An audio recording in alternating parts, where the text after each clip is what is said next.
TK has wanted this race oh so bad. The crowd will come to its feet and will salute the man from Brazil who will finally fulfill his dream. For Tony Kanaan, the 12th time is the charm at the Indianapolis Motor Speedway, the Twin Checkers Way. TK has won the 20th.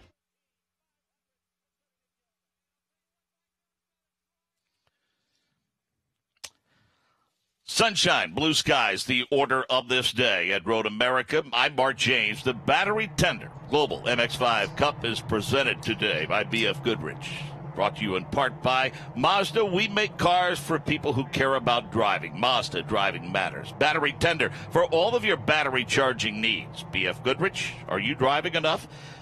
VP Racing Fuels, our passion is your performance. Impacted Racing, the difference in braking. Again, Battery Tender Global MX-5 Cup, presented by B.F. Goodrich. I'm Mark James, as I said, happy to be joined in the broadcast booth by Nick Yeoman. And Nick, a spirited battle yesterday, little by little, inch by inch. Patrick Gallagher put all kinds of pressure on, and he didn't lead any laps yesterday except the one that mattered at the start-finish line. Yeah, happy to be here, Mark. Excited for another round of Battery Tender Global MX-5 Cup racing. For those that joined us yesterday on the Mazda Facebook stream, and dealerships across the country, or even here at the racetrack, they were treated to one heck of a 40-minute race as we watched the points leader, Patrick Gallagher, as you said, kind of carve his way through the field. It was methodical as he worked his way into position, and on the final lap out of turn 14, Mark, got a great draft, used a little side drafting, and nipped Brian Ortiz at the line. It was a fantastic race. Because of the win, Gallagher extends his points lead to 50 markers now over Nathaniel Sparks. And he comes in today with another great shot to get a win, Mark. He's starting in the 5th position as the field starts to line up 2 by 2. Interesting to note, Nick, one of the things he said is that, as we speculated, he was happy with second and piling up points, but came off of that final turn, got a little side draft, gained 2 miles an hour down that straightaway, and he said the car just sucked up and was able to, the momentum carried him on to the victory. Yeah, he admitted, hey, I was completely content with finishing second, collecting a lot of points, and continue to build towards that championship and scholarship towards the end of the year.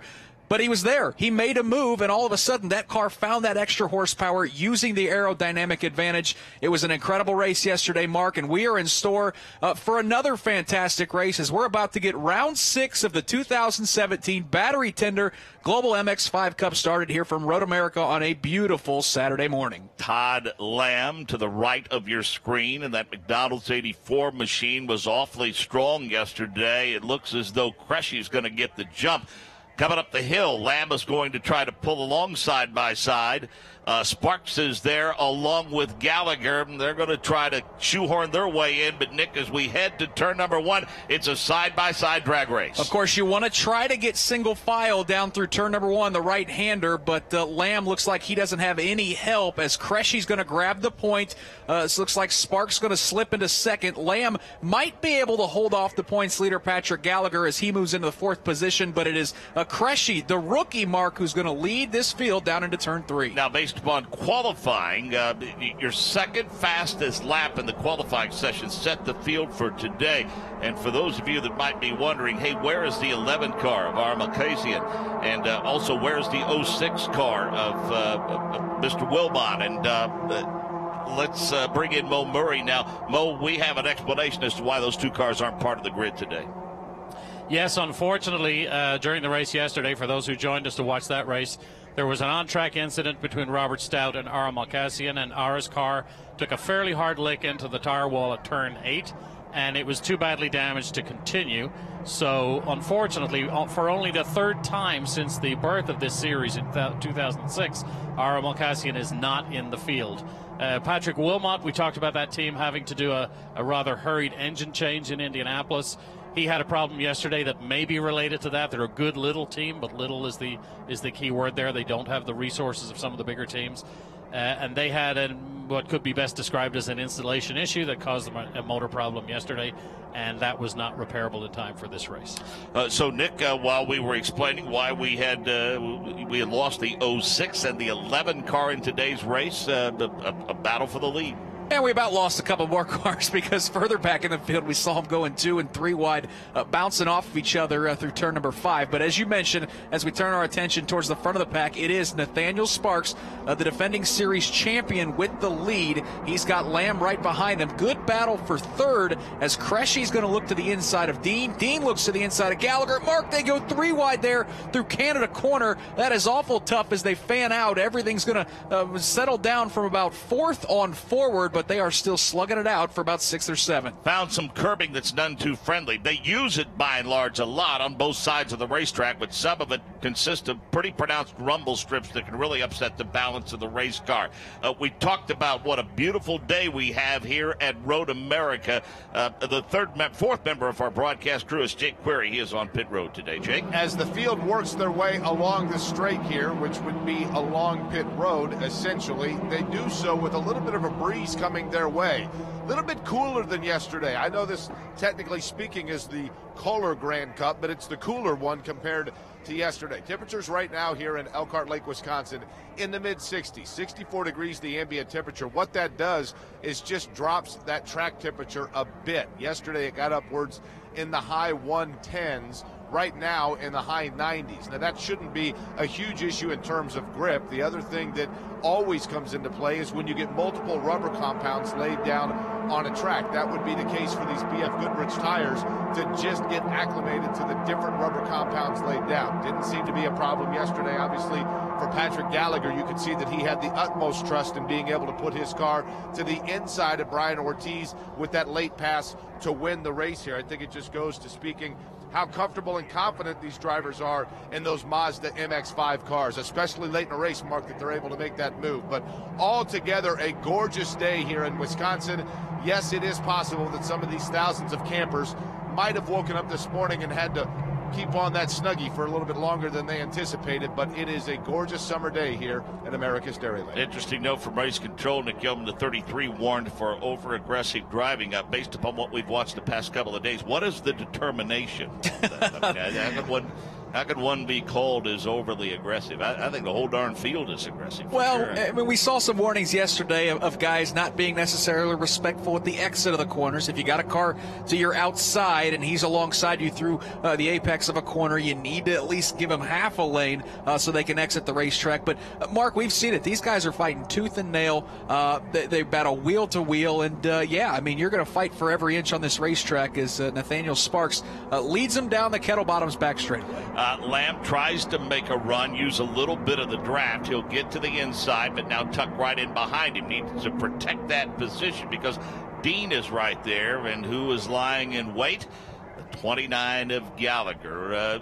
Mo, in the 100-plus race history of this series, anyone been as dominant as Mr. Gallagher's been to start the season?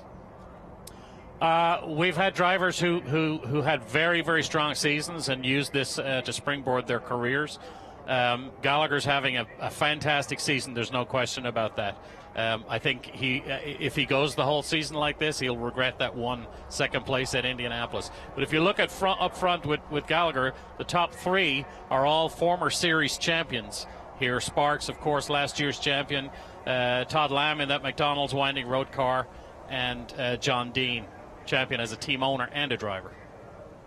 Mark, looks like we're going to get a full course caution here at Road America. We're getting a report that the rookie Joe Bowden, the number 45 machine, has gotten into the tire barriers. Haven't seen any visual evidence of it yet, but it is going to slow the pace, and all these Mazda MX-5 machines are going to get single file and get behind the pace car as we now see the 45 car will have to be retrieved from the tire barriers. So again, Mark, Sparks, Lamb, Dean, Gallagher, and Stout, the top 5 as we go to a full course caution here at Road America. Yeah, you just wonder, Nick, how much different maybe the grip level is on the racetrack this morning. Conditions, I think, a little cooler. Did have a sprinkler or two move through. I don't think had an adverse effect on the racetrack, but I think certainly just from a temperature aspect, vastly different than the conditions that they raced in under yesterday. And racing is racing, and when the conditions change, the cars change, no doubt about it. Let's go to pit road, check in with Jake Query. One of the interested owners here on the headsets and watching a couple of those drivers running up front, Patrick Gallagher and as well Robert Stout. He is Chad McCumbee from McCumbee McAleer Racing. And let's begin with this. Your racing background probably was not one that you thought Mazda MX-5 would be where you'd be on headsets, but I know you absolutely love it. What is it about this series that drew you to it? Just the competition level. You know, it's an amazing stepping stone for sports car racing. Since I've been involved with Mazda and driving for Mazda since 2012, you know, I've had some involvement with MX-5 Cup, and the last 3 years, Stephen and I have been able to have a lot of success over here with our Mod Space team. So this has been the best year yet, year 3, and that's what we're counting on. I think the thing that makes this series so exciting is it truly does put it in the hands of the talent of the driver. But yet the driver is still learning the different nuances of the car. What's been the biggest challenge with young drivers in just kind of teaching them when to go, when to hold back, when to be patient, and when it's go time? Well, you know, this is such a competitive series. Everyone, the talent throughout the field. You know, we come to a track here like a Road America. This is, for all intents and purposes, our restrictor plate track, or our Talladega, you know, in NASCAR terms, what I'm used to. So, you know, anybody can win this thing. It's all about car placement, all about timing.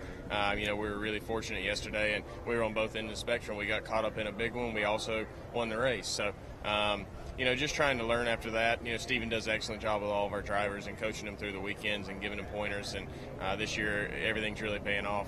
5 for 5 so far. So hopefully we can keep winning some more races with Mod Space and Lucas Oil, and see if we can't win a championship this year. The best and worst case scenarios oftentimes for an owner are seeing both of your cars running up front, because you know the drivers want to slug it out a little bit. How do you handle what we call, quote, team orders of, hey, make sure that you guys keep this clean, but at the same time, let's put on a show? Well, that's exactly it. You know, our guys have got a lot of experience, you know, between Patrick and Robert, and they worked really well together at Indy. I think that's one of probably the largest winning margins we've had with 2 cars breaking away like that and working together. So I think just that experience that happened last week, and then knowing that's what it can take, and what is possible, you know, leading into this week, we were hoping we could do the same thing, but the draft is just too powerful here. So having a teammate is very, very helpful when you come to these events. With only a couple races on the schedule that maybe you can break away, and we were able to be efficient and do that last week. Actually, let me ask you, sometimes I think it's interesting to watch guys that when you're talking to drivers, something that may just be instinctive to you, to have to learn that it's not necessarily instinctive to somebody that's learning the craft. Is that a challenge from your standpoint? Yeah, certainly, and you know, nothing, everything, laps are where it's at. So the more laps these guys can get, the more race experience these guys can get. This series provides a little bit of everything. When you're able to take the next step, you've experienced everything you're going to experience. You know, you experience the draft, you experience, you know, wheel-to-wheel racing, you know, a little bit of contact here and there. This is such a great stepping stone, such a great learning curve. We've had, you know, guys that have run with us and learned so much that the next year they went and done something different, and are ultra competitive right out the box, and I really think that's a testament to MX-5 Cup. Chad McCumbee, I know you've done a little acting in your day too. Do you remember the line that it was that you had to use in the Earnhardt story? Oh man, that's been a long time ago now for sure. I don't know that I can remember any of that stuff. I don't think I was 17 years old back then, so that was a while. I believe the line was, "Daddy, I just want to go racing," and that's exactly what you want to do right now, right? Yes, sir. All right, I appreciate it. Best of luck to you. Thanks, Sam. All right, again, we're going to be watching Patrick Gallagher, Robert Stout, see what they can do for that McCumbee McAleer Racing, off to a phenomenal start this year, 5 for 5 in the MX-5 Cup. We'll see what happens here in this race number 2 for the Kohler Grand Prix at Road America. And clearly he wants to go racing, and he doesn't want to repeat that line ever again. Provisionally, here are the points as they stand now after 5 races. And again, provisionally, not etched in stone, but it doesn't take a genius to figure it out. Patrick Gallagher leads the way with 150 points. 50 points back is Nathaniel Sparks. Mark Drennan, 91 points. 83 points for Todd Lamb. Brian Ortiz is 5th in points with 81 points, but more importantly, Mo, he leads the rookie standings right now. Yes, Mark, after yesterday's race and Robert Stout not finishing, Brian Ortiz from Puerto Rico has taken over the lead of the rookie standings with that $50,000 check to the winner, the Rookie of the Year at the end of the season. And watching our Mazda Facebook live feed of this, once again, Brian gets a lot of love from our friends, our MX-5 Cup fans in Puerto Rico. There's a lot of people online watching this, and to our fans and Brian's fans, I should say, in Puerto Rico, gracias and welcome to the Global MX-5 Cup. Yeah, that's awesome stuff, and we've been pleased when the numbers have been shared, and happy that folks that are enjoying the product. Certainly uncharted waters for you and I, Nick Yeoman. I mean, we do spend some time around stuff with fenders on it at the Indianapolis Motor Speedway and Kentucky Speedway, and covering Xfinity events and other events with NASCAR. But boy, I tell you what, each and every week, we certainly, you and I and Jake or Dave First, whoever's with us, this is quite a series, and some awfully young, talented drivers putting a lot on the line here. Yeah, and I've been blown away with the talent. There's a good look at that rookie points leader, Brian Ortiz, with that green windshield banner, letting everyone here on the grounds know that he is the rookie championship leader. And again, as you mentioned, the talent in this series, I've just been blown away. Yes, Patrick Gallagher has won 4 out of the 5 races, but Mark, he has had to earn every single one of those, and it's been different guys up front. One week it's Robert Stout that's challenging him. Yesterday it was Brian Ortiz.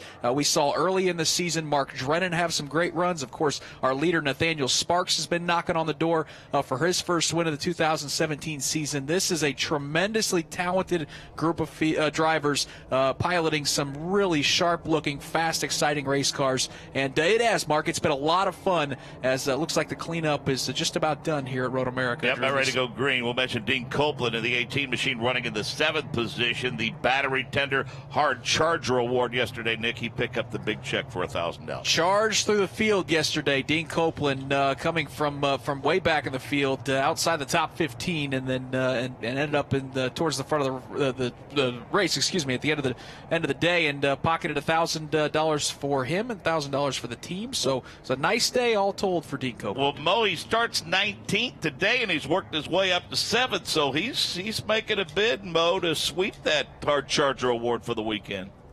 And that's exactly what we would have expected of Dean. Earlier in the season, we described Mark Drennan as a forceful driver, and Dean Copeland would fit that description exactly.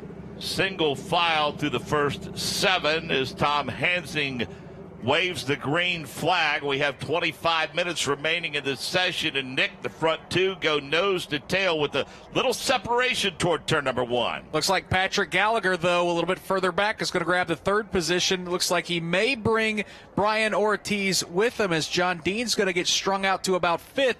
As you mentioned, though, the front 2 of Sparks and Lamb, though, clean through turn number 1 as Gallagher starts to charge from the 3rd spot. Yeah, Gallagher's trying to widen the elbows a little bit and kind of force his way through, and Gallagher loses a couple of positions on the restart. Actually, no, that's him tucked in there with that lead pack. So it's Sparks, Lamb, Gallagher, Dean, and Ortiz, your top 5 now as they head toward turn number 5. Side by side, as Lamb's got the outside leading down to turn 5, gets enough of a run down that back straightaway, the middle straightaway, we should say, to clear Sparks and take the lead. Gallagher put the left side tires in the grass.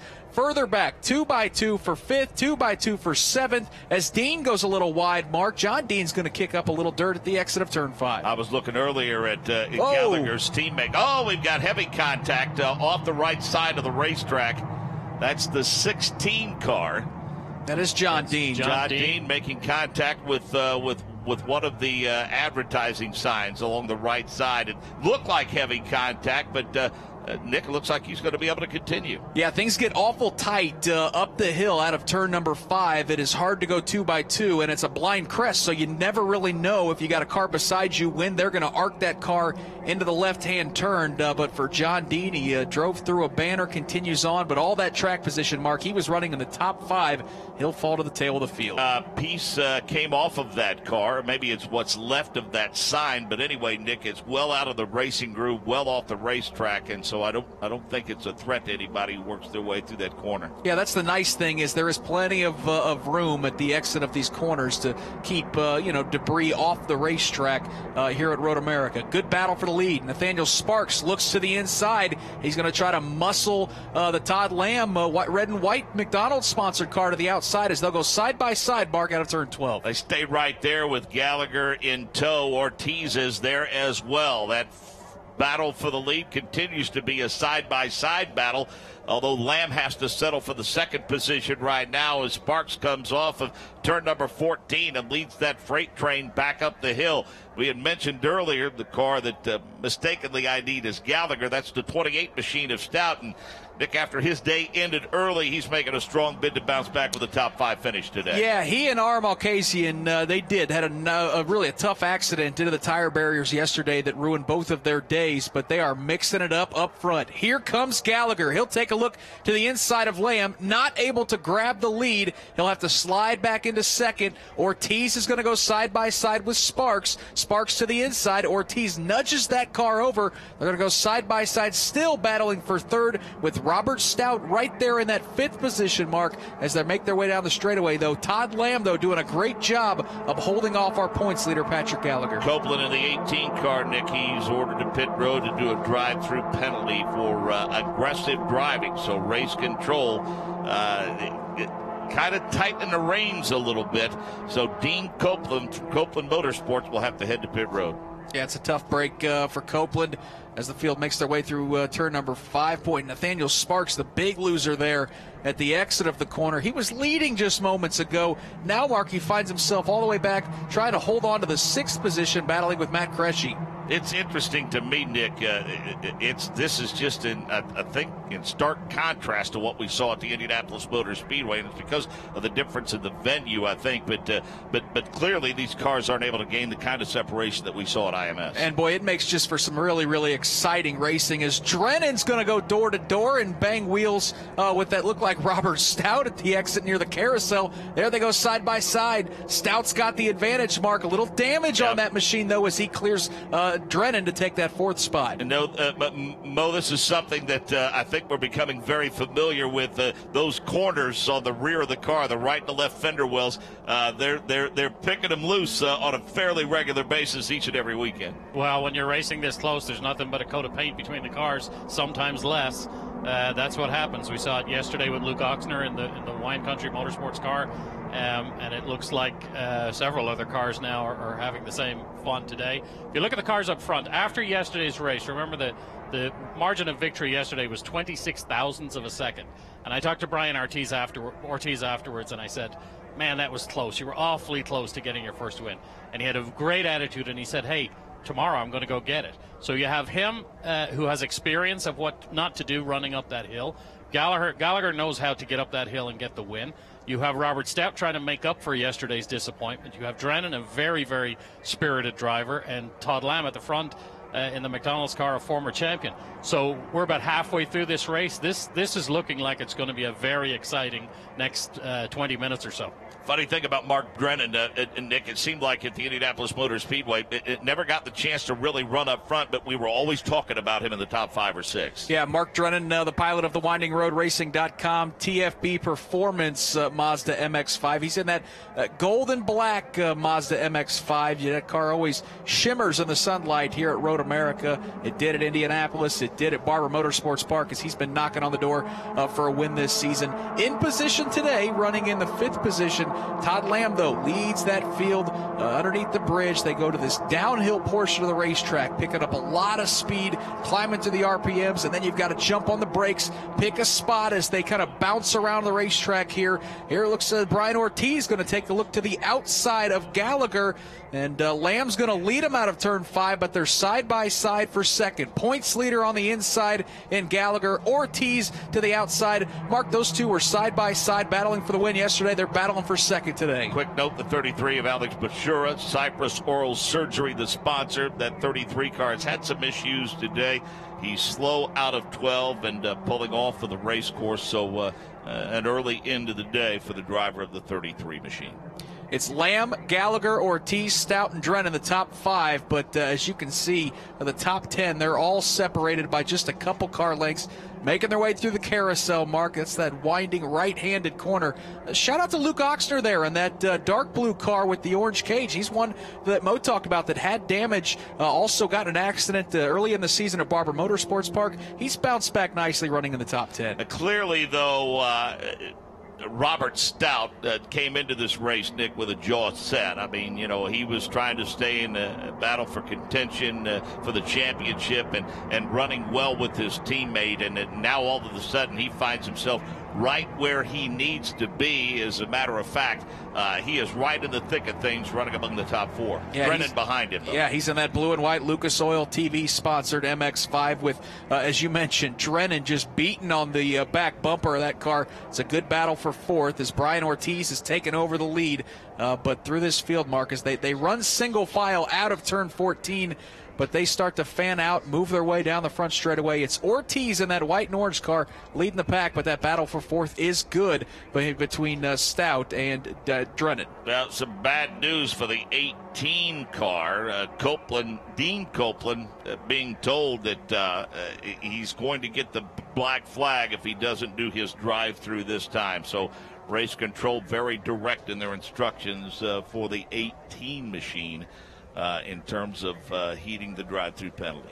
And that's frustrating for Copeland for sure because he has a fast car. Currently 6th in line there, that green and white MX-5 for Dean Copeland, the Copeland Motorsports car, to have to serve that drive-through penalty. That is a tough break because we talked about, Mark, he charged through the field yesterday to get up front, has charged through the field today from the 19th starting position all the way up to 6th, but all of that work is going to be for naught.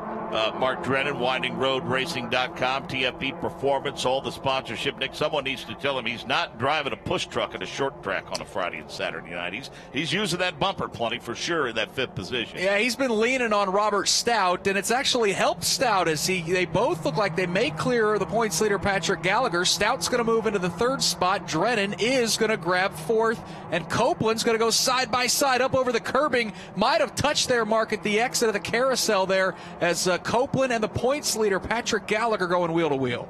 Palermo trying to make his way to the front. He's running toward the back of that 8, 9, 10 car pack.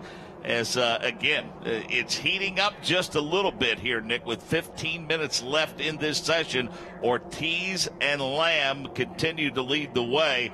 But Stout, Drennan, and company tried to make things difficult on the points leader. Back to pit road and Jay Query. You had mentioned Copeland. I am standing right now at pit in, and we're about to see whether or not he goes ahead and follows through on that drive-through penalty. Mark, you had mentioned that they had thrown the possibility of a black flag at him. He is still, of course, very, very racy, but yet at the same time knows that he's going to have to come through here. So we will wait to see whether or not indeed all of a sudden over the horizon with all of the green hills in the background, we see that number 18 machine for Copeland coming here onto pit road to serve this drive-through penalty. That's one of the things that we're going to watch here in this next half lap or so. So now, Bo, I guess the question would be, is this an example of a team trying to negotiate with race officials over the radio and, trying to argue their point and keep him out there? Without being down there on pit road, perhaps Jake is in a better position to answer that question, but I don't think so. Dean Copeland is very focused, and hopefully he's got the message, but he's going to push hard out there. It doesn't look like has any intention of stopping, so we'll see what transpires here. Well, he might as well, because we just got the word from race control that they have stopped scoring the number 18. So they had the final say-so, and so again, the 18 of Copeland now no longer being scored after failing to heed the drive-through penalty and then saw the black flag. Take a look at the two Soul Red Mazda colored cars there. Mo running in the 6th and 7th position. Cresci and Sparks, they run those Soul Red sponsorships for a reason, don't they? That's right. Those two cars are what we call the scholarship cars. As you'll have seen in the Mazda Road to Indy, all the scholarship cars are in the same basic color scheme, Soul Red with the white stripes. Nathaniel Sparks is the defending champion. He won the championship last year and therefore earned that $200,000 scholarship, and that's what has him in the series this year. That's why he's running the Soul Red car. And Matt Cresci from Northern California won what we call our our grassroots motorsports shootout, our club racer shootout, I should call it. And that earns a club racer, an up-and-coming racer, an opportunity to compete for a season in this series, and that's a $100,000 scholarship. So between those two cars, there's $300,000 in Mazda scholarships represented. And let's talk about how special this weekend is at Road America for Mazda, Mo, from the standpoint that the Mazda Road to Indy is here along with MX-5. And while certainly it's a marquee weekend in one location, this is not the only influence that Mazda probably is having throughout the world, in fact, on this race weekend. No, that's true. We have 4 different classes that are Mazda powered or Mazda cars running this weekend. The USF 2000, the Pro Mazda class, and the Indy Lights cars all comprise the Mazda Road to Indy on the open wheel side of our programs. And then, of course, the battery tender Global MX-5 Cup presented by BF Goodrich Tires that we're watching here. So all 4 of those classes are running here at Road America this weekend. But at grassroots tracks all around the country, every weekend, in fact, Mazda's market share among grassroots racers is over 55%. So we can say that more Mazdas are road raced on any given weekend than any other brand. Copeland finally decides the 18 to come to pit road, and Nick, it's simple. He was told by race control that if you don't come in this time, there will be greater penalties than simply halting scoring him. And I don't think Dean Copeland wants to find out what those worst penalties are. Jay Query has, again, had a great run going, but Dean Copeland finally answers the black flag. Kevin Copeland was telling him, keep going through. It is simply a drive-through penalty. He is absolutely livid as Dean Copeland. His claim here is that he was not actually the driver at fault, and as a result of that, before doing the drive-through, wanted to kind of speak his peace of mind as to what he thought was a completely unfair and unjust penalty. Of course, those that are officiating would think differently of that. Dylan Dexter also has come onto pit road here. His car has come to a stop. They're taking a look at that. The front of it, as a matter of fact, I think they're going to check the BF Goodrich tires on the front right. Feels like he has a vibration. Kevin Copeland, who was talking earlier with the Mazda MX-5 officials trying to appeal that penalty for Dean Copeland, was preoccupied by that when suddenly that 90 machine came in, and what was a promising day for Copeland Motorsports now turns into disappointment. First with Dean Copeland coming in, serving that drive-through penalty, but instead of drive-through, it was more of a stop, speak peace of mind, and then drive-through penalty. Kevin Copeland now dealing with what obviously is a frustrating day. Kevin, if we can get a word with you here real quick. First off, take me through, and I certainly kind of understand you want to wait until the last minute to realize there is no choice but to serve the penalty. What were you originally told? Well, the problem is John Dean hit the 18, hit the 16. I mean, the 16 hit the 18. Dean didn't hit anybody. He got taken out. So how in the heck? So Dean's livid. He had the fastest car in the track, going to the front, probably would have won the race, and now his race is over. Somebody made a wrong call. Obviously something has to be reviewed after the race, but our race is over. Doesn't matter. It's sad. What am I supposed to say? Obviously, when he came in, did you get a chance to hear what he was saying? Oh, he's just screaming. He's obviously not happy. He's screaming, saying, hey, I got hit. I got taken out. I didn't hit anybody. So he's just like, you ruined my race. What are you doing? The only hope now is to get a caution and come back through, but there's not enough time, so pretty sad. I guess the good news is we know Copeland Motorsports can put together a pretty good race car. Best of luck to you next outing. Well, we're in third with our other car. Hopefully he can win it. We'll see. We'll see what happens here. Sand running through the hourglass, but it's been a frustrating day so far for Copeland Motorsports. Yeah, do that in less than 10 minutes now. They had told the 18, and I think, Nick, this is probably what encouraged him to come to pit road. They say, hey, look, it's simple. If you come to pit road, we will start scoring you again, but we'll stop scoring you until you come to pit road. And I think that, as livid as he was, probably changed the mindset. Oh, boy, Brian Ortiz got really sideways, and Oxner's around right in front of the rest of the pack.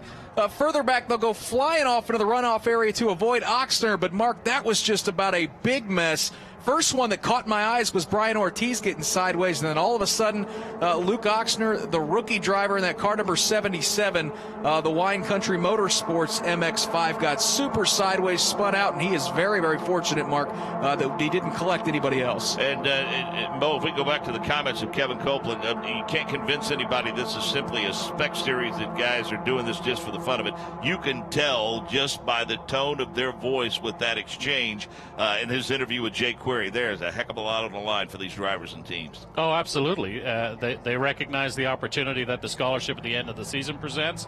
They recognize the fact that we're now live streaming this to a very large audience. And this is a very serious program for the guys, especially for the guys running at the front. It's a legitimate step on the motorsports ladder, and for some of them it's a destination. And they take this very seriously. You know, Nick, it's interesting to see Lamb and Stout. I mean, they have been, over the last 2 or 3 laps, they've been running nose to tail, letting those guys behind them mix it up a little bit.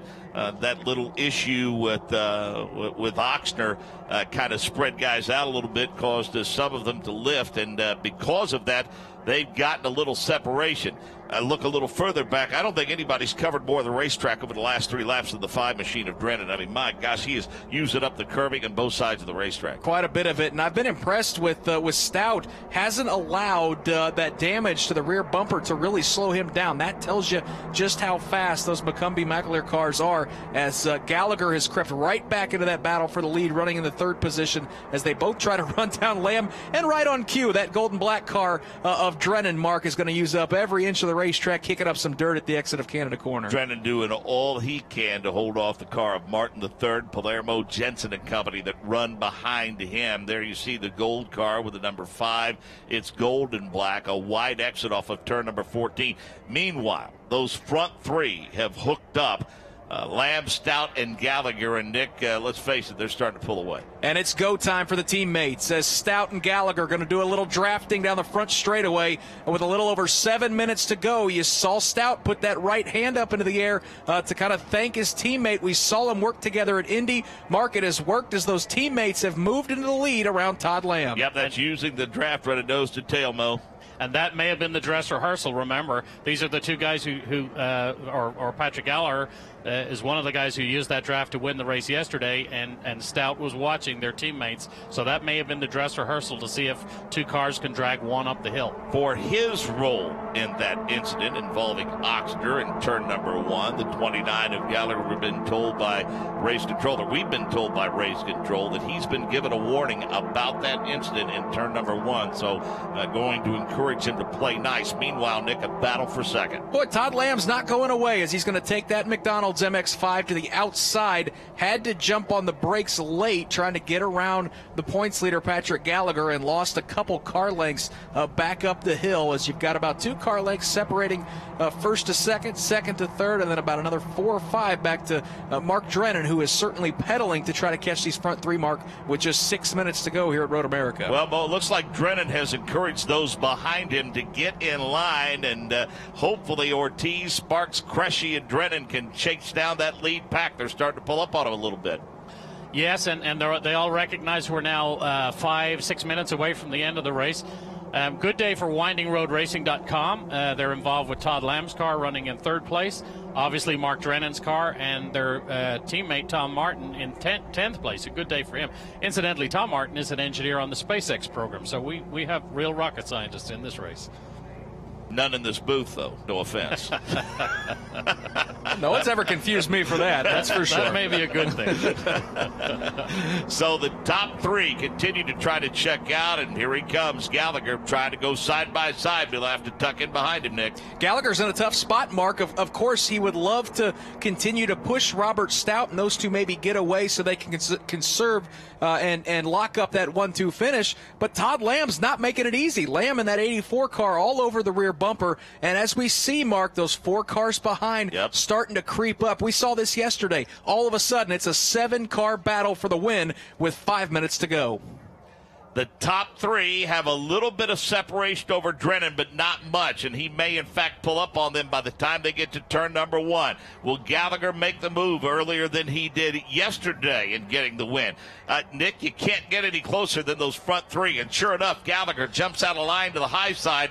We'll see if he cuts back across the bottom. Or check that. That was the 84 of Lamb who jumped out of line, hoping to get a little momentum. Didn't make it happen, but a wide swing by Ortiz off of turn number 1. Yeah, boy, Lamb was trying to grab second, but he didn't have any help. Sparks looks like he's trying to use that outside line to get up there and maybe help Todd Lamb. Drennan's fighting back for the 4th position. Ortiz is there, and Cresci marked that 7th car in line. Mark Cresci, the interested spectator, he's the caboose, if you will, in that train. And as we see them head toward turn number 5, Stout was able to gain a little separation, but again, the 84 of Lamb jumps out of line as they approach turn number 5. This time he's got the inside, and he got Gallagher a little sideways there, halfway down that back straightaway. He'll grab that 2nd spot. Gallagher takes a look to the inside, didn't have enough of a run exiting turn number 5. He'll have to fall in line.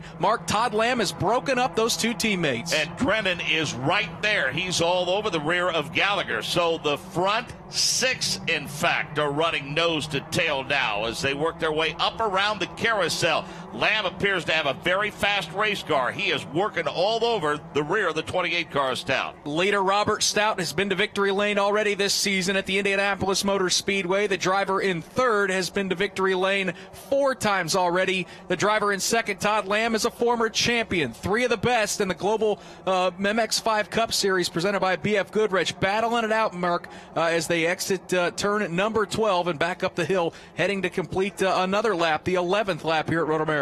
Drennan still trying to keep pace now as they work towards turn number 13. Stout continues to lead. Lamb is right there in that 84 car. He's looking for an opportunity, but Gallagher and company are as well. I can tell you what, that Drennan, he is using up so much of the racetrack. That's him you see in the gold and black car running in 4th. He takes a wide swing upon the exit, trying to keep some momentum up, trying to stay right on the rear bumper of that 3rd place running 29 car of Gallagher. Not able to do it so far. The 28 of Stout comes off of turn number 14. Will make that climb up the hill, and then they'll crest it and head back downhill. And Nick Yeoman will see the white flag this time by. 7-car battle, maybe make it 9 as Jensen and Palermo are starting to creep up as well. They climb the hill. There you see it. Tom Hansey's got the white flag in hand.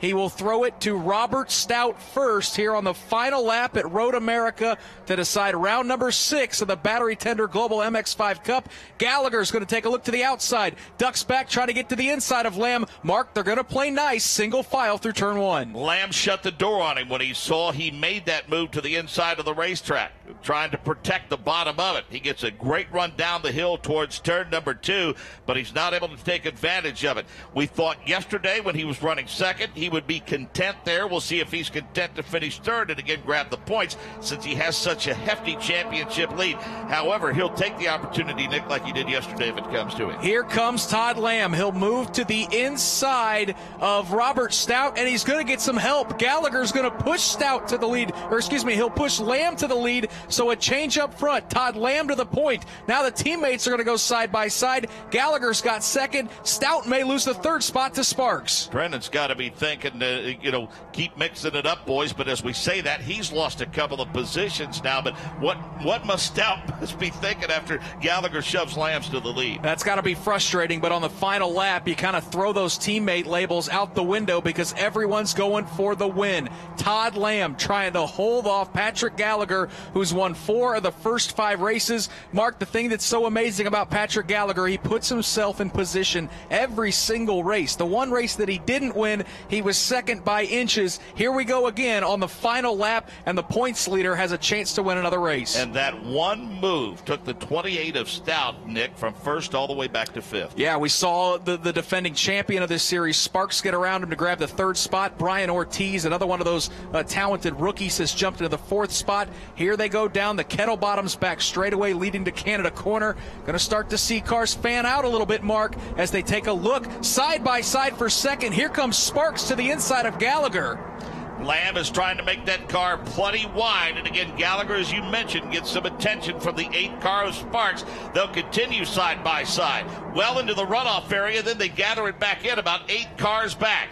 Now they start to settle out a little bit behind the second place battle, which continues to be a side-by-side one. Nick Yeoman, they're approaching the final turn with the 84 of Lamb in command. This might have been good news for Todd Lamb as they went side-by-side through turns 12 and 13, but can he hold off Sparks? Gallagher's sitting in third. They'll charge up the front straightaway here at Road America. Further back, they're going 2 by 2. Sparks is going to look to the inside. They're going to drag race, coming to the start-finish line, and Sparks got him. Sparks got him by a few inches as he takes the win over Todd Lamb by 46 one-thousandths of a second. Sparks grabs the win, and Mark Janes, back-to-back days here at Road America. We have finishes and a change for the win out of turn 14. Mo, clearly somebody paid attention to the benefits of the side draft yesterday, which is the exact move that Gallagher pulled off to get the win. What a great move by the driver of the gate machine. How can you not love this racing? What a fantastic finish to the race. Even better than yesterday because there were 3 or 4 cars across the finish line. The margin of victory today, 46 thousandths, not much more than yesterday. Heartbreak for Todd Lamb in that McDonald's winding road car. He fought his way all the way through the race today, but Sparky has proven why he's your defending champion.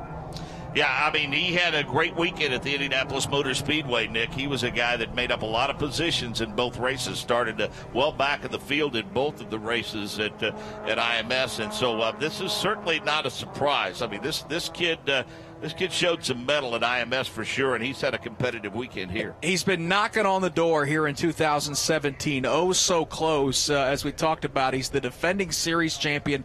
That's why he sports those Soul Red Mazda colors. But, boy, it finally took 6 rounds for him to get that first win of the season. But, man, he had to fight them all off. What a great battle, though, between he and Todd Lamb. Patrick Gallagher, the points leader, finishes in the 3rd position. That's his worst result of the season, Mark. That shows you how good of a season Patrick Gallagher's had. Brian Ortiz, another fantastic finish. Robert Stout, poor guy, is leading there with just a couple laps to go. He ends up in the 5th position. But tip of the cap to all these guys, Mark. Mark Drennan comes home in the 6th position. The 32 machine of Keith Jensen had a great day as he gets all the way to 7th. Hernan Palermo is 8th, Matt Cresci 10th, and then Tom Martin the 3rd, rounding out the top 10. But again, what a race, and these cars do not disappoint on these road courses. I'm anxious to see if there's a discussion between Gallagher and Stout, the teammates, after Gallagher freight traded along with Lamb, and Stout ended up going from 1st to 5th on that move. Yeah, oftentimes teammates can battle if you can assure that one of them's going to get the win. In this situation, neither one of them did. But at the same time, Mark, the way Nathaniel Sparks was charging in those last couple laps, I mean, we saw him take the wide way around some of the corners here, turns 1 and turns 5. He was using the momentum here at the road course at Road America, and he was hanging that car out there. So a well-deserved win for Nathaniel Sparks. I know you don't come here to run 6th, but I got to give a lot of credit to Mark Drennan. To be honest with you, I don't think anybody used up more of the racetrack than that guy did. He was worth the price of admission today for sure. Yeah, it was fun. There were a lot of guys that using up there's curbing at the entrance and exit of a lot of these corners, but just because that's where the racetrack ends doesn't mean these race car drivers aren't going to use it all. And the cool thing about these Global MX5 Cup cars are once you get that car a little sideways at the exit, these guys are able to catch it and become one with the car. So just some fantastic racing up front. Question real quick, Bo, is there any post-race inspection for the winner, the top 5, or cars at random, or do they inspect them prior to going out, and that's pretty much Oh, absolutely. The winner, the top 3 plus several cars at random are pulled. There's a selection of different things they'll check. It varies week to week what they're going to check, and they produce a report afterwards. The engines are sealed. There are several sealed components on the cars. Every component on the car is homologated, so you can't swap out components that didn't come with the car. And so all of that stuff is checked by the great tech team we have with this Battery Tender Series. So far this year, we've had a very, very clean racing series. We haven't had any post-race tech issues. But yeah, they'll go right to tech this afternoon or this morning and inspect several of the cars and make sure everybody is good to go. Unless there's an issue with the engine. The one they start the season with, is that the one they run the entire season with, or how often are they swapped out? No, so the engines are certainly capable of running the entire season because, remember, as we talked about yesterday, this is an engine that's the very same engine that's in the stock MX-5 that customers can go to a Mazda dealership and buy. And so the engine is plenty capable of running a full season. But as you know, sometimes guys will miss a shift, or guys will have various issues that they might buzz a motor they'll need to change out. And I think to that end, with that being a possibility, that's what helps keep it an affordable form of racing for sure. Exactly. Great day for Six Sideways, the team owners for the winning car. Keith Jensen in 7th place in the JensenLaw.com car. That's a Six Sideways car. John Dean, not such a good day. We saw him take to the undergrowth a little bit early in the race, but he fought his way back to 14th place. So this winning team of Six Sideways, owned by John Dean, has had a pretty good day, let's say. Well, let's talk about John Dean a little bit. I mean, we talked about it at length yesterday, but talk about the special set of circumstances that brought him back to the racetrack this weekend. So John is running a one-off race in the Lemons of Love car. Lemons of Love is a charity organization that put together care packages for folks undergoing chemo treatment. They did a raffle and raffled off one of these cars, and the guy that won the car gave it to John for this weekend's race. He put it to great use yesterday, and he was running at the front today. Before getting off the racetrack. But as a team owner, he's in winner's circle. Let's go to Victory Lane. Jake Query. Six Sideways, guys. We're awfully excited when Nathaniel Sparks got out of that number 8 machine. The side of the car says, I love my Chihuahua, but I'll tell you what, you were the big dog here today. Let's talk about the finish of that race. How much of yesterday with Patrick Gallagher, and you saw Ortiz, the way he made that move, did that come into your mind, knowing heading down that last stretch that was possible? Well, to be honest, Ortiz, Gallagher, all those guys were driving so hard. There were so many moves. I realistically can't even remember which move you're talking about. But all I know is there in the end, there was battling for positions, jockeying, moving around. There was nothing that could be pre-planned. Yesterday in the race, I drove great. Everyone drove great. I didn't make the right choices like I did in today's race. I fell back a little bit, and I put my head down, and I really drove hard, and I found myself back up at the front. I got a good run coming out of the last corner and managed to make my Mazda motor just power me up and just catch a little bit of a sniff on the side and drove it home. And I was super excited to bring that home for my team today. You've matched last year's number of wins, but of course you were last year's champion. I wanted to ask you about the side of your car. In loving memory of Stanley Little, it says on the side of your car. I would imagine that's some inspiration. Tell me about that. Oh, absolutely. One of our crew members, Brad Little, he's a staple of running our shop. He's day in, day out. He's the first one there at the shop every day, and he was unfortunate that he lost his father just a few weeks ago. And he didn't give up. He took what his dad had taught him as a child and drove on and really pushed to be a great person that he is, and really made the best of a bad situation. So our condolences to Brad, but it's nothing his dad wouldn't agree that Brad is a great guy. Driver gets the interview, but it's a team sport, and it's great to see that Stanley, I'm sure, is smiling down on that. Absolutely. Congratulations on the win. I appreciate it. And I also want to do a shout out to my team Six Sideways, Big Oak Ranch, and the kids from Lemons of Love. If they're here, I'm not sure, but they came out today. We invited them. They're having a great time. They got to see the car. We have the Lemons of Love car from the raffle at the beginning of the year, and the kids got to come out and see it and sit in it, and it's just great that they could come out on such late notice, and I'm glad that I could show well for them and have them something to cheer on and do well today. Great win, inspiring for a lot of people. Enjoy it. We'll see you in Toronto. All right, appreciate it. Everyone have a safe trip. Nathaniel Sparks wins at Road America. The Battery Tender Global MX-5 Cup presented by BF Goodrich is brought to you in part by Mazda. We make cars for people who care about driving. Mazda, driving matters. Battery Tender for all of your battery charging needs. BF Goodrich, are you driving enough? VP Racing Fuels, our passion is your performance. Paget Racing, the difference in braking. Don't forget, next time we will be with you for MX-5 Racing will be July 14th to the 16th on the streets of Toronto. So that's going to do it for us. For now, we look forward to seeing you in a couple of weeks in Toronto.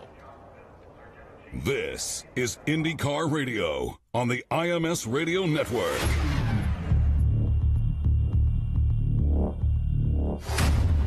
White flag is is in the hands of Paul Blevins. Check. 1-2-3-4-5. Hello. Come out of turn number 4.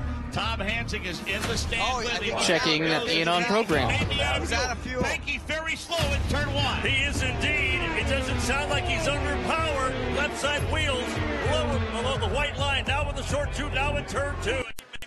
That car rolls through turn number 2, and it is under power. He has backed it down big time. Here comes Carlos Munoz and Joseph Newgarden. They're running second and third. Jake Query Rossi's still the leader, but he's backed the pace down. Alexander Rossi, the rookie out of California, is backing up the pace. Carlos Munoz charging. Alexander Rossi into turn number 4 on fumes. Alexander Rossi for the final time exits turn number 4. Here he comes, Mark James. He may have to coast it across the finish line. Alexander Rossi almost rolling to a dead stop. Twin checkers are out, and the rookie will win the 100th Indianapolis 500-mile race.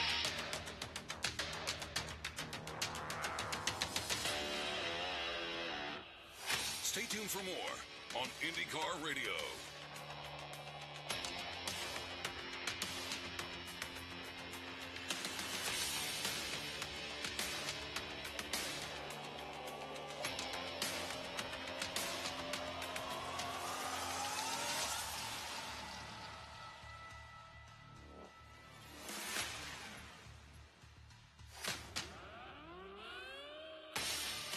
IndyCar Radio on the IMS Radio Network. The white flag is waved. 1 to go for Jacques Villeneuve. He's on his final lap, Jerry. About 4 seconds is the lead time that he has. Can it hang together for another couple of miles? Oh, this is going to be great finish for Jacques Villeneuve into the number 2 turn. And Villeneuve smoothly through 2, well off the wall, keeping a fine line down the back straightaway. Larry Henry. Jacques Villeneuve bringing it down the back straightaway. No traffic in front of him. Cleanly down to the white line. The crowd on their feet cheering Jacques Villeneuve. 1 more turn to go. Jacques Villeneuve's crew, they won the pit stop competition, but this is even better. Through 4 smoothly. Jacques Villeneuve heads to the checkered flag, and here's Bob Jenkins. The checkered flag is waving, and Jacques Villeneuve wins the 1995 Indianapolis 500. Stay tuned for more on IndyCar Radio.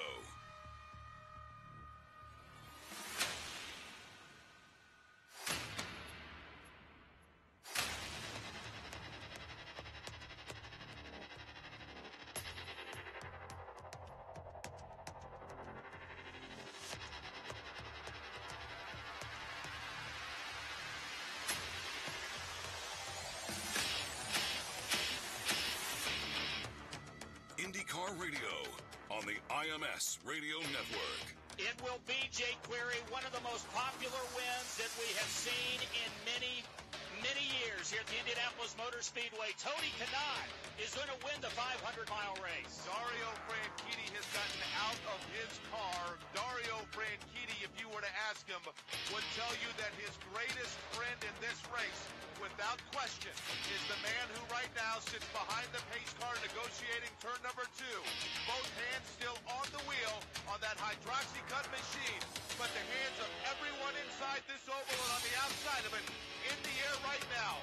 Mark, that's because Dario Franchitti just watched his good friend go past. He's a half a lap away under caution from winning the Indy 500, Mark. What a popular one it will be. 2004 Series champions completed every lap in an unbelievable season. 261 starts, 107 top 5s, 168 top 10s.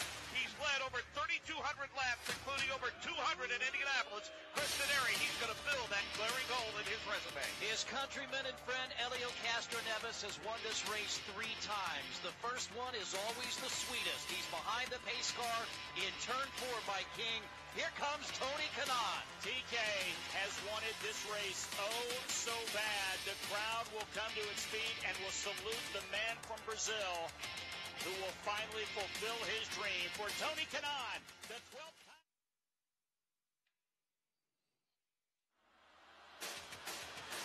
From Road America in Elkhart Lake, Wisconsin, this is the Verizon IndyCar Series on the Advance Auto Parts IndyCar Radio Network. If you don't get to Road America this weekend at the crack of dawn on any given day, Friday, Saturday, or Sunday, you're going to miss a lot. It would be easier to list the series that aren't racing here this weekend. We can tell you the headliner is the Verizon IndyCar Series, the Kohler Grand Prix at Road America. This is the final practice session before we go qualifying later today for the Firestone broadcast booth here on the Advanced Auto Parts IndyCar Radio Network. A gorgeous afternoon here at Road America. I'm Mark James. Happy to be joined in the broadcast booth by Nick Yeoman. And Nick, so far this weekend, Penske. Boy, what an impressive practice session yesterday afternoon as the Penske boys slotted in 1 through 4 with Joseph Newgarden and that DeVilbiss Chevrolet for Team Penske, the fastest of the bunch, as he is just now leaving pit lane. But yeah, Simon Pagenaud was quick. Will Power, the defending winner of this race, was quick. Helio Castroneves was right there. Saw some different takers early in the first practice session yesterday, Mark, as Alexander Rossi was the quickest. But once these teams got a little bit more data and the speeds started to pick up, the time started to drop, Roger, the captain, his boys showed up and flexed some muscle as, again, they took the top 4 spots in practice. They're going to be tough to beat in qualifying later this afternoon. Other story of the weekend involves the number 7 machine. Visa issues for Mikel Aloshin.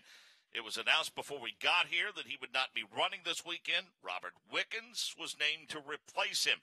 All of a sudden, Mikel starts posting on social media, hey, visa problems cleared up. I will be there. And Nick Yeoman, in fact, his name after Wickens shook down the car yesterday in the number 7 machine today is, in fact, Mikel Aloshin. Yep, so good to see the Russian driver got everything cleared up, and he is here on the grounds and in that car. So the familiar teammates of James Hinchcliffe and Mikel Aloshin piloting those cars for Sam Schmidt. But, yeah, that's a tough situation, having those visa issues, trying to get back into the country.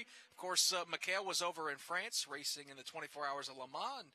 Makes his way back here on Saturday, Mark. The good thing, all he did was miss 2 practice sessions, and a great job by Robert Wickens. It was good to see him in the wheel, behind the wheel of that number 7 car yesterday. Hopefully, sometime soon, Mark, he'll get an opportunity to make his IndyCar debut. As we mentioned, a little bit of moisture, hit and miss here and there over the course of the last 24 to 36 hours here. We woke up this morning, the humidity had all but disappeared.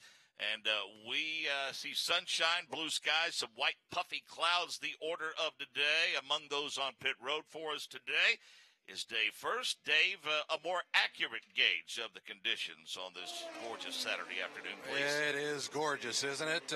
In fact, summer officially began a few days ago, but walking up and down pit road, you see some folks here with some light jackets. Air temperature at 66 degrees. Track temperatures going up right now with all this sunshine, 91-degree track temperature. A few cumulus clouds above us, but a humidity at just 60%. Gorgeous, gorgeous weekend. We just bottle this up for tomorrow. I think we'll be good to go.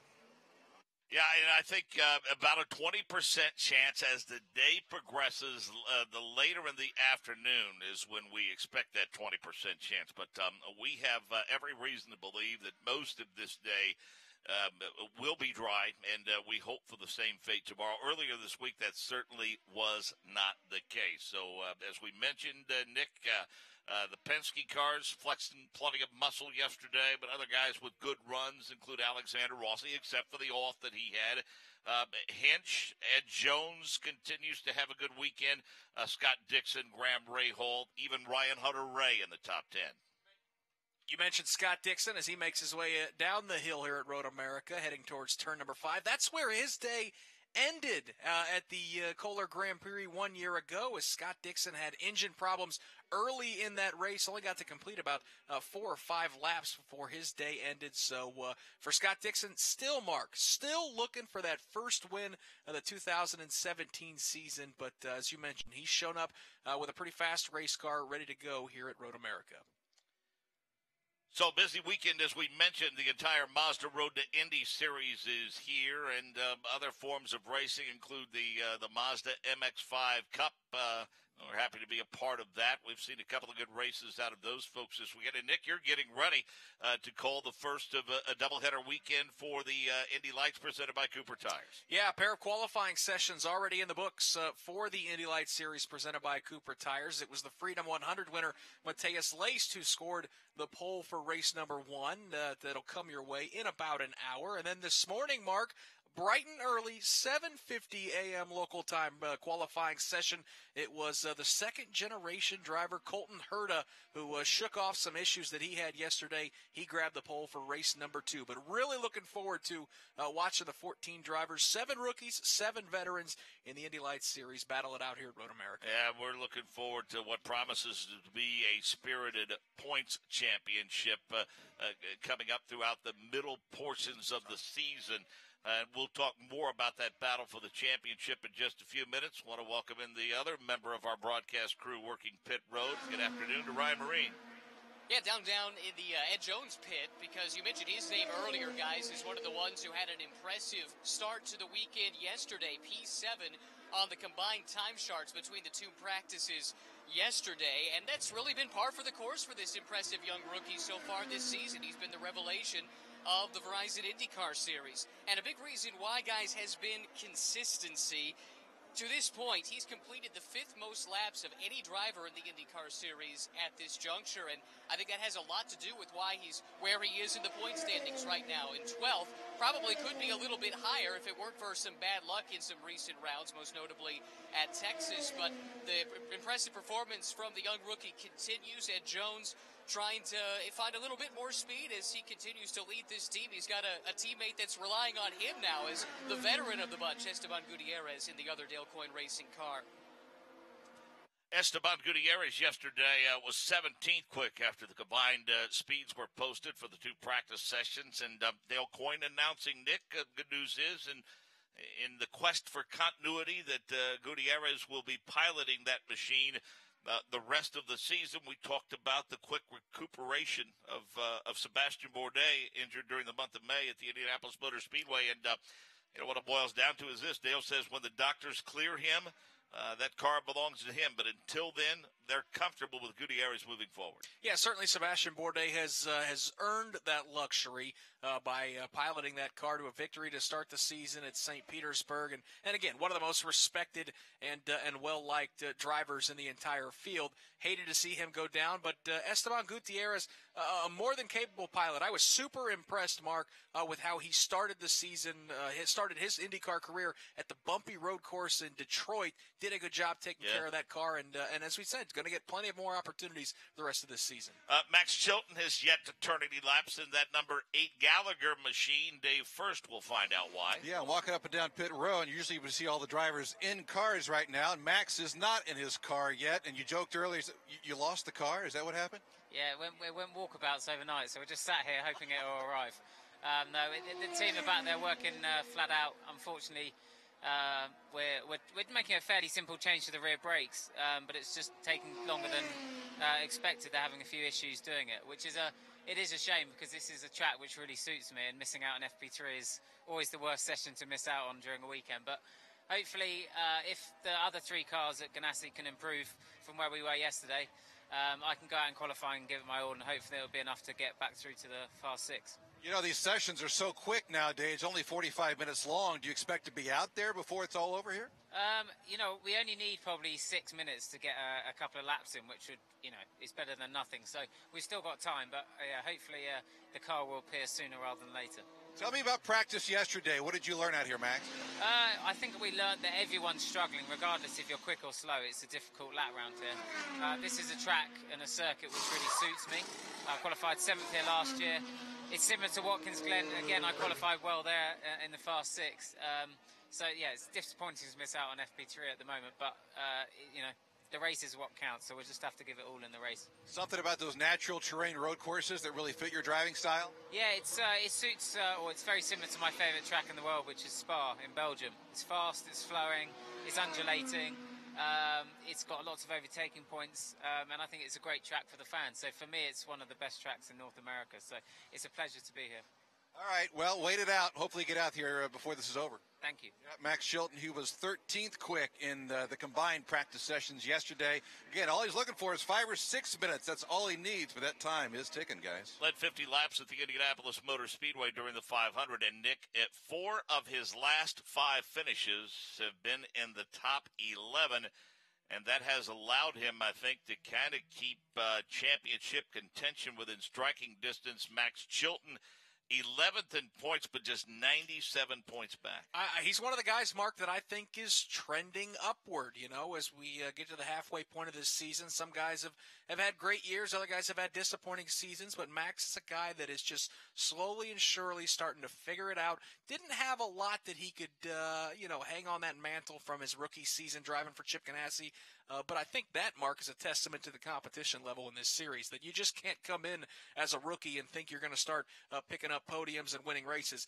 Alexander Rossi would disagree, as he won the Indianapolis 500. But both of those drivers, Mark, since after coming over here from Formula One, it's been struggles. Both Rossi and Chilton, though, I think are really starting to pick it up, and I think Chilton's going to be knocking on the door for some podium finishes. Jones is another one, and to that end, if you put those three together, you go back a couple of years ago, here these guys are in the conversation now in terms of being in competition for wins and top fives and top tens, and my gosh, just 2-3 years ago, weren't even on the radar in terms of the Verizon IndyCar Series. It shows you how quickly your career fortunes can change. Yeah, it's pretty amazing where these drivers and these talents that come to the Verizon IndyCar Series, they come from all over the place. Ed Jones and Max Chilton were rookie teammates for Carlin Racing, for Indy Lights just a couple years ago. They did okay with that, didn't they? I think that worked out pretty well. And, of course, Ed Jones won the Indy Lights Championship a year ago. That's why he earned that scholarship from the folks at Mazda to move up and race in the Verizon IndyCar Series. But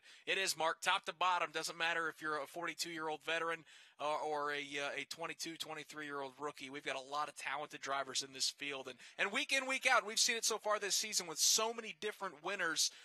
7 out of 9 races now? We've had different winners. It is tough to find your way to victory lane. And guys like Scott Dixon, Helio Castroneves still haven't, tasted the thrill of victory yet this year. Watching the only repeat winner, a good view of the in-car cam from Graham Rahal working his way around the course. He's currently 4th quick in timing and scoring while we continue to watch Graham and others go through the paces of this third and final practice session. Let's go back to pit road, check in with Ryan Marine. Pit road, a busy place right now, as is typical in these practice sessions. Cars venturing out onto the racetrack to get a taste for the racetrack, a sense for the setup, and then come in to make some adjustments. In front of me, Marco Andretti's crew hard at work in the back of that car. James Hinchcliffe's crew working on the front of that race car and now reattaching some of the front cowling.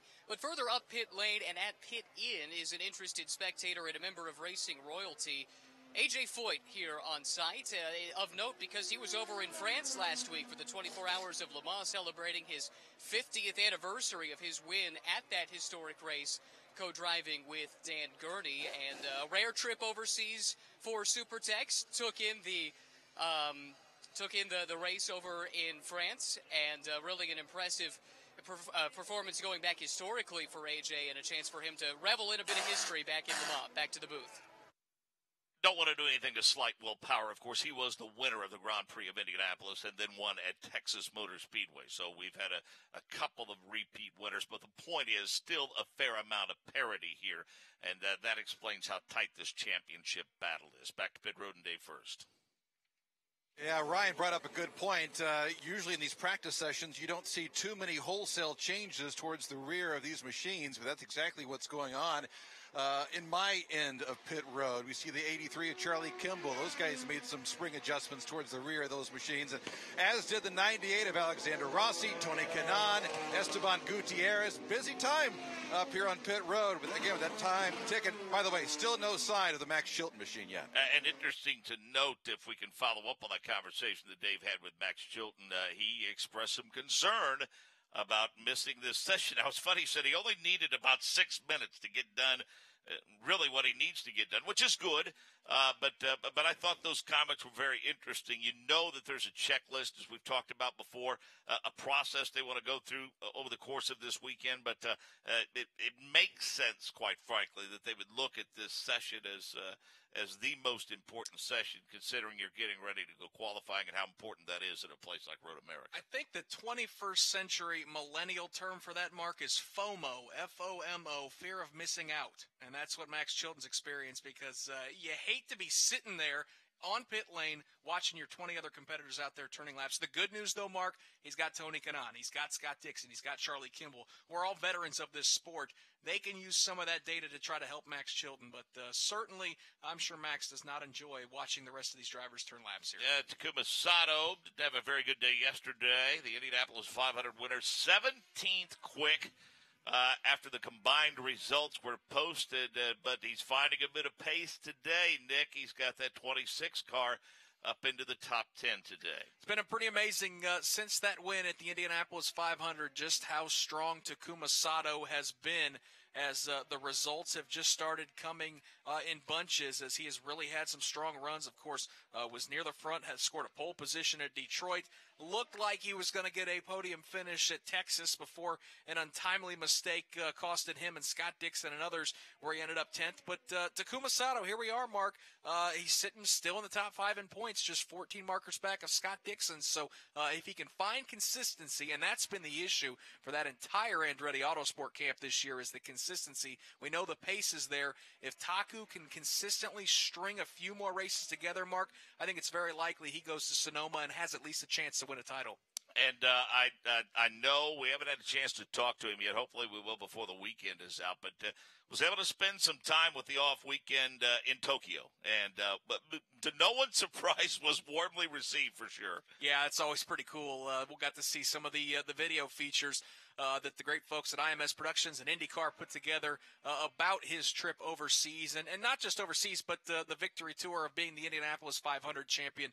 Takuma has been so well received, so gracious. It's a great personality that I think all of us within the Verizon IndyCar series always knew that Takuma was a very, cuddly, nice personality, a great guy to talk to, great guy to get to know, but everyone across the United States and around the world getting to see that as well, Mark, as he will, for a calendar year, be known as the defending Indy 500 champion. It's interesting about that, Nick, because in the post-race interviews that I did with some media outlets in the week following the Indianapolis 500, the question, you get asked every year, whether it's Alexander Rossi last year or Takuma Sato this year, people say, well, do you think it was a popular win? Do you think it's good for the series? Bottom line is this.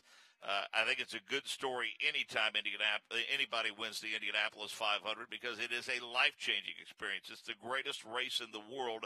And as Simon Pagenaud said when he won the Grand Prix of Indy the first time, said, when you win at Indy, it changes the way that people describe you and introduce you and whatnot. And regardless of what form of motorsports you win in, but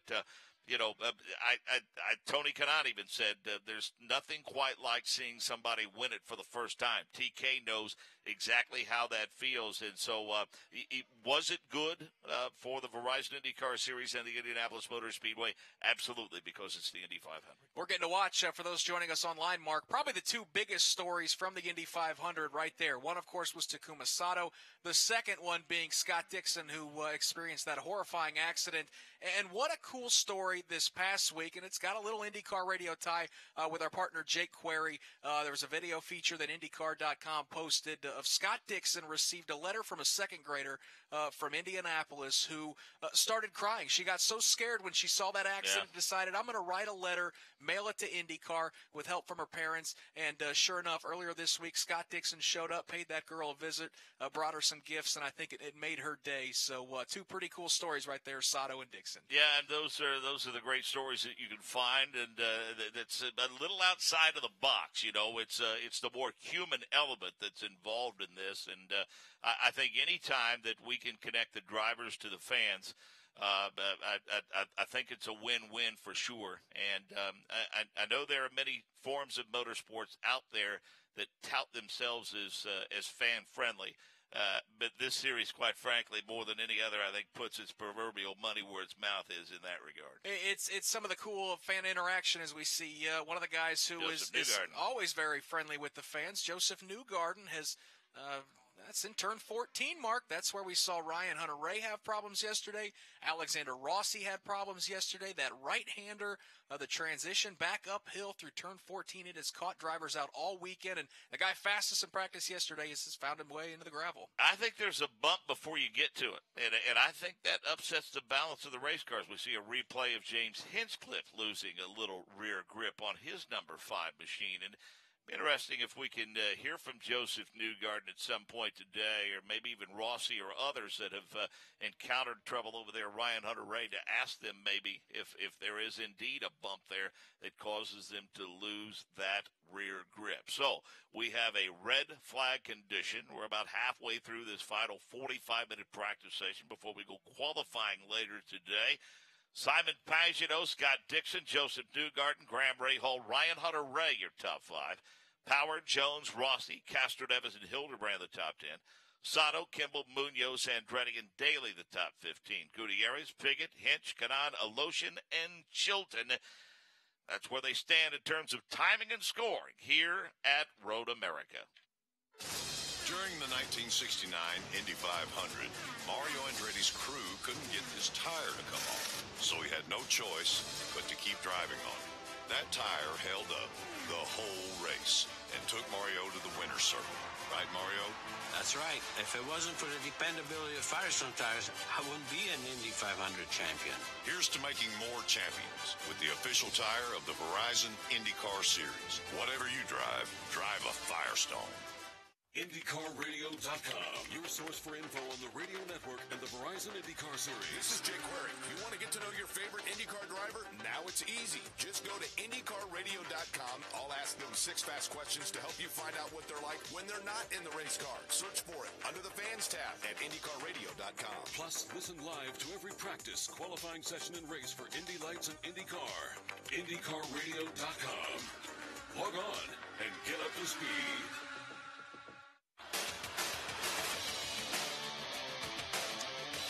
They have retrieved Joseph Newgarden from the runoff area in 14.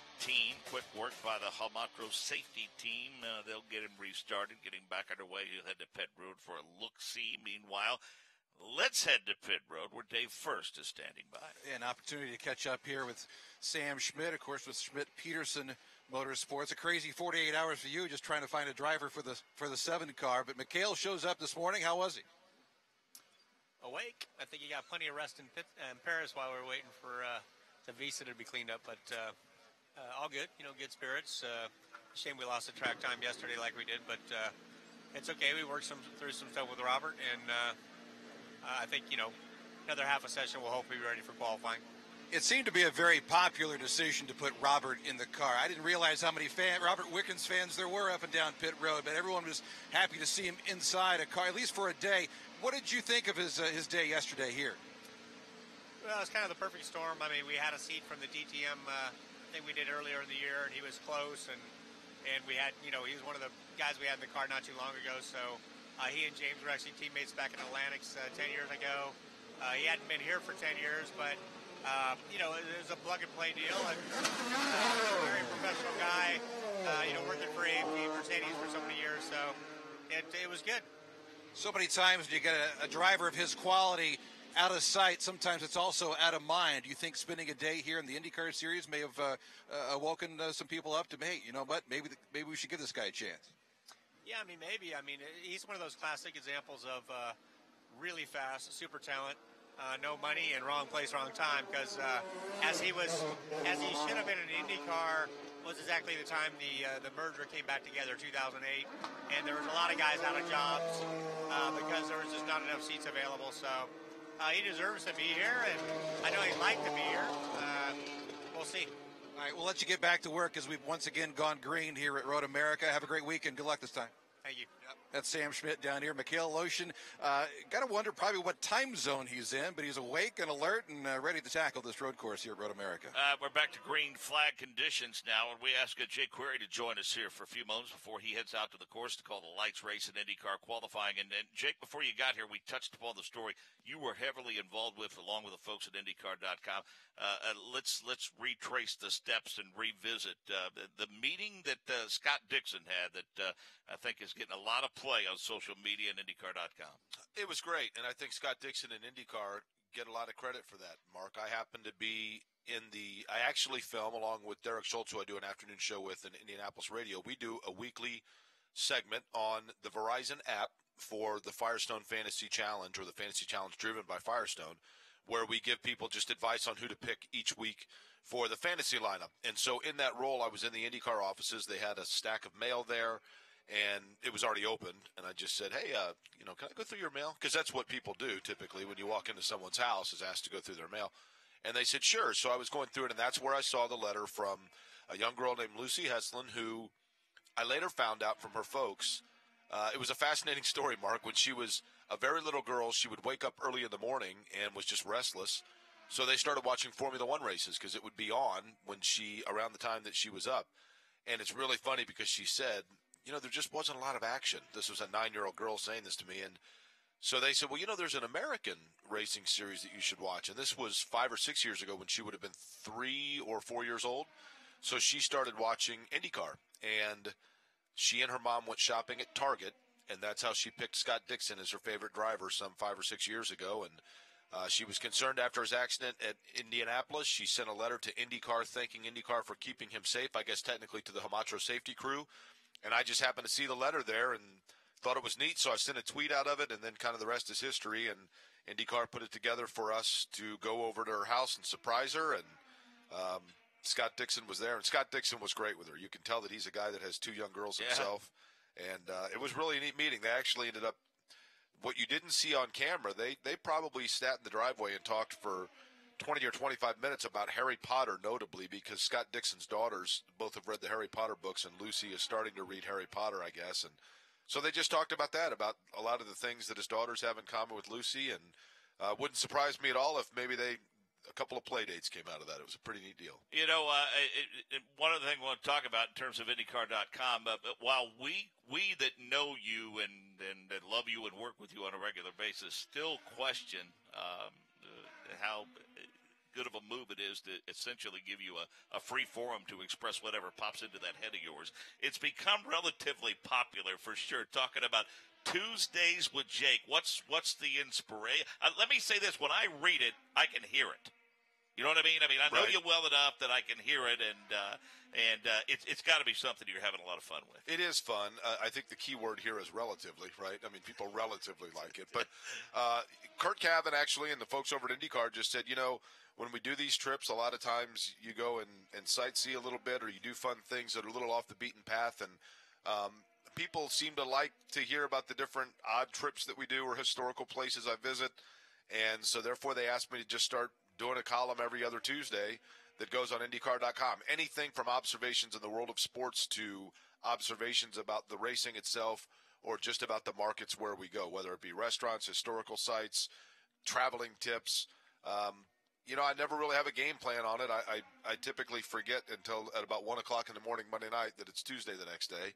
So I put something out, and it is flattering that people enjoy it, and it's also good to know that my mom goes on there and clicks like 722 times because they keep track of that kind of thing, and my mom thinks that's good for business. So as long as she's going to do that, we'll take it. Well, you and I went out yesterday where you're getting ready to go now. Give folks a sneak preview of the panoramic view you will have of this facility later today for Indy Lights racing, then IndyCar qualifying, and then both races tomorrow. This is, I'll tell you what, this is a win-win weekend for a couple of reasons, Mark. Number one, from a year ago, the crowds here, the weather here, it was all so perfect, and we understood why drivers wanted to come here because the racing's fabulous and the venue is fantastic. In addition to that, you're talking a 5.5-hour drive from Indianapolis, and I know that people listening are from all over, but Indianapolis, where the series is headquartered, so a lot of fans there. So it's an afternoon's drive, and with the race starting earlier tomorrow, you still get a chance to come up and then get back home Sunday night, get ready for work, and get a good night's rest before work on Monday. But the facility itself, I'll tell you, I'm down there where all the campers are, the cornhole players. Turn number 8 is what technically you would list it.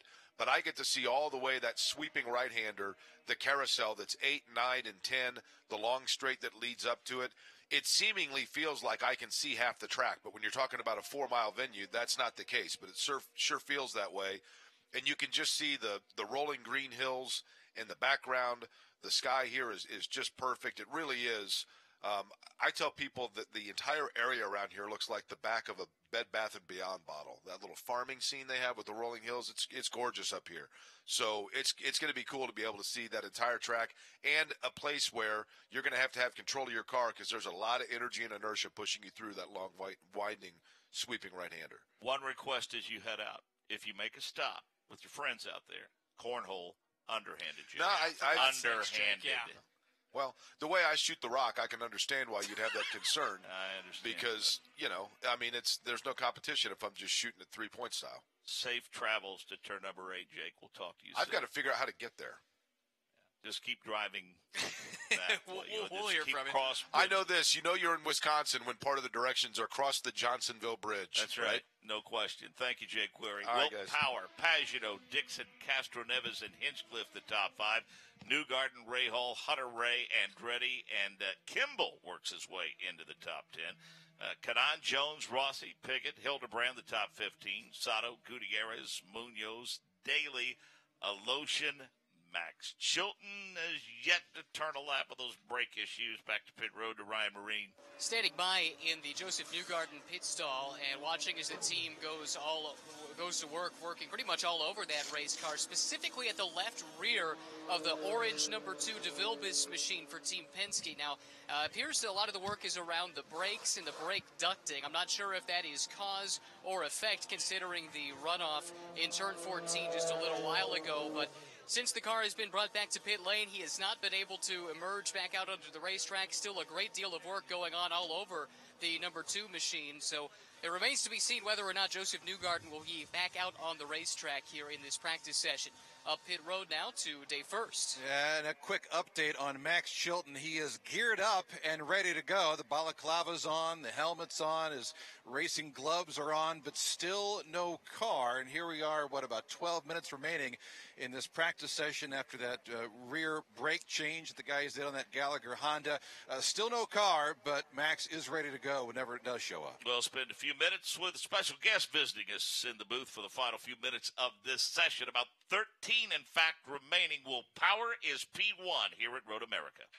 Hi, I'm Mario Andretti. To promote the Firehawk Indy 500 tire, Firestone asked me to describe what it feels like to win the world's biggest race on Firestone tires. I would say it feels like vroom, vroom, vroom, vroom, ba-dum, vroom, vroom, vroom, vroom, vroom. And that's pretty much it. Whatever you drive a Firestone.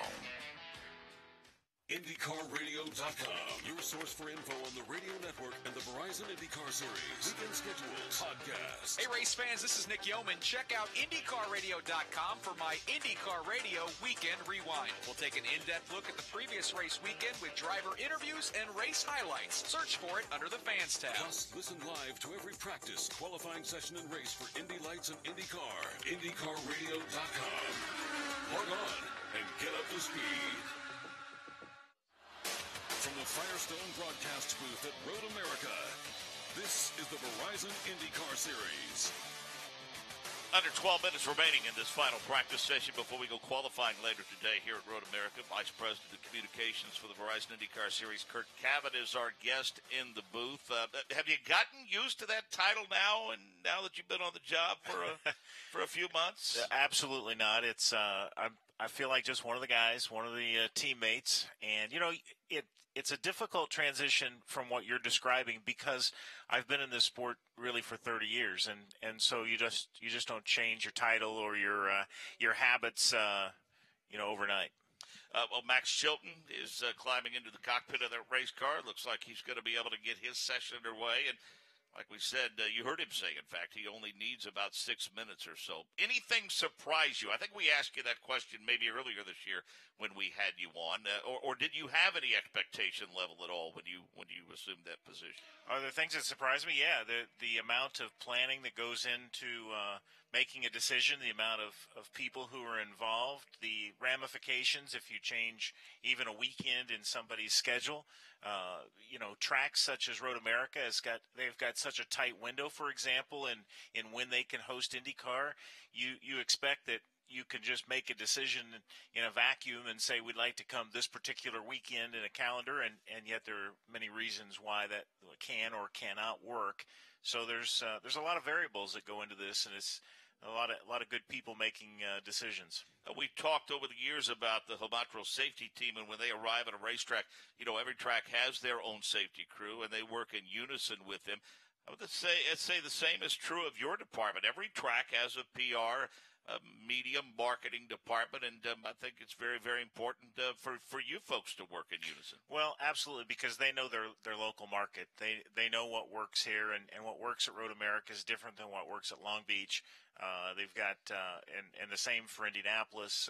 The good thing is you've got stable staffs that have worked together for a while, and John at this place is really good. And George, the track president, really engaged in the process. So when you've got a core of people in a track, it's very helpful. 9 minutes remaining in the session, and Nick, slowly but surely, we're seeing kind of a repeat of yesterday. Team Penske moving toward the top of timing and scoring.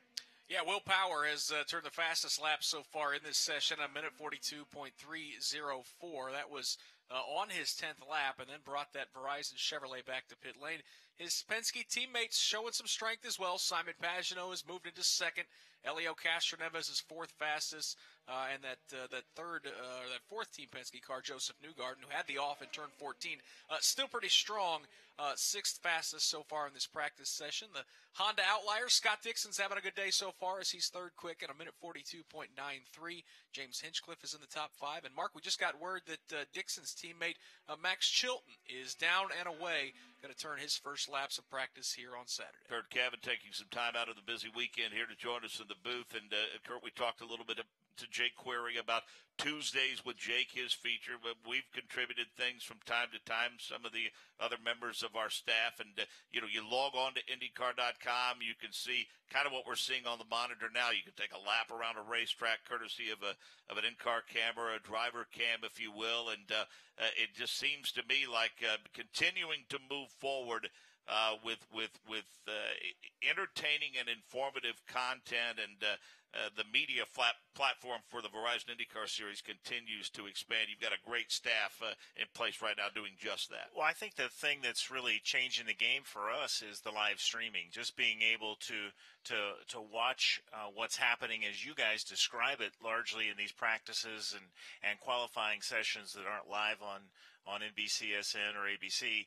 It's really an engaging process. The Fernando Alonso experiment on May the 3rd just surprised all of us just how much consumption of that content there was. And we saw big numbers yesterday. In fact, I'd hate to repeat them because I just heard them and didn't write them down. But big numbers yesterday, people attracted to the streaming at Road America and can follow along in a variety of platforms. One of the things I've been trying to say to people is the fan base is out there. They're just consuming in different ways. It may not be the traditional TV all the time for people. Maybe it's live streaming, maybe it's radio, maybe it's .com, Twitter, social media. But I think the audience is there. Pretty happy with the stable of drivers that we have and their awareness of using those social medias as conduits to the fans? Well, they're pretty good. In fact, they're better than most sports, but they still have a long way to go to continue to show people what they're engaged with on a day-to-day basis. Some guys are terrific. Hinchcliffe, Graham, for example, are two of the leaders. We got to get everybody engaged, and that's the challenge. How about the 21 machine of J.R. Hildebrand? We saw him, Nick, look like a sprint car at a short track. Yeah, that was down in near Canada Corner, turn number 12. Hildebrand, 12th fastest so far, getting that car a little sideways. His teammate going to move over and let Ryan Hunter-Reay by. Spencer Pigot back behind the wheel of that number 20 Fuzzy's Ultra Premium Vodka Chevrolet. ECR car struggling a bit so far this weekend, Mark. 15th and 16th in this practice session. And that's kind of what we've seen from the Chevy camp. It's always going to be Team Penske as the heavy hitters. Shout out to Carlos Munoz, though, doing a nice job, reflexing the bow tie as well. He's ninth fastest in this practice session. But, yeah, J.R. Hildebrand, that's a little too loose, Mark, at the exit of turn number 12. Kurt Cavan, our guest, and Kurt, the conversation continues to build toward the anticipation. When will that 2018 version of this chassis engine combination, when again will it start to hit the track and get some testing? Well, first chance we're going to have to see it's going to be at the Speedway, Indianapolis Motor Speedway on July 25th. Reveal that day, and then a 2-day test the 25th, 26th, and just a few days after that, we'll see the road course version at Mid-Ohio. I believe that's Tuesday after the Mid-Ohio race, which I think, if I look at the calendar, is August 1st for that test. So very quickly, we're going to see oval configuration and road course configuration. I think you're going to like it. You've seen the kind of the reveal in terms of images and designs. You're going to see a car lower. You're going to see a car that looks zoomier. I like that word. I think it's going to look like something we've seen in the past, and I think it's going to race better because we're going to have less turbulence behind the lead car, and that's going to allow the trailing car better passing opportunities. As is often the case in motorsports, a dollar and cents business for sure. Is there a financial component that'll be beneficial to these teams moving forward? Absolutely. I think the teams, while there obviously is a little bit of initial expense, I think they're going to find in the long run this is going to be, and maybe not even the very long, more in the short term than you might expect, they're going to find a cost savings as well. Nick Yeoman, again, we have the benefit of a multi-screen monitor here, and we're watching the ragged edge, simply. The three of Elio Castroneves wide off of 14 and had to gather it back in after a trip through the grass. Yeah, I don't think the groundskeepers here at Road America are going to be too happy with Elio. Swing a little wide through turn 14. That's one way to get that car back to pit lane. We also saw Alexander Rossi take the long way around Canada corners. So that's the thing, though, Mark. I've always been amazed with these drivers in the practice sessions, and Scott Dixon's one of them that we've noticed for years. We'll test the limits of these racetracks. We'll take that car into the runoff area, and then once we go racing, don't be surprised if these guys are picture perfect, corner after corner after corner. These practice sessions, this is where you can kind of work and try different lines, try different braking points, and they're going to make those minor mistakes. But, boy, when we go racing on Sunday, the guys that are in the top 5, top 10 competing for wins, they're going to be perfect all afternoon. Kurt Cabot, our guest, and Kurt, last year a return to Road America, a return to Watkins Glen, an announced return to Gateway, which will take place very, very soon. That leads me to looking at the schedule for 2018, not expecting a scoop or a reveal right here for a number of reasons of which we know, but can we at least expect the 2018 schedule to be very similar to 2017? Yeah, one of the things we always cried for, let's say over the last 10 to 15 years, is we wanted continuity. All of us fans, we want to be able to know that this time next year we know where we're going to go. We want to go to this track or that track, and so I think one of the things that I've liked about the schedule the last couple years is this continuity. Many of the racetracks had signed up for multi-year deals, so I do think you're going to see that continuity. But you know, I come back here as a race fan and watching these cars at this racetrack, they're able to really show what they've got. The drivers and can really maximize the cars here, the long straightaways, the very quick corners. Sometimes, and it happens in all racing series, the racetrack is maybe confining to the cars and the equipment. This isn't one of those places. You get to see all that these race cars can do in various points of this racetrack, and I think that's what makes it exciting for me. And from a fan's perspective, Curtin, driving around these grounds, I think the promoters understand that sometimes that in this fast-moving society, the attention spans are very, very short. So let's face it, from the time we get here at 6:30, 7 o'clock in the morning until 5:30, 6 o'clock in the evening, not much downtime at Road America this week. Yeah, and they you know, one of the best, my favorite parts of the racetrack is that long back straightaway and all the little action places for that for the cars to watch from.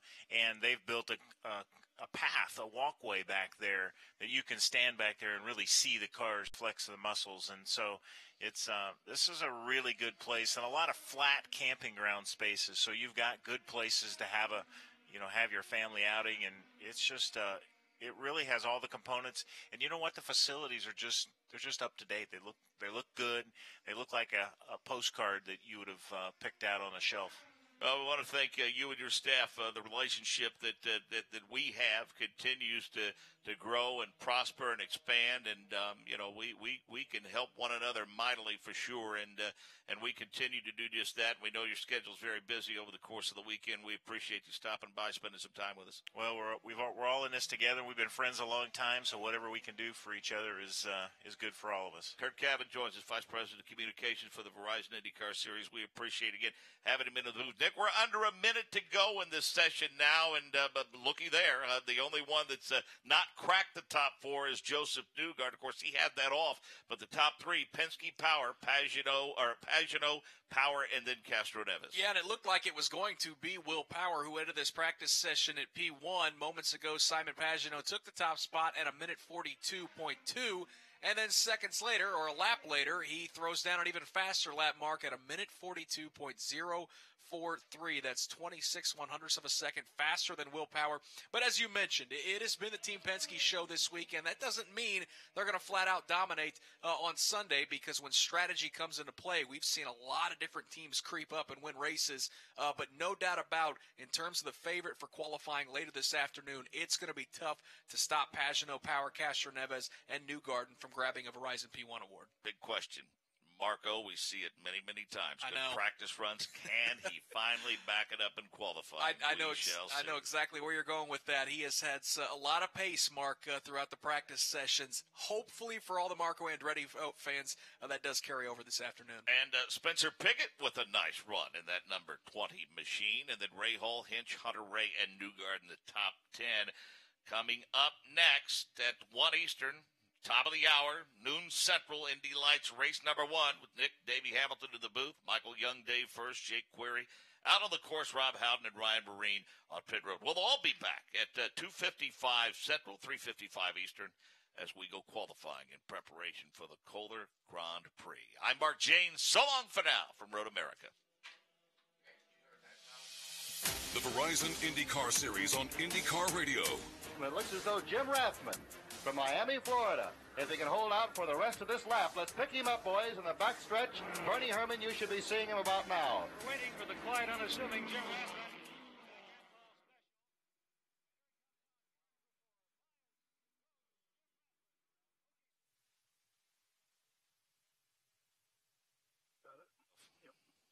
Okay, thank you. Hello, hello. Hello. Hi, Donald. How are you? Hey, is this Mark? Yes, it is. Hey, how are you? I'm doing well, thank you. All right, so you want to chat a little bit about your trip up here? Yes, okay. We're in Green Bay. Okay. And actually, I made my debut at Elkhart Lake yesterday. As much as I'd watched it on TV, listened on the radio, I'd never been to the track. Okay, hold on. Let me go ahead and get started. We're up here to just talk about, the 101st. It's just still within our recent memory. Hey, Donald. And just talk about the upcoming races. And we're going to be going to Iowa next week and talking about the Newton event, which is on July.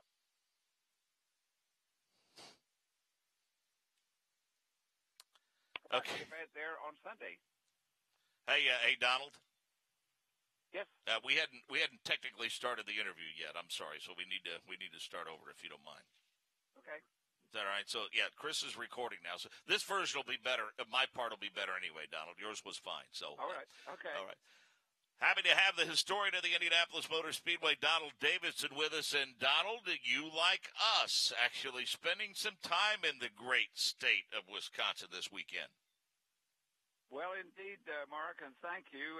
Unfortunately, I won't be at the race at Sunday because I'll be back in Indianapolis. But we came up last night and did a couple of interviews, and then we're making an appearance today in Green Bay at the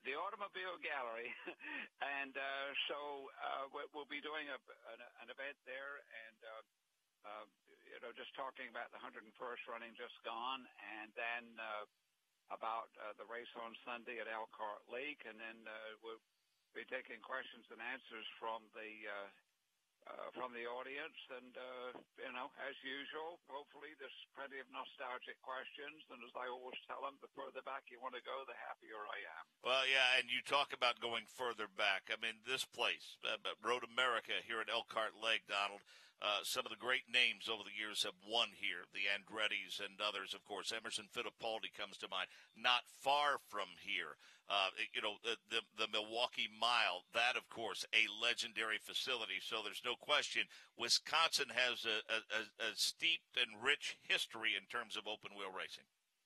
Oh, yes, absolutely. And just the Elkhart history is very interesting because it's rather similar to Watkins Glen in that it began with racing through the streets in the town until it was decided maybe we shouldn't do this. And so the circuit that they have is so picturesque, and it's wonderful to watch.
Listen up, race fans. You can now upgrade your IndyCar experience right from your seat. Download IndyCar Mobile. Enhance the way you watch like never before with access to in-car cameras, telemetry data, audio feeds, and more. With IndyCar Mobile, your phone puts you in the driver's seat.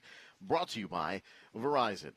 Borg Warner is proud to be a long-standing partner in the Verizon IndyCar Series. As a leading innovator of powertrain technologies, Borg Warner helps vehicle manufacturers all over the world improve fuel economy, reduce emissions, and deliver great performance. Borg Warner, driven to create a cleaner, more energy-efficient world. Visit the Team Chevy displays to learn more about the latest vehicles that Chevrolet has to offer. Take the Chevy Challenge and receive a Team Chevy gift. To learn about the entire lineup of Chevrolet vehicles, visit your local Chevrolet dealer.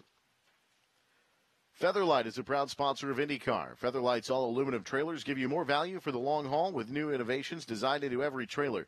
Check out what's new in the Featherlight lineup at one of their over 200 dealers across the country, or visit fthr.com to find out more.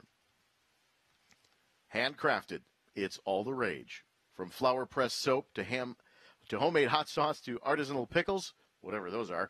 Well, Firestone Complete Auto Care is glad it's catching on because they've been handcrafting repairs since 1926, and their 4,000 ASE certified technicians work hard every day to help keep cars running like new. Before people were making organic greeting cards and rock jewelry in their basements, Firestone Complete Auto Care has been hard at work in the garage, tightening, torquing, wrenching, performing maintenance, doing repairs, and installing tires. Sure, robots might help build cars, but it takes human hands to keep them running right, and you want your car to run right, right? Keep your car running newer, longer. Put it in the hands of the technicians of Firestone Complete Auto Care. Visit your local Firestone Complete Auto Care and get a $60 Visa Rewards card on a set of Firestone tires available now through July 9th. Whatever you drive, drive a Firestone. Visit driveafirestone.com or see store for details.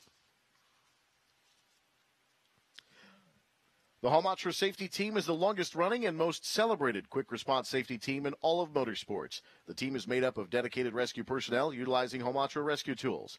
The team provides on-track fire and rescue efforts for IndyCar, the only racing series featuring a dedicated, traveling safety team. Haumatra proudly supports the Haumatra Safety Team and is the official rescue tool of IndyCar.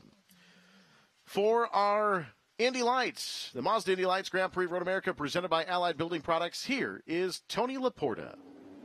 Yeah, thanks a bunch, Eric. We're down here on pit lane. It's a beautiful day here in Elkhart Lake, Wisconsin, and I'm with a beautiful person, a good friend of mine, Shelby Blackstock. How much fun are you having here in Wisconsin this weekend? Oh, it's always a good time to be back up here in Wisconsin. I mean, great racetrack, great town. Good to be here. So this track is going to lend itself. We've already seen through USF 2000, Pro Mazda, Global MX5 Cup. You can race here. Where are you coming from on the grid, and do you believe you'll be able to battle with these guys up front? Yeah, we're starting a little bit further back than we want to. We start in 7th. But, yeah, we should be able to race here. Long straights, so it's very easy to get by in the straights, especially with the push-to-pass that Mazda gives us. So it should be a good race. Shelby Blackstock driving for Belardi Auto Racing, coming from 7th on the grid in that red number 51 car. Shelby, thanks a bunch. Thanks for having me, Jim. We're going to talk to Neil Alberico here shortly. Carlin Racing starting P2. Sounds like coming off the front row. So what do you got for the race here today? Round number 8 of the championship. Yeah, it's just halfway point. So the Carlin guys, my teammates, on pole. So we're both on the front row. So we have a lot of control on the start. So just make it clean. This track is a lot of fun to race on, it looks like. Are you having fun out there this weekend? Yeah, Road America is a great place. I'm so glad IndyCar put this place back on the schedule. You've had a great year this year, knocking out some podium finishes at the beginning of the year at St. Pete. And just so people here at Road America understand, the Mazda Road to Indy, presented by Cooper Tires, a very unique ladder system. It's designed to take drivers out of go-karts, produce them through USF 2000, Pro Mazda, and then here where you're at, the Indy Lights Championship. And then should you win the championship this year, you're guaranteed 3 races in the Verizon IndyCar Series next year, one of those being the Indianapolis 500. Just talk about the kind of development system that the Mazda Road to Indy really is. Yeah, the Mazda scholarship's great. What Mazda and Cooper Tires have done to create the Mazda Road to Indy is huge. It's I've made my entire career off of it. So one step from the top, and we're going to try and get there. Yeah, you're right. You've run through all 3 of the championships. You hit on the scholarship checks. Mazda writes a check to each champion of the 3 divisions to get them to the next level. It's a pretty unique system. There's really nothing else in the world like the Mazda Road to Indy. Not at all. I mean, a way you can win your way to the front, win your way to the top echelon of American open wheel racing. There's nothing else like it. That's the best way to put it, I think. You put a pretty good spin on that. You can win your way to the top, of course, being the Verizon IndyCar Series. Neil Alberico starting P2. You've got a great year going here so far. We're right at the halfway point. You're starting P2 for round number 8. Best of luck, and I'm going to use that win your way to the top, if that's cool with you. Yeah, thanks, Tony. Neil Alberico with Carlin Racing there on the front row, and he'll be coming from P2 to kick things off today. There you see a live look of our grid. Let's talk really quick to Mateus Leist, as we're going to call drivers to their cars. Mateus, really quickly, we're going to jump in here talking to Elio Castroneves. What's he got to say to you? Any advice? You're coming off a big win at Indy, the Freedom 100. What do you got for him today? Yeah, of course. He gave me a few advices for the race today. And, yeah, we are a great moment now and really looking forward for this race. And we will try to keep this 1-2 for Carlin. All right, Mateus Leist again coming off of a huge win at round number 7 on the oval at the Indianapolis Motor Speedway. Mateus starting on pole next to his teammate Neil Alberico. Mateus, thanks for the time. Good luck. Again, that was Mateus Leist talking to IndyCar veteran and fan favorite Elio Castroneves, giving him a few pointers. We are getting ready to go. Once again, drivers to your cars. Again, we need drivers to your cars. We are getting ready for the Mazda Indy Lights Grand Prix of Road America presented by Allied Building Products. Round number 8 of the 2017 season. And as our off-pole starter Neil Alberico said, here at the Mazda Road to Indy, you can win your way to the top, literally. The champion of this category at the end of the year when we get to Watkins Glen, New York, is going to receive the opportunity to run in 3 Verizon IndyCar Series races in 2018. So once again, folks, it's round number 8. It's the Mazda Indy Lights Grand Prix of Road America presented by Allied Building Products. We are getting ready to go racing here at Road America.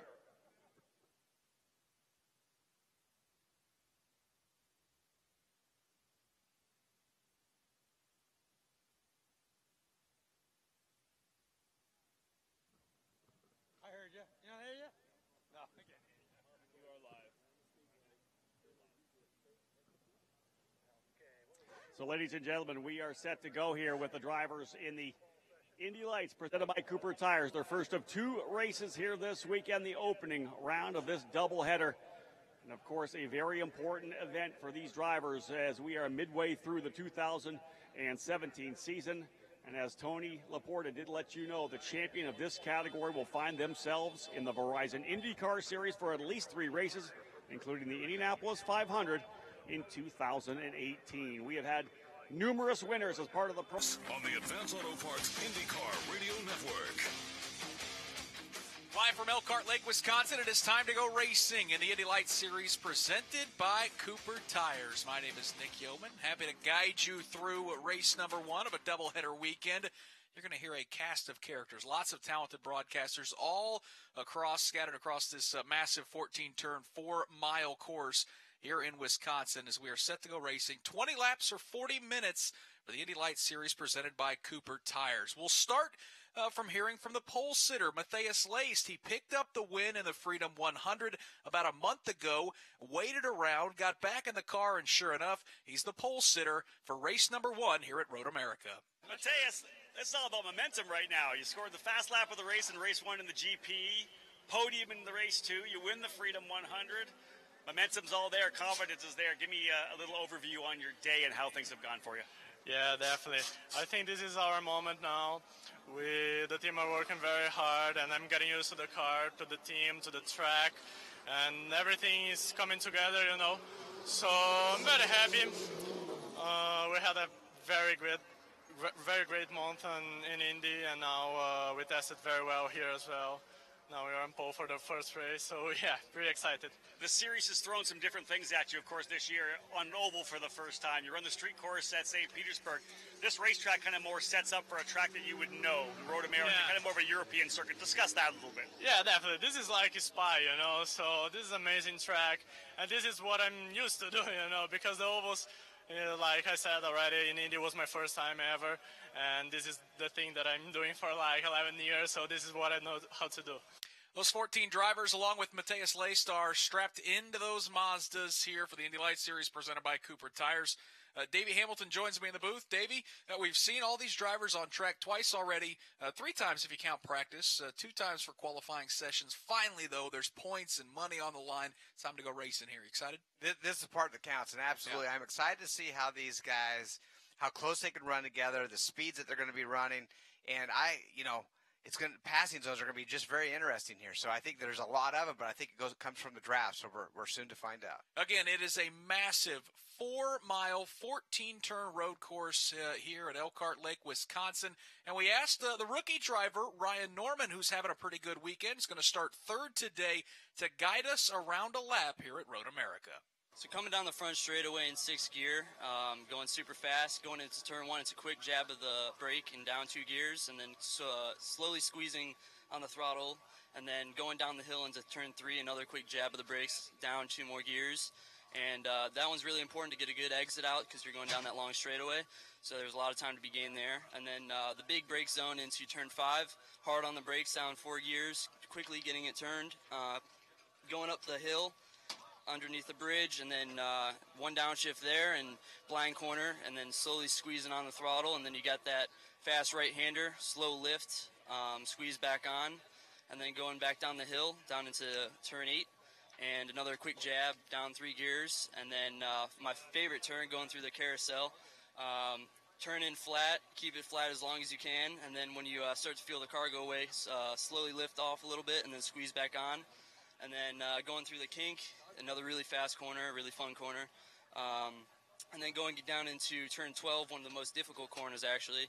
Hard jab on the brake, down 3 or 4 gears, depending on if you have new tires or not.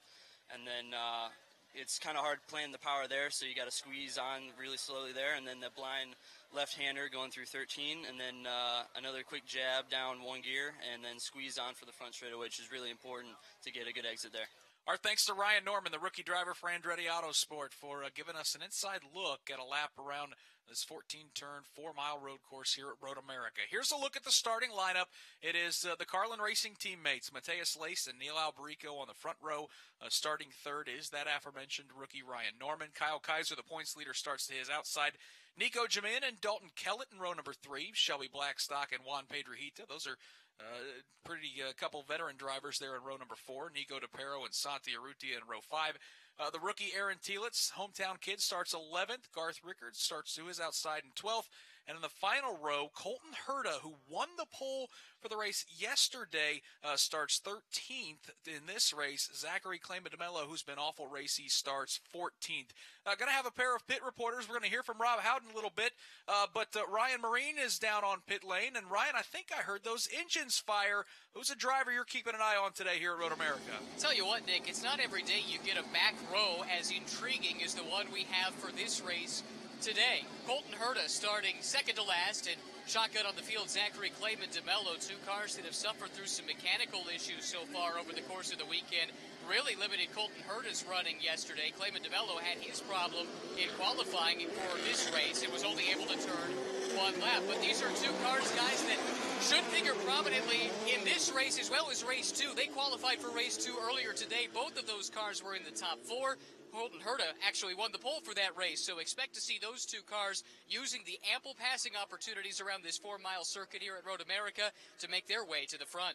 Thank you, Ryan Marine. Really looking forward to this race. We've got 3 talented broadcasters out on the course. And Michael Young, you're down there in turn number 1. We're going to get to you quickly because with just one parade lap, you're going to see those drivers just once at pace speed before we go racing here. Yeah, I tell you, Nick Yeoman, it is night and day different from yesterday. I was about to shed my coat. Glad I kept it on. It is very breezy here in turn 1, about 3/4 of the mile from turn 14 down to turn number 1, a 60-degree turn as they go over the Briggs and Stratton Tunnel, down to turn number 3, then through turn number 4. Well, they'll run into the view of Dave First, who's down at turn number 5. Dave?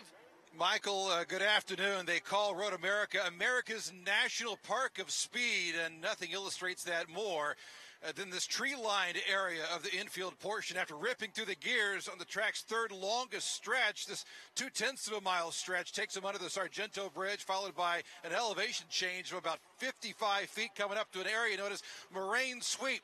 Full song as they go hard in the brakes, entering turn 5 as they negotiate that 80-degree left-handed turn. From there, it's back uphill. Another elevation change, this time upwards of 40 feet, passing under the Corvette Bridge. We've got a great view as we sit high atop Mazda's hospitality before heading things off to our Jake Query. Hi, Jake.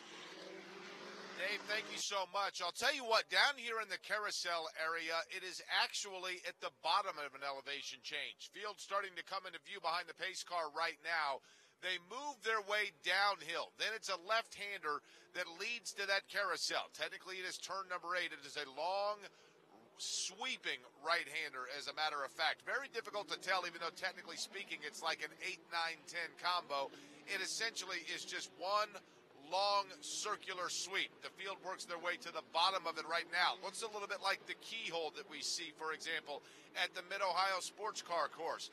But when they work their way to the bottom of it, they've got a long straight before they take another right-hander that is out of the view of the carousel. It is breezy here at this end of the racetrack, but it is a gorgeous day. Michael Young was correct. The jacket, as high as I am, is certainly needed, but it's worth it, Nick, with this spectacular view. Oh, Michael, Dave, Jake, have some fun out there. We're looking forward to a good race here. 20 laps, 40 minutes. Let's bring in the Mazda Road Indy insider. Rob Howden is reporting for duties on pit lane. Rob, talented, fast race car drivers littered throughout this field front to back. This is going to be a good one. Such a tight field, Nick. Just great drivers from top to bottom, very tight. One of the parts of the racetrack that they are very concerned with that I talked to was down in turn 14. We've seen a number of issues there. There's a transition coming between old pavement to new pavement, less grip over to more grip. There's a bump coming in there as well. A lot of drivers having a bit of trouble when they're turning in. The car's starting to rotate as those front tires grab so quickly. And again, that's a part of the racetrack that we need to be watching today. Appreciate it. All those voices, you're going to hear them describe this race here at Road America. Those 14 drivers have lined up in 7 rows of 2. A pair of teammates on the front row. They're going to accelerate right away out of turn 14. Laced is going to grab the lead. Alberico is going to duck behind. Now Alberico is going to pop to the outside. Kind of a disjointed start, Michael Young, as they head to turn 1 for the first time. And Ryan Norman is the driver who really steps out of line. He makes it too wide as he swings to the outside of Neil Alberico. Actually makes contact with Alberico's front wing. So Neil Alberico dropping back about 6 car lengths. Other than that, clean through turn number 1. Well, we continue to wait under that Sargento Bridge before we see this field of 14 make their way down the Moraine sweep. It's interesting to see exactly where Matthias Lace is going to end up. The gap between he and the rest of the field. Now we see Lace as he makes his way downhill back through. There's Norman. There's the 18 of Kyle Kaiser. Then the number 5 of Santi Urrutia. Urrutia perhaps the big winner on that start. Jake Query.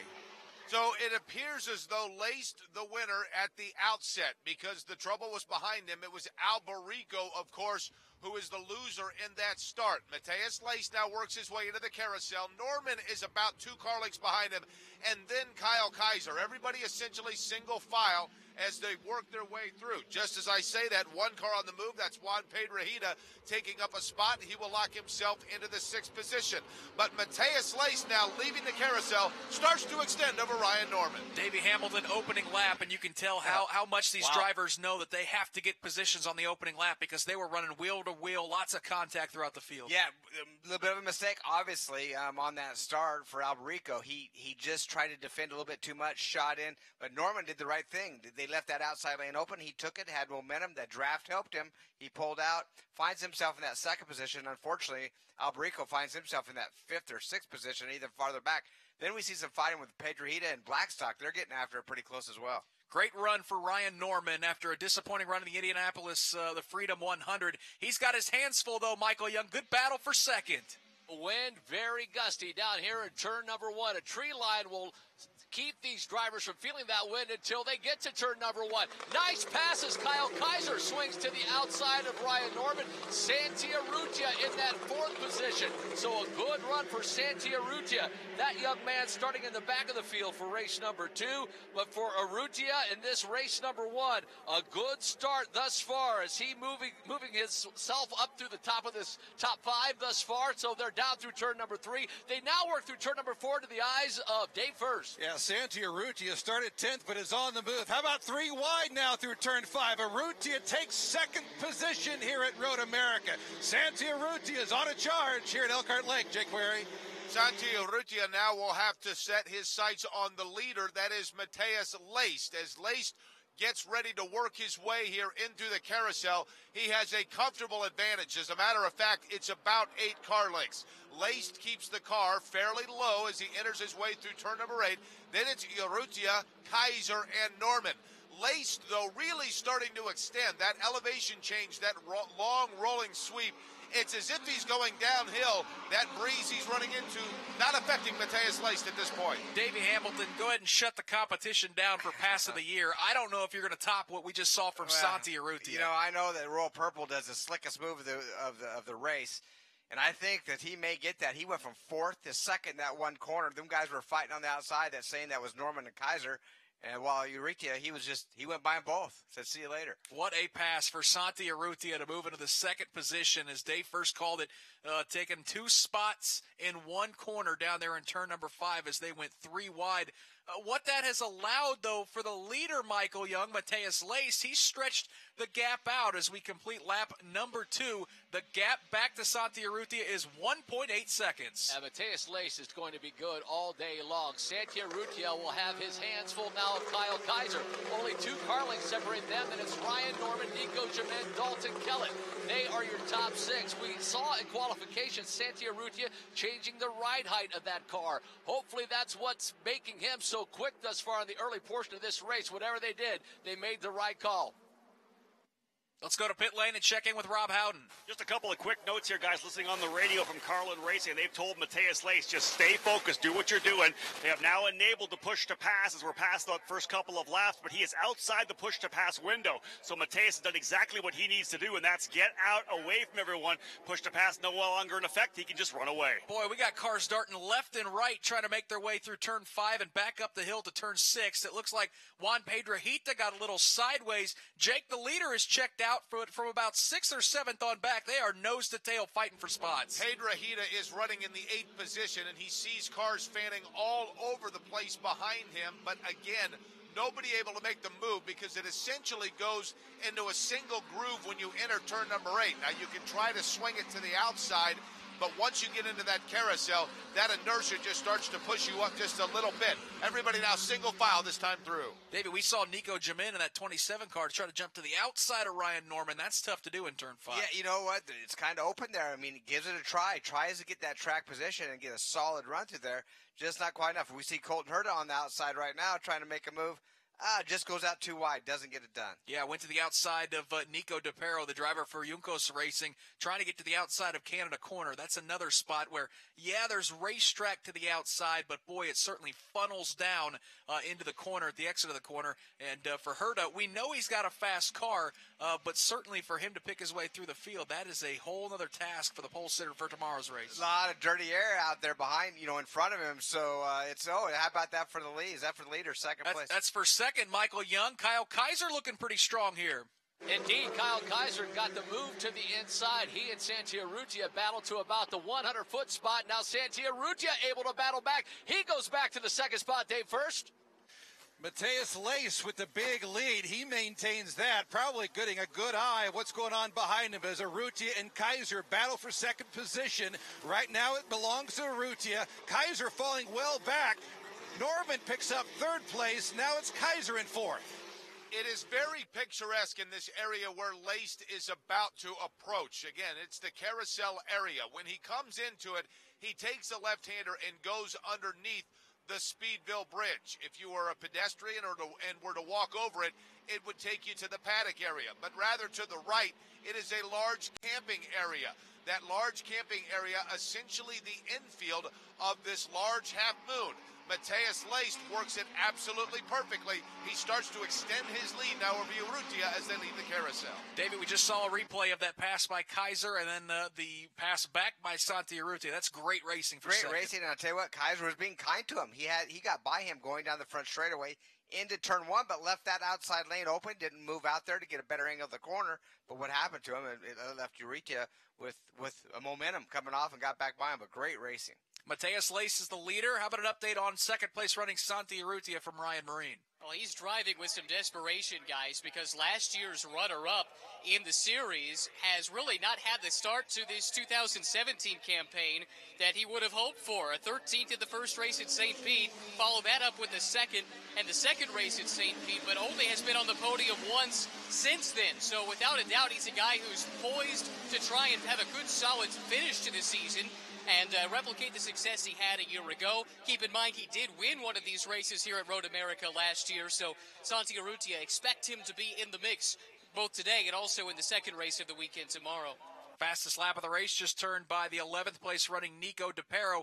Up front, though, Dave, first, Mateus Lace gap back to Santiarrutia is 2.6 seconds. It's not closing in at all either as Lace makes his way through turn 5. Then it's the 5 of Urrutia. Then it's Kaiser.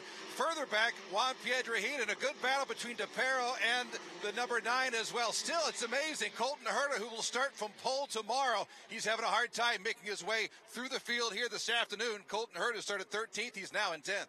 Looks like that gap between Urrutia and Lace might have shrunk just a little bit. Norman and Kaiser are also right there, keeping Urrutia within sight. But Laced, once they get to the bottom of the carousel, that seems to be the area where that machine starts to pick up just a little bit. Because, again, sizable gap, now about 12 car lengths leaving the carousel area. Pretty good battle for third as Ryan Norman has that spot, and the points leader, Kyle Kaiser, all over the rear wing. Here they come down that Kettle Bottoms back straightaway towards Canada Corner, and Kaiser's going to take a look to the inside of Ryan Norman. Not enough of a run, though. That's going to allow Nico Jamin to close right up, Davey, on that rear wing. Yeah, he's making these gambles, and sometimes you lose the momentum, and the guy behind you is carrying it, and that's how he ends up really in fourth place right now when he was challenging for second. So Kyle Kaiser smokes that right front tire a little bit going through turn 14. Back up the hill come the leaders. First it's Mateus Lace, then it's Santiarrutia, but Michael Young, good battle for third. Here comes Kyle Kaiser to the outside. Kyle Kaiser trying to make the move around Ryan Norman. They are nose to nose as Kyle Kaiser now makes the pass around Ryan Norman. Nice move for him as they make their way around the Briggs of Stratton. Stratton tunnel. Further back, it's Colton Herta. He finally got around Zachary Clayman de Mello. It has changed so much since the beginning of this race, guys. The wind is now coming from the east to the west on the front straightaway. Hits them right square in the face going into turn number 1, and then they run down through those tunnel of trees back to day first. It is a hands-full type of day for these Indy Lights drivers. Yeah, Matthias Lace looks like he's on a qualifying run, is all by himself. Then Urrutia, then further back, Kaiser with the move there around Norman. That's the battle for third. Further back, Colton Herta is still dealing with some of the back markers. No, he's not moving up anywhere so far, Jake Query. So now the story to watch is that of Norman trying to get that spot back on Kaiser. That's because Urrutia still has a sizable gap back. As a matter of fact, Delton Kellett just got around Ryan Norman as they come into view. Shelby Blackstock will try to be the next to do that. So you wonder if perhaps there's not a problem, because within the last circuit, Ryan Norman came through in the third spot, went through a little bit of the grassy area, and now all of a sudden finds himself in sixth. Yeah, Davey, to Jake's credit, he can't see what we just saw, which was Ryan Norman. Lap 5 is going to be a forgettable one down that straightaway. Yeah, he got overtaken and just went too wide off that corner, got 2 wheels in the grass, which sucked him completely off the track. 4 wheels in the grass, had to completely get under control, get back on the track, so set him back 3 or 4 more spots. Yeah, as you mentioned, he got freight trained by Nico Jamin, and then Dalton Kellett took that 5th spot down into turn number 5, and now Ryan Norman trying to gather it back up as Shelby Blackstock machine, he gets a little bit sideways. Blackstock was trying to run down Norman, and now Michael Young, he's got his hands full of Juan Pedrahita, who slips by Blackstock for the 7th position. Yeah, Juan Pedrahita, now Shelby Blackstock starting to look on the outside. Battle with Dalton Kellett and Ryan Norman. Then it's Pedrahita, Blackstock, and the Neil Alberico machine. Immediately following them, Nico DePero, but they have strung themselves out just a little bit. But for Matthias Lace, since the start of this race, he has done nothing but check out from the rest of the field. A fantastic run for that young Brazilian. Yeah, I would argue that gap is widening just a bit as Matthias Lace continues to take control of this field. Urrutia, Kaiser, then further back, it's the 27 of Nico Jamin, and then further back, good battle towards the rear end, Jake Query. I want to say that's a battle perhaps for 9th coming your way here at Road America. And right now, the battle that is the most interesting to watch for me is that up front, because Matthias Lace has a sizable gap. That battle that you're talking about a little bit further back in the pack starting to take form a little bit more clearly. That's Shelby Blackstock. Blackstock has right on his heels the machine, one of those Ukos racing machines, as a matter of fact. But let me ask you this, Davey. These Indy Lights cars do not have necessarily the overall weight of course, the Verizon IndyCar Series machines. There's a very steady wind that whips here in the carousel area. It is coming at you as you enter the carousel. With these Indy Lights cars, are they just light enough that wind plays with you, or do you not feel it so much in the cockpit? Yeah, I don't think you feel it that much. I mean, I know it gets breezy down there for sure, and it can affect your lap time, but I don't think it affects the cars that much. These cars they're light, as you said, still have a lot of tire and a lot of downforce on them, Jake. So it could affect them slightly, but what affects them worst is all that dirty air in front of them that they're following these cars. That generates way more dirty air and rougher on your car than just the wind itself. We've completed 6 of the 20 laps, just starting lap number 7 here from Road America. This is the Indy Lights Series presented by Cooper Tires on the Advanced Auto Parts IndyCar Radio Network. Here's a full field rundown. It is Matthias Lace, the Carlin Racing pilot from Brazil. He is your leader. Uruguay's Santi Urrutia driving for Belardiardi Racing with a good second-place run right now. Kyle Kaiser is your points leader. He comes into this weekend looking to continue to lead that points battle. He's running in 3rd. Nico Jamin is 4th. Dalton Kellett is 5th. Ryan Norman runs in 6th. Juan Pedrahita is 7th. Neil Alberico is 8th. Shelby Blackstock runs in 9th. Aaron Telitz is 10th. Nico DePero is 11th. Colton Herta looks like he just got around Zachary Clayman de Mello. They're still battling wheel to wheel as Herta locks him up at the top of the hill. That'll kick Clayman de Mello back to 13th. Garth Rickards to 14th. Davey, for Colton Herta, the second-generation driver, we know he's got a fast car. Showed up this morning in qualifying for race 2 and put it on the pole. But, man, it really a testament to the talent level of this field that he's not able to march through the field. Yeah, absolutely. That is definitely part of it. And one thing that, when he was out in set that lap. We've seen that with Colton before when he's out front, man. He's been just a bullet and unbelievable fast and untouchable. But he got set to the back at the Grand Prix at Indy as well and couldn't make up that ground. And we kind of see it here, but in defense to Colton, he's a great race driver. He can drive traffic. He can drive anywhere. The car seems just a little bit free on exits right now. He just can't get powered down. I see the back of that car swinging around, and boy, they're fighting back there right now with Dave Clement DeMello and Herta. Yeah, this is a battle for the 12th position. And you're right. They are both sliding those cars around the racetrack. Clement DeMello looking for every lane and groove he could find to maybe get a run on Herta. Herta's car steps out at the exit of turn number 14. They'll charge back up the hill. Michael Young, those leaders are already past you. Keep an eye, though, further back. This battle for 12th is Herta's trying to hold off Zachary Clement DeMello. Their nose to tail, and now makes a move to the inside to Zachary Clement DeMello. He darts down and is able to make the pass around Colton Herta. He'll let it swing wide to the outside of turn number 1. They sweep across the tunnel, the Briggs and Stratton tunnel of 2, through number 3, and down to turn 4 and 5 to Dave First. Yeah, it looks like Garth Rickards also made up a couple of positions getting around Herta, so put Garth Rickards to 13th, and it's hard to believe the pole winner for tomorrow's race is now dead last in this race. 2 wide between the 31 of DePero and the 51 of Shelby Blackstock, and now you see the 98 finally, Colton Herta. He's still hanging on to 13th here at Road America. That's the thing about racing, Dave, that we just never know. Sometimes you chase the track, sometimes the track chases you. Colton Herta seems to have been able to have experienced both ends of that spectrum so far in his very brief Indy Lights career. Matthias Leist has been one who has had the track firmly in his control so far today.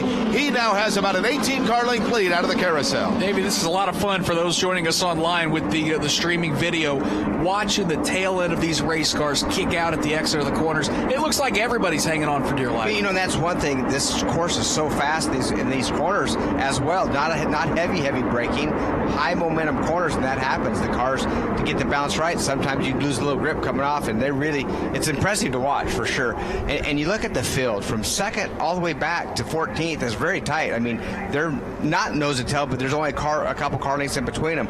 Leist is the one, he's gone. I mean, he's checked out right now. Yeah, he's awful quick. Matthias Leist, the Brazilian, completes lap number 8. His gap back to Santi Urrutia is 3.6 seconds.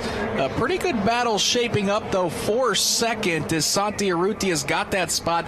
Kyle Kaiser trying to run him down as they head down to the bottom of the hill of turn number 3. Urrutia for Belardi Auto Racing, Kaiser for Juncos Racing, 2 teams that expect to be racing in the IndyCar Series very soon. But Dave First, those 2 cars kind of looking like one heading to you. Good battle for second. Yeah, I was kind of thinking the same thing the last time around. It looked like Kaiser, after he'd settled down after losing the spot earlier in this race, had gathered things up and is now making a play on Santi Urrutia. He is about a car length and a half away from Urrutia. Heading your way, Jake. I think sometimes we have a tendency as broadcasters to expect early in a race that somebody's car is going away or there's an issue when there's a change for position. In reality, sometimes both cars are equal, and it's just a matter of drivers trying to feel out the aerodynamics. Not sure which is the case and which is applicable here between Urrutia and Kaiser, but right now Urrutia has about a 3-car length advantage over Kyle Kaiser. That, of course, rounding out the podium because the leader, Matthias Leist, is already through the carousel area. Top 5, it's Leist, Urrutia, Kaiser, Jamin, and now Ryan Norman, who we just saw get around Dalton Kellett heading down to turn 5 as we are nearing the halfway point here at Road America. Let's go to pit lane for an interview with Rob Howden. Yeah, Nick, standing down here right now with Colin Hale. Colin, we've watched what Matthias Leist has done since essentially the IndyCar GP. He set the fastest lap of the race in race 1, got his first podium in race 2. Have you been able to perceive maybe a change in this young man now knowing that he has the confidence and ability to get the job done? Yeah, absolutely. I think since Indy in the month of May, he's just really focused on working with the team and what he needs to do to get the best out of the car. And I think he's just got a much better understanding of the tyres and the car and learning the circuits quicker, and just really rate of improvement is much faster. Has there been some input on this racetrack as well? I know he said this was kind of like Spa. This was more of a track that he was used to. He had a difficult test here. It takes a long time to learn the circuit just because it's so long.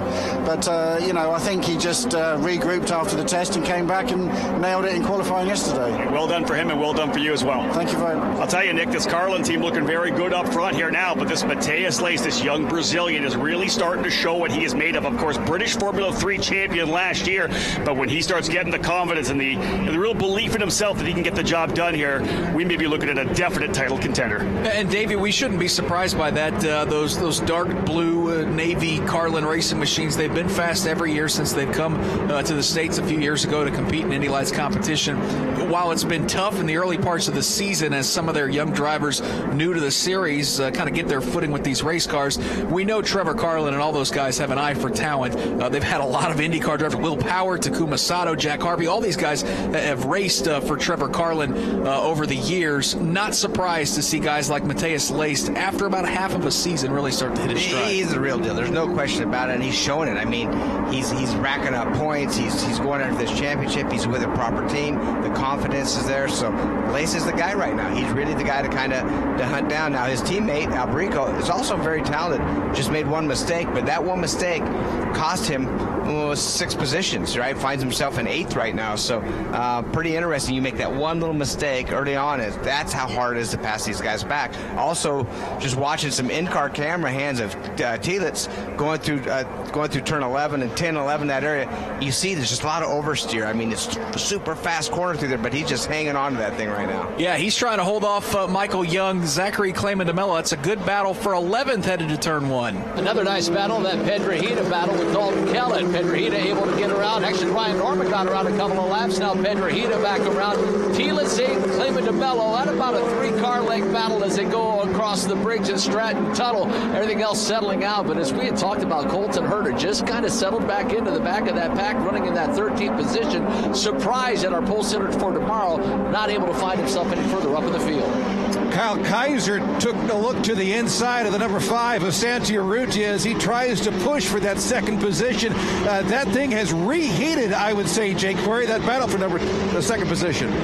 Another thing that would seem to be heated right about now at this point in the track, certainly not the battle for the lead because Leist has a sizable one, but yes, Kaiser is right there on Urrutia. As a matter of fact, any mistake by Santi Urrutia, Kaiser's going to be able to make a move, but Urrutia is holding him off.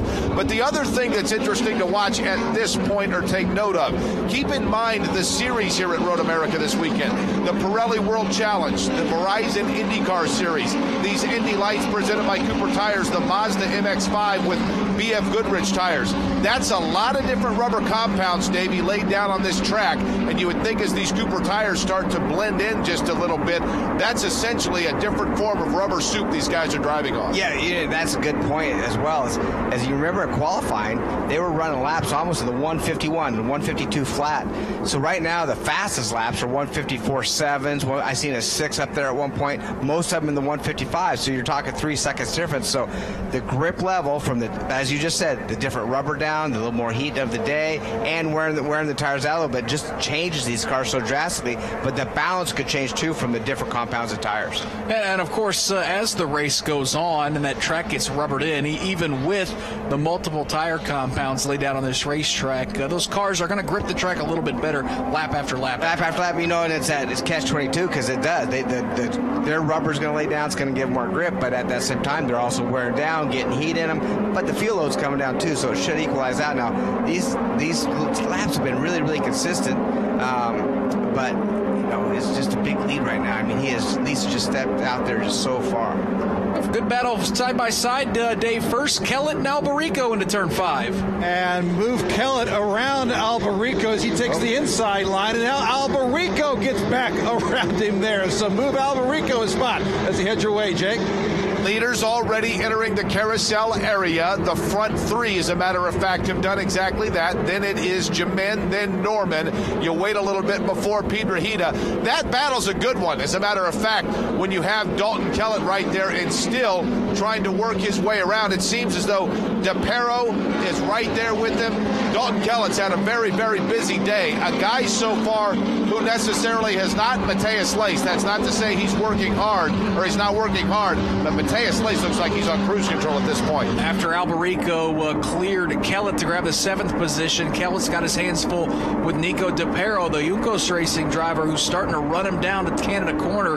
They make their way through turn 12. DePero locks him up down there at the bottom of the hill as these drivers are moving all over the racetrack. Got to give a tip of the captain, Neil Alberico, though. We got a close-up in that front wing, little wobbling on the left front due to the contact with he and Ryan Norman on the opening lap, but Alberico's done a nice job of trying to soldier home as he runs in the 7th position. All eyes, though, further back as Dalton Kellett leads that train down towards turn number 1. Michael Young, he's got the 8th position, but Nico DePero starting to run him down, as is Shelby Blackstock. A nice call on that Neil Alberico. He comes through turn number 1, and that left front wing is dragging. Then it's Kellett, Nico DePero, and then the machine of Shelby Blackstock. Further back, it's that Thielitz machine as he is in that battle with Zachary Clayman de Mello. That about a 2-car length advantage for Blackstock over Zachary Clayman de Mello.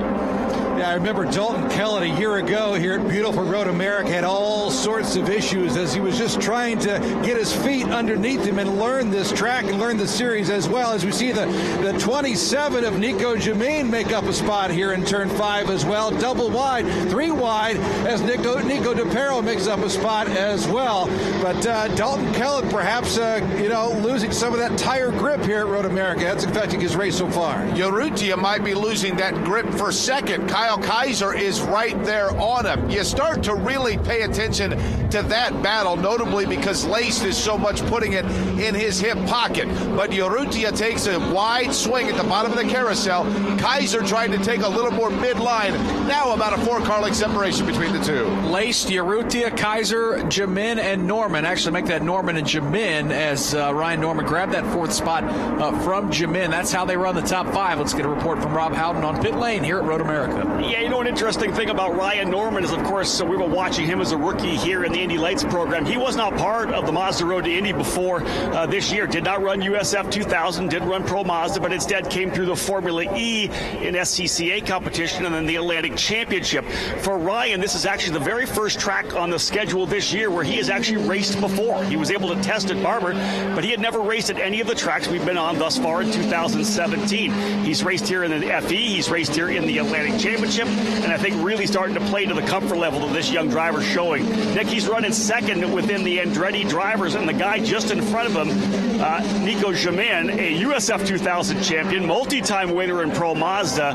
I think Ryan Norman's really showing well within that very talented and stacked Andretti team, currently running P5. Yeah, those two have been slugging it out. Jamin now does hold down that 4th position for now, but Ryan Norman's been looking awful racy. Juan Pedrohita is creeping up into that battle as well. Those 3 cars, Dave, first led by Nico Jamin, headed to turn 5.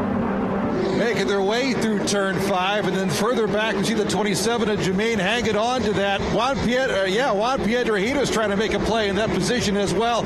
2 wide further back, Aaron Thielitz in the 13 of Zachary Clayman de Mello, and here comes Colton Herta in that mix as well. So a battle further back here, Jake Query. Interesting to watch, is it not, Dave, when you look further back in the field and you see those drivers that realize that every position, every point is of importance. Right now, Jamin, I'm taking a look at that, with behind him Norman, and then waiting a little bit, it's Pedrohita. That trio working their way at the bottom of the carousel area here, and they're not able to make up any ground on one another, so the spacing stays the same.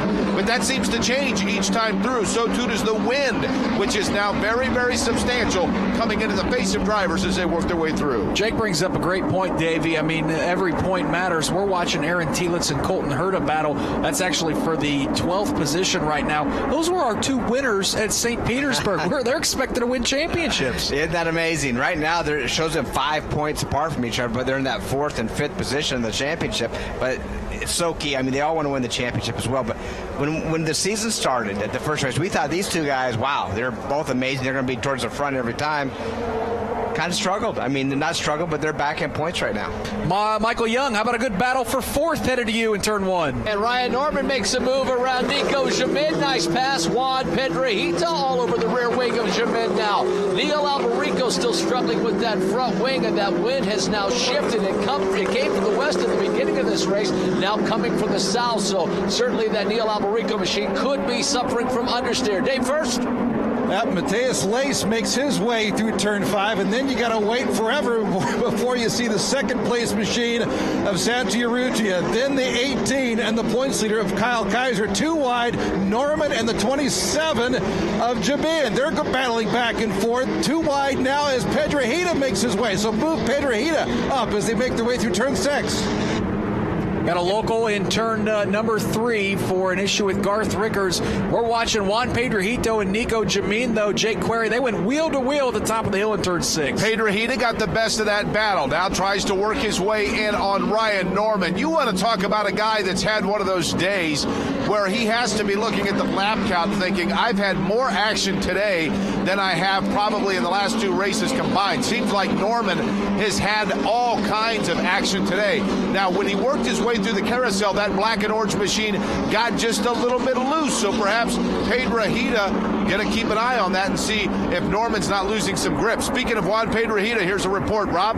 Yeah, what a fantastic run, Jake, so far for Juan Pedrejita. I just think it's interesting to note that with the juggernaut teams we have at Andretti and Carlin, 4 drivers, and of course 3 drivers at Bilardi Auto Racing, here's this lone Colombian running for Team Pelfrey. Remember, they had Pato Award, the top pro, one of the top Pro Mazda drivers from last year in the car earlier this year.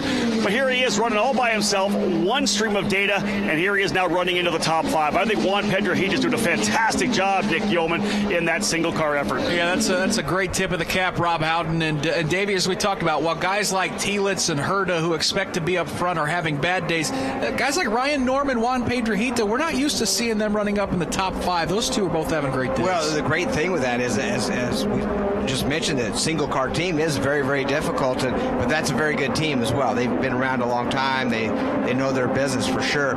But it does help. And these guys right now, I think this part of the season, are getting that confidence. Confidence means so much. And some of the guys maybe we've seen running in the back, they're gaining speed, where Herta and Telitz came out on fire. Maybe these guys are just catching up a little bit, just get some confidence and running stronger. 16 laps in the books, 4 to go here at Road America. This is the Indy Light Series presented by Cooper Tires. On the Advanced Auto Parts IndyCar Radio Network, Matthias Lace has flat out dominated. He's led every single lap so far.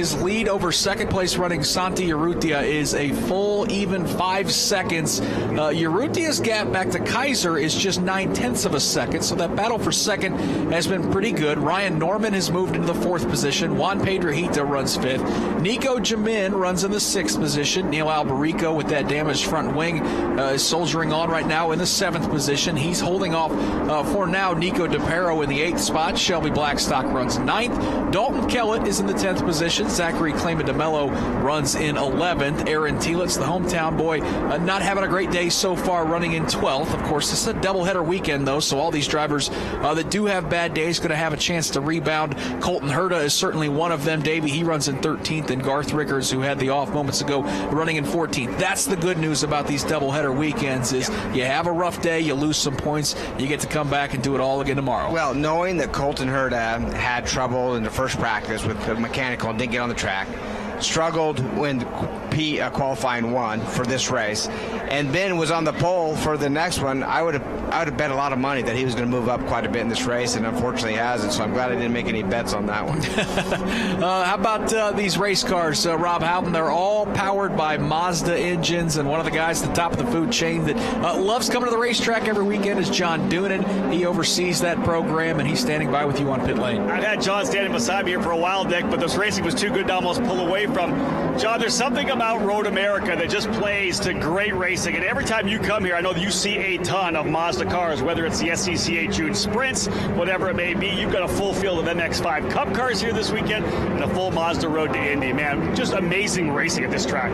This facility means a great deal to me and my family. I've been coming here since I was 6 weeks old, down in turn 5, and having so many Mazdas here, it's just another one of those weekends. More Mazdas road race than any given weekend than any other brand.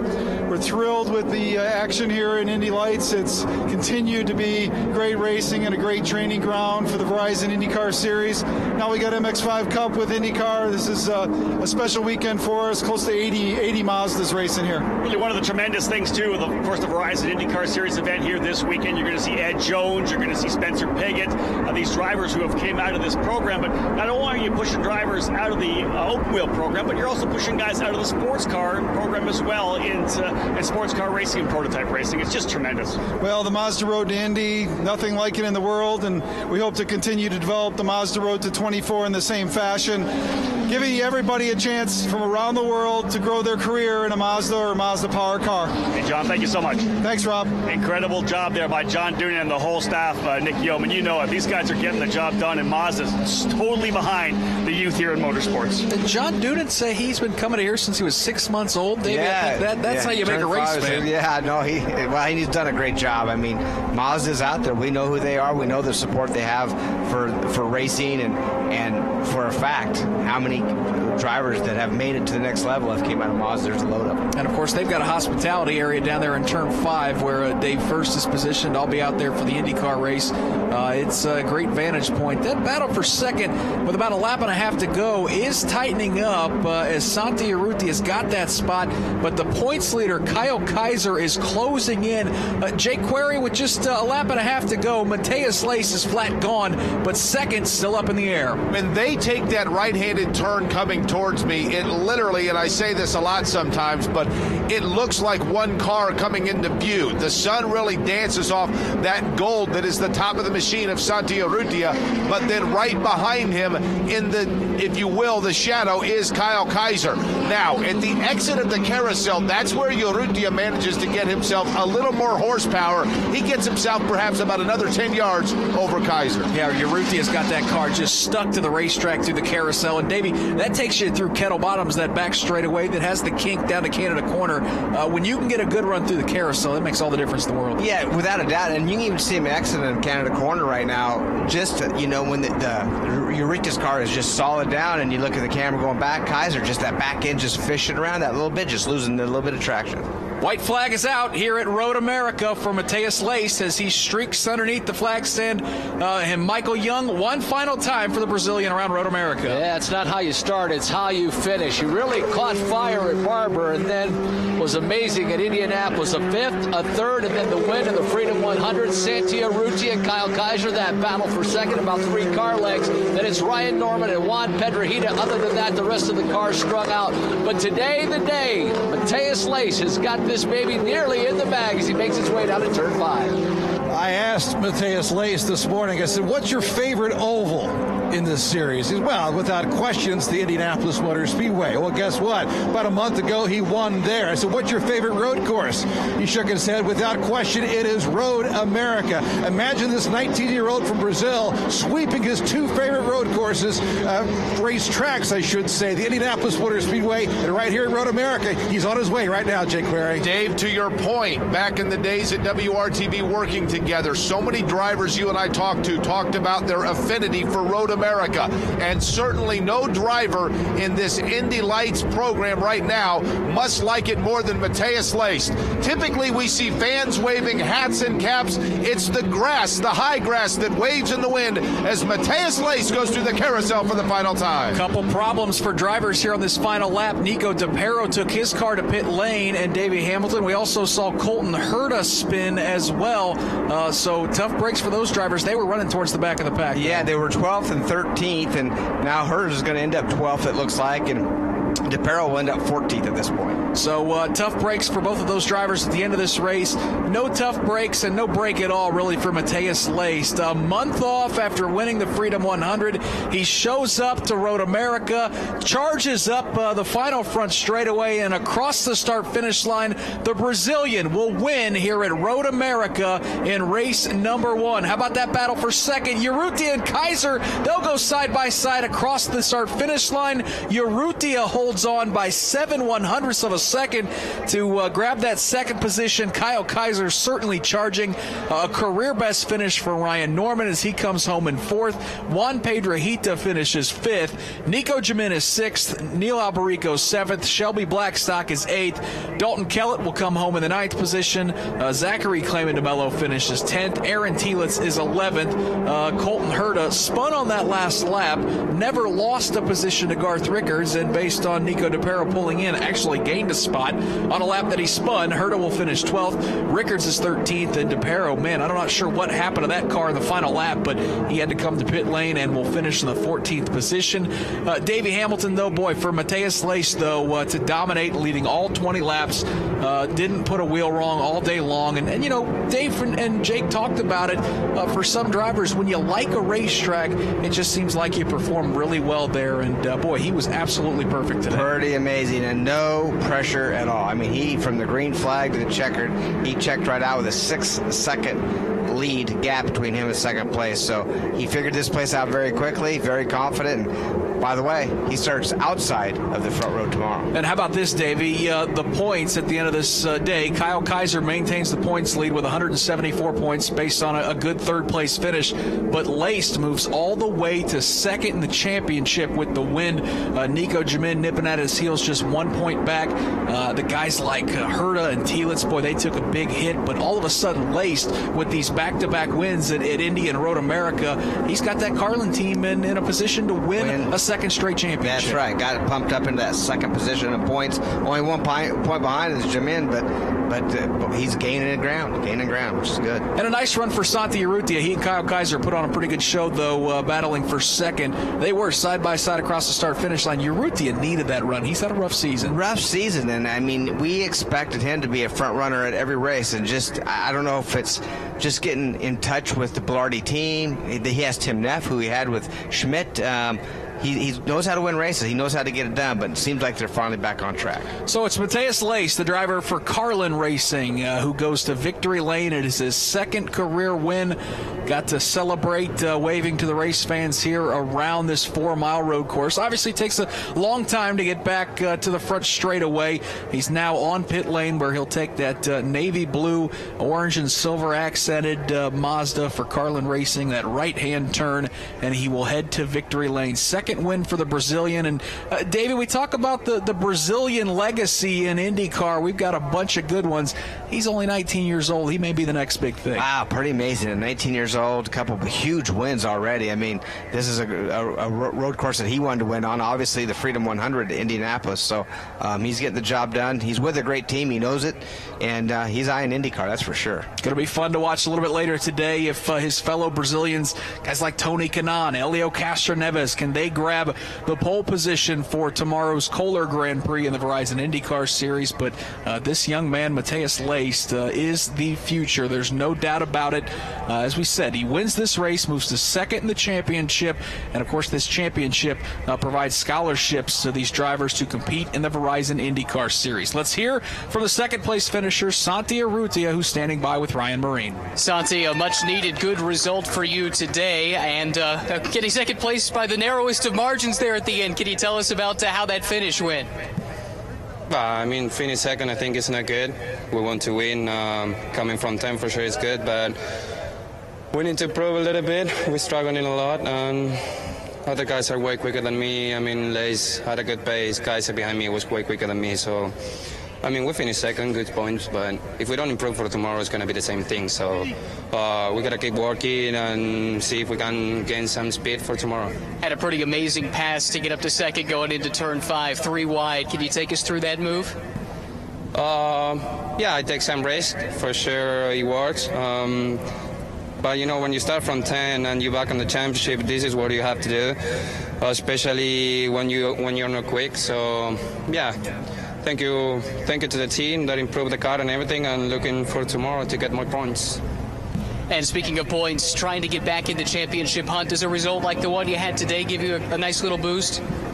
I don't know how many points I can against Kaiser, but I think if we want to win the championship, we need to win races, and we don't have the speed to win races right now. So we're going to work. It's going to be a long day today working on the car, and see tomorrow if we can make the car quicker. Best of luck tomorrow. Thanks so much. Thanks to you. To Rob Houghton in victory lane. Well, we go from Santi Urrutia, who's not feeling super happy finishing second, to a guy who's got back-to-back wins now. Matheus Leist, congratulations on your second win here. The momentum's going. You had a great Indy GP. Of course, you won the Freedom 100. Give me your thoughts now on the fact that you've won now the second time here in Indy Lights. Yeah, it was just amazing. The car was perfect today, so we managed to keep in the first place from the green to checkered flag. So I'm very happy that the team worked so hard for this, and the car was just amazing. I just want to say thank you to everyone, to Mazda, Cooper Tire, Allied Building Products, and this is just amazing. I'm in a great moment now, and hope to keep going to take this championship now. Give me your thoughts on that opening lap. I think that was key. You were able to get actually out away from the push-to-pass area very quickly, and I know that your team told you that. I think that was key to be able to get away enough that they weren't able to use that push-to-pass to get back to you. Tell me about how much you laid it down in that opening lap. Yeah, I just don't know. The car was just so good, and I pushed it very hard the first 2 laps and managed to open the gap enough to the other guys don't have push-pass. So, yeah, it was just amazing. Everything was perfect today. Are the expectations changing? Are you starting to think championship now? Yeah, definitely. I don't know where I'm in the championship right now, but we definitely have a car to win the championship, so we are going for it now. Hey, congratulations. Well done. Thank you so much. There he is, folks. I'll tell you, a great run for Matheus Leist, just 21 points back now. Fantastic run for him to score the victory as well. I'm going to walk over here real quickly and grab Kyle Kaiser. Kyle, third place run for you today. You put it on Santi. You guys pushed unbelievably hard. I think it was a 1/10 of a second or less coming at the line. Can you give me some input on your race and how it kind of rolled out for you? Yeah, the car felt amazing, so I got to give a lot of credit to my engineer, Ernie. He killed it with the setup. So when you have a good race car, it's easy to race it. So I can't thank him enough, and I just pushed everything I had in the car, and I was giving him everything I had to the end of the line. It was close, but it's a good championship finish, so I'm happy with it. I was going to say, wins are always great to have. You had one already this year at the Indy GP, but you can get a bunch of first, second, and third place finishes. That's how you win a championship. Can you get quicker for race number 2? Oh, yeah, we're going to be starting one position higher up. I think I made a little mistake early. I fell back coming out of turn 3, so that made it tough to fight back, but hopefully I'll have a clean start, and we'll be right up front. I know we'll be fighting for a win tomorrow. Congratulations on the podium. Thank you. Nick Yeoman, that's how you win championships, getting consistent runs like that. Thank you. Great job by Rob Howden and Ryan Marine down there on pit lane as well. Equally good job by Michael Young, Dave First, Jake Query out on the course, and Davey Hamilton here in the booth as well. On-site production and assistance from our general manager Wally Levitt and Rick Evans, Chris Pollock, and Paul Levitt back in Indianapolis as well. Here's a few scheduling notes. Next time we're going to see the Indy Lights Series is tomorrow at 9:45 Eastern for race number 2. Up next here on the Advanced Auto Parts IndyCar Radio Network is 3:55 Eastern time, Verizon IndyCar qualifying. And then if you're on site, up next, and of course that live streaming as well, USF 2000 racing coming up, followed by Pro Mazda.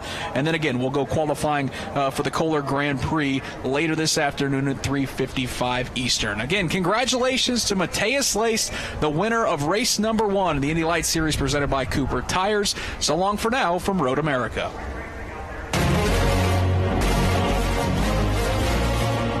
This is the Verizon IndyCar Series on the Advanced Auto Parts IndyCar Radio Network. AJ.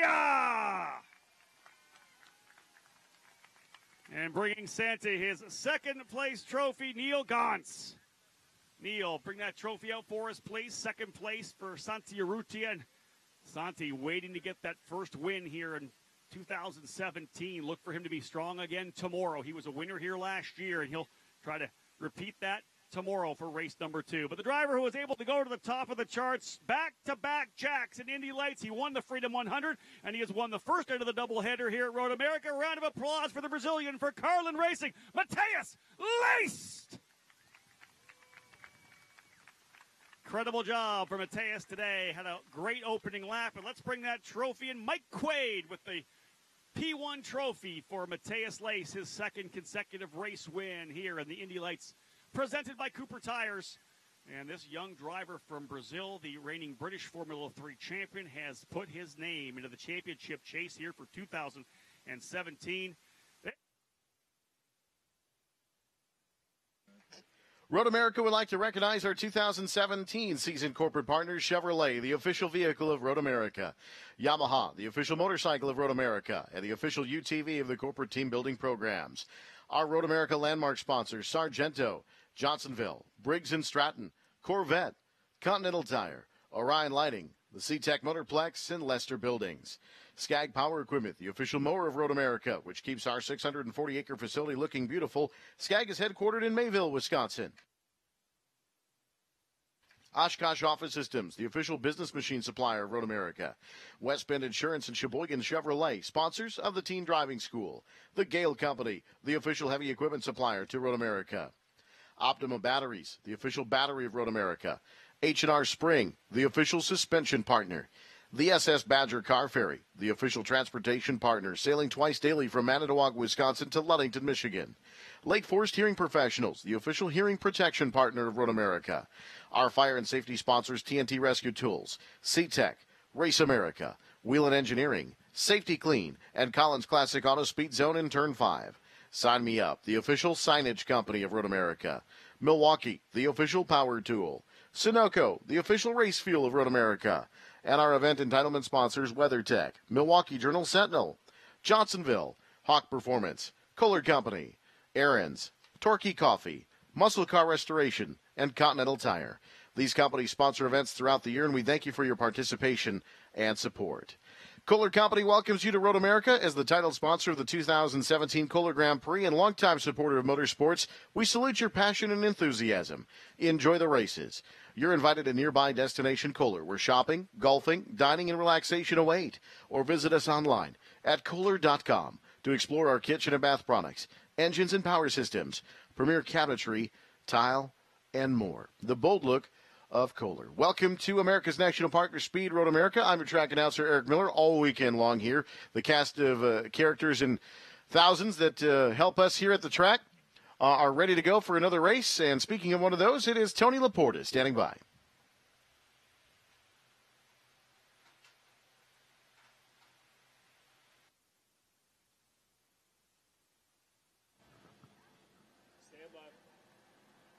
Yeah, thanks a bunch, Eric. We're down here on pit lane. It is the Cooper Tires USF 2000 Grand Prix of Road America, powered by Mazda. It's round number 7 of our championship. Actually, no, it's round number 8. We ran round number 7 yesterday. Our winner of round number 7, 16-year-old Rinus VeeKay, driving this sleek-looking black machine for Pabst Racing. Rinus, great run yesterday, your first win in the series. How much fun has the last 24 hours been for you and your family? It's been a great 24 hours. I didn't expect I was going to win, and after the win I also got the pole, and I beat the track record in qualifying. So the speed is there, and hope we can do the same now. All right, and then now quickly, I want to talk to you about kind of your personal history. You come almost every weekend from the Netherlands. You and your family live over there. You were the first driver to commit to this new USF 17 Tadas car that they built. You were committed to running this series this season. What about the Mazda Road to Indy presented by Cooper Tires is so attractive to a young European race car driver like yourself? Why come over from the Netherlands every month to compete here in the United States? Well, the Mazda Road to Indy is a great championship. It's very attractive for a driver from Europe because it really shows a look at your talent. And with the scholarship ladder, you can get higher and higher with your talent and hopefully get to IndyCar.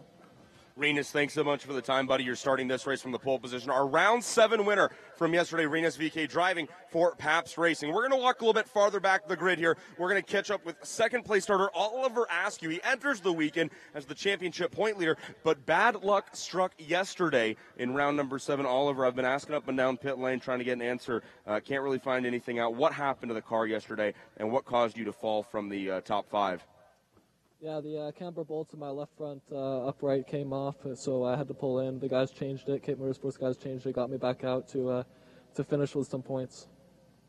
Okay, and then shortly with the championship up for grabs, we're right at the halfway point of the season here. That's really been your only stumble of the year was yesterday here in round number 7. You're starting right behind Rinus, who you had a good battle with early in the start of yesterday's race. What does yesterday do to your championship hopes, and do you still feel confident heading into the second half of the season here after Road America? Yeah, it doesn't change my hopes at all. It doesn't change my mindset. I'm taking one weekend at a time. I know today is going to be close, so I'm just looking forward to leaving here with some points. All right, Oliver, well, thanks so much for stopping and talking to us. I know your family's back home in Jupiter, Florida, keeping an eye on everything. We're going to go back a little bit further on the grid. David Malukas started on the pole in yesterday's race, had a very impressive podium finish, but behind him, starting in the 4th position, it's the pride of Canada, right out of Red Deer, Alberta, Parker Thompson. You're driving for a Canadian-based team, Exclusive Autosport. You know, you kind of have had a little bit of a quiet start to the year, podiums to pepper him in a few different places. We're here at Road America. What's your outlook for this race outside row number 2 starting position? Can you get up there and give these guys a run for their money today? I think so, Tony. You know, we're one of the only teams that never got any test time here at Road America. So my Exclusive Autosport boys have done a fantastic job getting a car prepared that's ready to go compete for a race win here today. Parker, you're having fun here this weekend on track at Road America. You doing anything fun, a little bit enjoyable, having some cheese off track? Well, I am a fine connoisseur of cheese, so I've been enjoying some Wisconsin cheese curds while I'm here. Fortunately, not old enough to enjoy the beer that Wisconsin has to offer, but I can't wait to continue to race here at Road America. Honestly, one of my favorite places to race. It's an awesome track, and the Mazda Road to Indy does a great job and puts on a great show here. Parker, thanks so much for stopping and talking to us. You're starting fourth. We hope to see a good race out of you, buddy. Good luck, and thanks for the time as always. Thank you, Tony. Looking forward to giving the fans some worth for their money. All right, Parker Thompson, he's starting fourth, and Parker hits on a great point, folks. He is under the age of 21 years old. He can't enjoy a spotted cow like all of us do when we come here to Road America in Elkhart Lake, Wisconsin. In the Cooper Tires USF 2000 Championship powered by Mazda, we have the youngest drivers competing here this weekend. Parker Thompson, for example. Heck, we've got Kalen Fredericks driving for Team Pelfrey. He's not even 15 years old, and he's out here flying around the track at over 100 miles an hour. This is the first step young drivers take on their climb to the Verizon IndyCar Series. If they win the championship here, they race Pro Mazda. They win the championship there, they're racing Indy Lights. And if they win the championship there, they're right into the Verizon IndyCar Series. So, folks, we're getting ready to go with round number 8 of the 2017 season. We're going to go to Rob Howden for the starting grid here at Road America.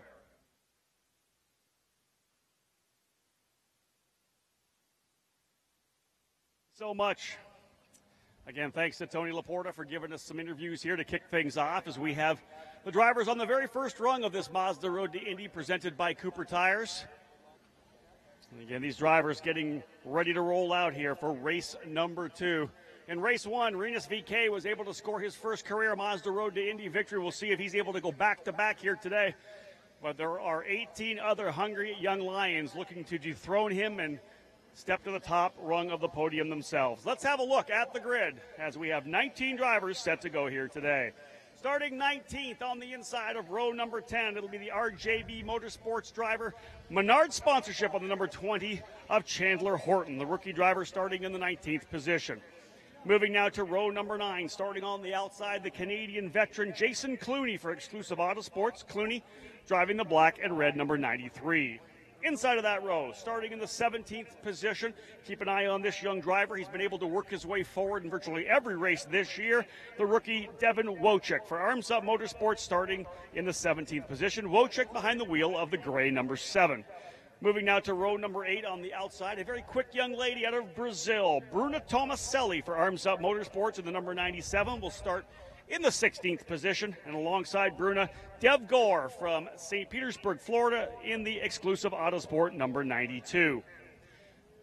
Row number 7 now, starting on the outside, the first driver from India ever to podium in Mazda Road to Indy competition, Ricky Doneson in the Cape Motorsports number 2, starting 14th. He was on the podium on the road course at Indianapolis. Today will be starting from the 14th position.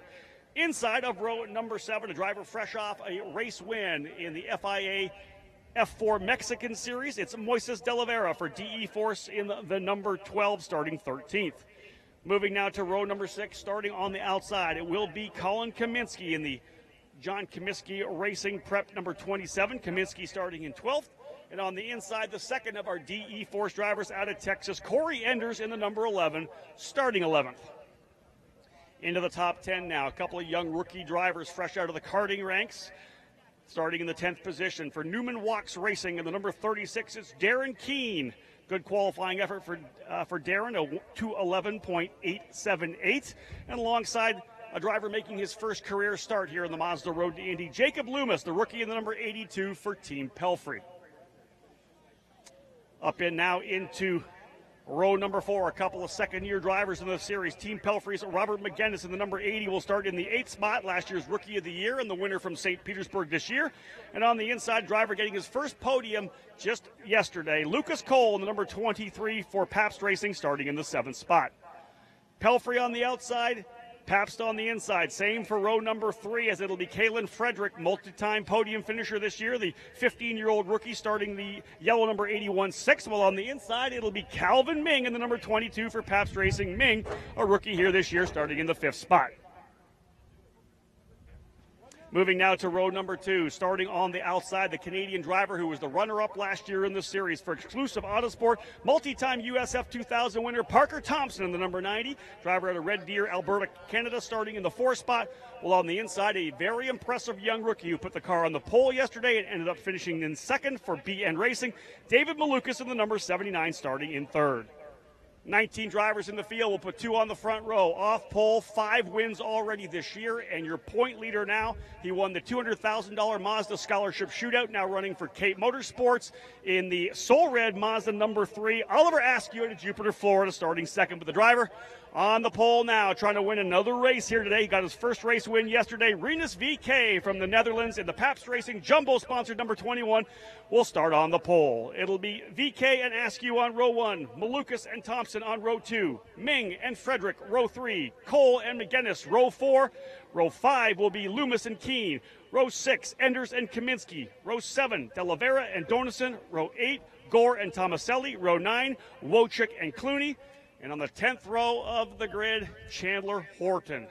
Ready to go here for the command to fire up these Mazda MZR power plants. Chuck Weck here with me on pit lane to fire these engines. Give us those words that we want, the most famous words in racing, as we are about set to fire up 19 Mazda power plants to put these drivers on the racetrack for the second race of their doubleheader. Here it is, the call to start. Drivers, start your Mazda engines. Yes, engines coming to life here on pit lane. 19 drivers on the very first rung of the Mazda Road to Indy, ready to fire things up. Ladies and gentlemen, here we go. The youngest drivers of the program about to hit the track for competition. Let's head it back upstairs to Eric Mueller.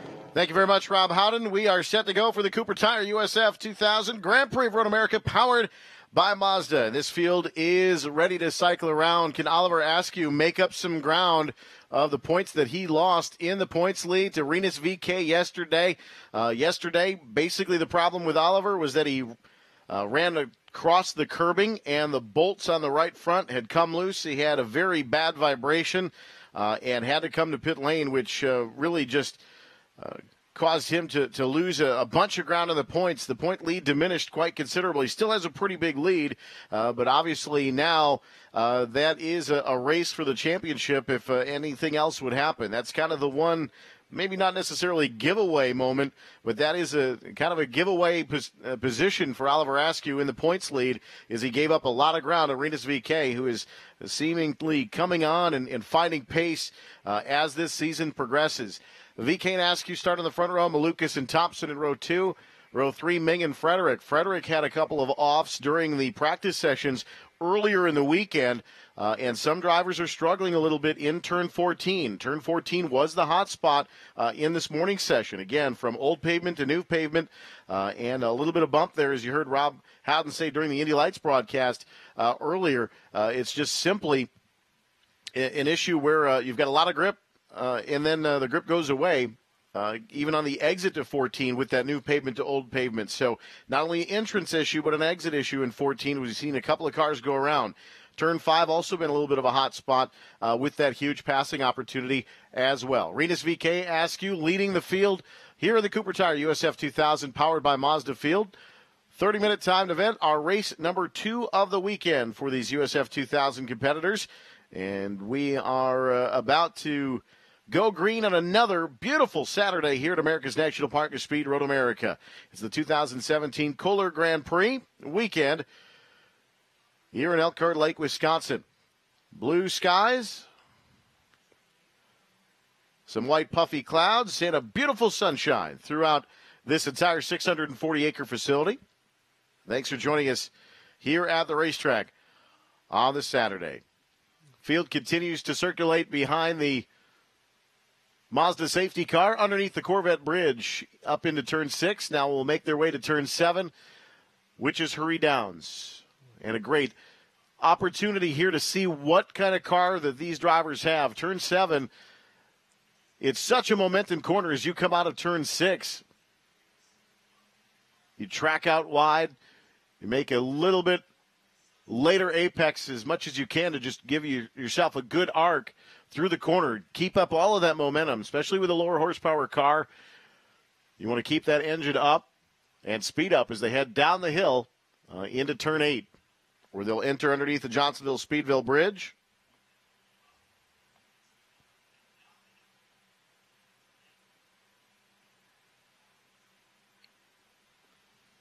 Where they'll make their way into the carousel. Again, downhill, off camber.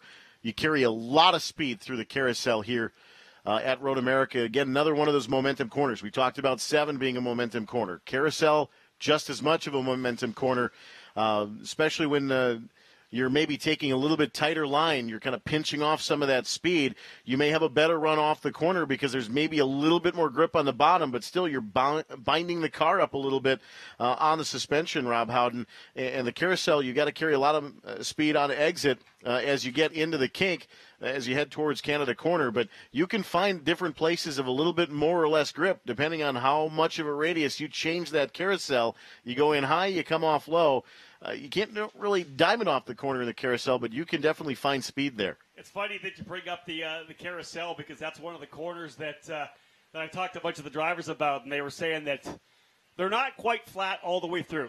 They'll breathe a little bit, then get back on it. Some drivers offer it a lot more than others, obviously, as you said, different ways to approach it. But it was interesting to hear those drivers say that was one of the key parts of this racetrack that they're trying to get comfortable with. The big one, we've seen so many guys go off in 14, is that bump area coming into the transition between the old pavement and the new pavement. That's catching these drivers out quite a bit. And the exit to 14 as well has caught a few drivers out. Fredericks in the test session earlier on Thursday, the practice on Friday, both of the Pelfrey cars had an off in 14 on the rumble strips throughout the day on Friday. So it is a place that not only on entrance can give you a little bit of a problem, but you can also have a little bit of problem on exit as the field now lines up 2 by 2 and coming off at turn 14. This start is green, and everybody single file at the front half of the field here, Rob, to start.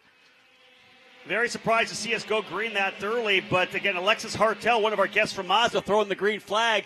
It was out there, and they got lined up pretty quick, but again, it's always that big run. It may look like they're single file at the start, but man, it'll always stack up when they get to turn number 1 for the first time. Let's hope they get through cleanly here. Drivers doing a great job.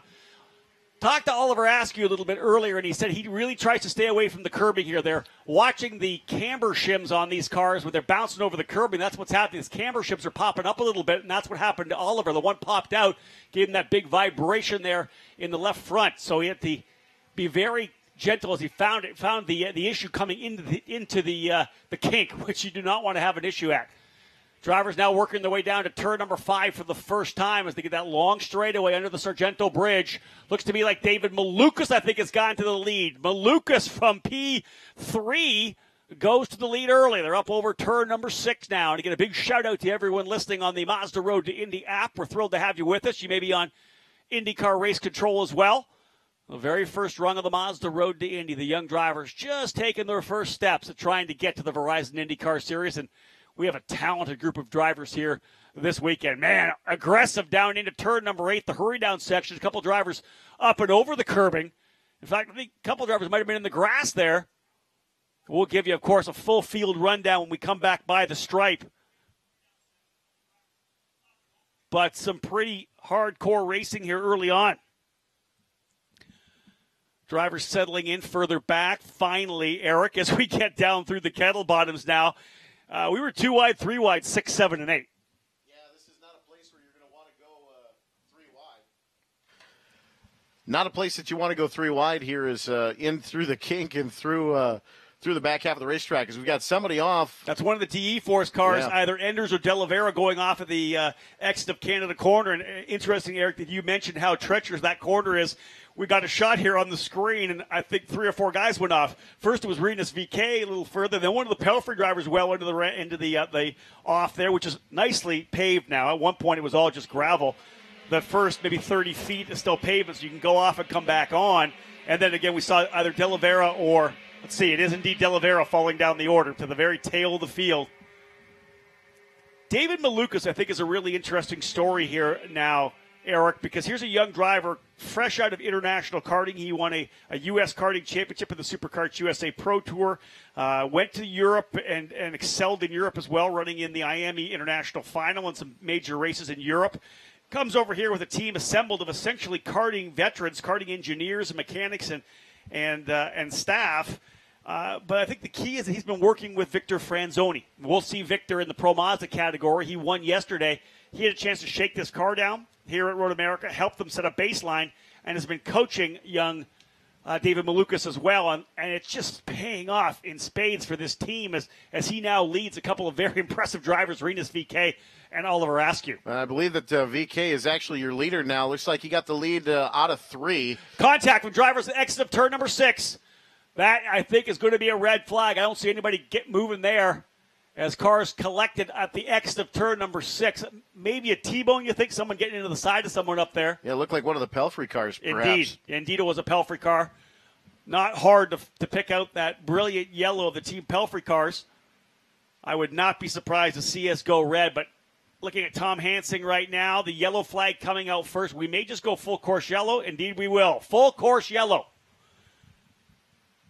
So a full course yellow here for the incident in turn number 6. We were able to go clean and green through race number 1. It's Loomis and Keene. There you go. Good update there from Eric. Couple of young drivers right out of the karting ranks, Darren Keene and Jacob Loomis. Loomis in his very first run here in the USF 2000 program is running as well in the F4 series. And he gets some contact. He and Keene getting together at the top of turn number 6. And turn 5 is that long run down the straightaway, downhill braking, left-hander. You got to try to stay off the rumbles because it's pretty rough on these light USF 2000 cars.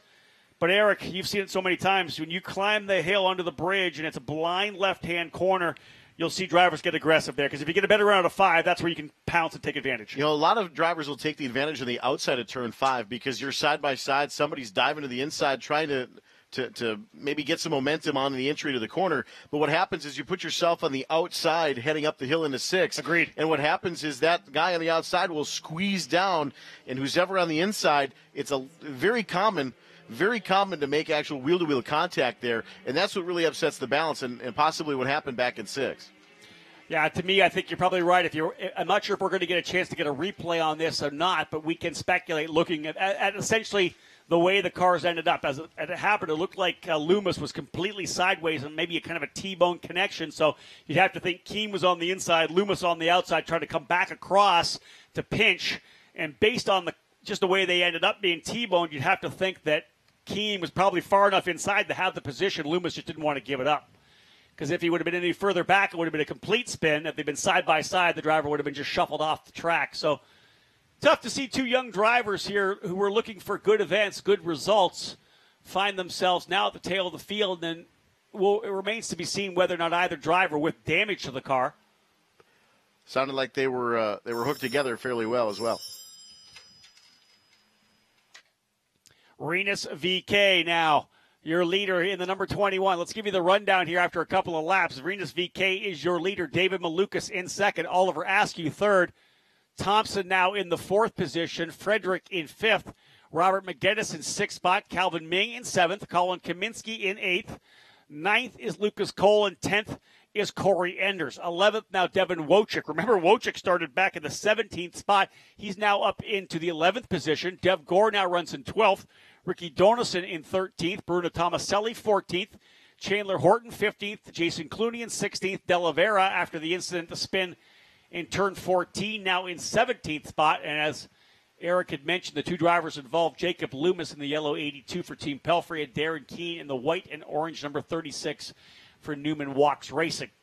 Drivers now working their way up to turn 6 under the bridge. And there you see a good look at the haulers that are in there. I had hoped that it might have just been easy contact, but with the open wheel nature of these cars, when you get yourself inside a guy like that, to have that kind of contact, not surprising that there could be a potential of damage to both sides. Of course, the right side for Keene and the left side for Loomis. Well, with these cars, there's not a big blind spot, but there is a little bit of one. So if you stick your nose in there and you're not quite there yet, it's real easy to get the left front or left rear with the right front, especially when you're side by side like that, and just get hooked with the suspension components out. That's the nature of the open wheel cockpit cars. But in this situation, it's unfortunate for Keenan Loomis, because Loomis was kind of leading the charge for Pelfrey for a little bit in the practice session, just simply because the other two cars for Pelfrey were having some problems, some off-track incidents. He was the only one that really didn't have any major issues with contact throughout the practice or the test session, dating all the way back to Thursday. Yeah. So it's a shame there, but. This bringing out the yellow, this kind of changes a little bit of the complexion of the race here, with VK getting the lead coming out of turn 3 just before that full course yellow coming out. Malukas was about probably 5 or 6 car lengths back. VK, though, was on rails yesterday, and I would anticipate that with him starting up front, all the aero advantage of having clean air, it's going to take a mountain to get VK out of that lead. The only thing about Road America, however, is depending on how or what kind of a start that VK is able to pull coming up the hill, it's such a long run down into turn number 1. If Malukas can mount any kind of a charge, and Askew and Thompson as well, once you get that draft coming down into turn number 1, they'll tuck right up in behind. I would not be surprised to see them spray out 3 to 4 wide by the time we get to turn number 1, simply because that's that slow run up the hill. If somebody punches with this even a little bit early, enough that they're able to get a jump, you're going to see them battle the way all the way up into turn number 1, of course, down to 2 and 3. We will give some props to Jacob Loomis, a young driver making his debut here this weekend in the USF 2000 Championship, and he just did a really solid job staying out of trouble. As you said, was pretty good through practice and qualifying, had a solid run yesterday as well. Tough to see Jacob, again, have that struggle and not be able to get home here today. But, again, it's all about experience. It's all about getting out here, getting some track time. And even if you make a mistake, there's so much you can learn from a mistake.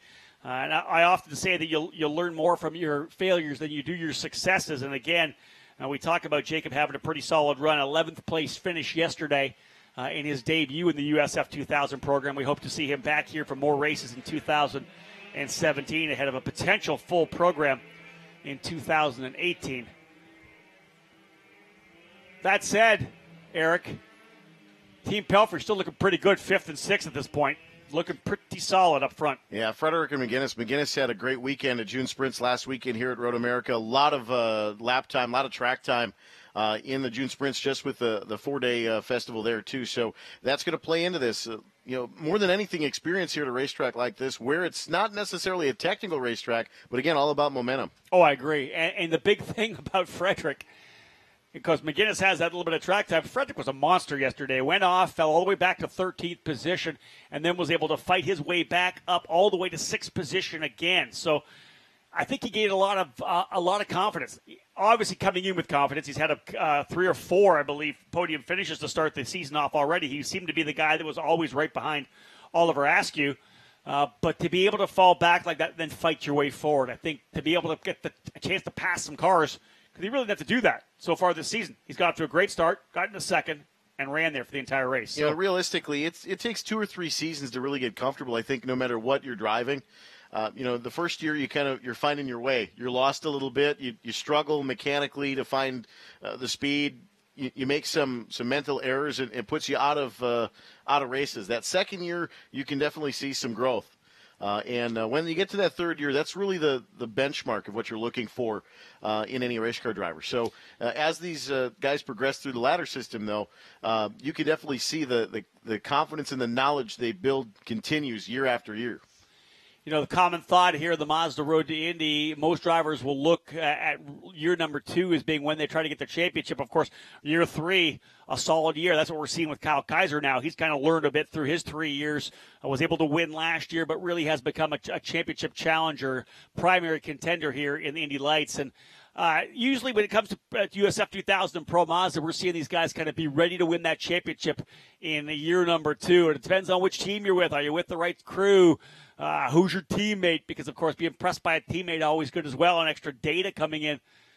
Again, though, this year with this brand-new car, this USF 17, which we brought out here for this new year, it kind of reset the bar. It really kind of pulled away the extra experience that the sophomore drivers get, and it's kind of given it up for anybody to step up. You know, the rookie Arenas VK being able to win the last race, 5 in a row for the rookie Oliver Askew. We started the season off with the second-year driver Robert McGinnis, last year's Rookie of the Year, winning at St. Petersburg, and I kind of thought, hey, you know, this could be Robert's year. He's going to step up and show us everything he's got. He's the returning sophomore. This kid's going to win some races, but I don't think really anybody would have put the tab on Oliver Askew to be as dominant as he was out of the box. No, and, yesterday that's a little bit of a setback.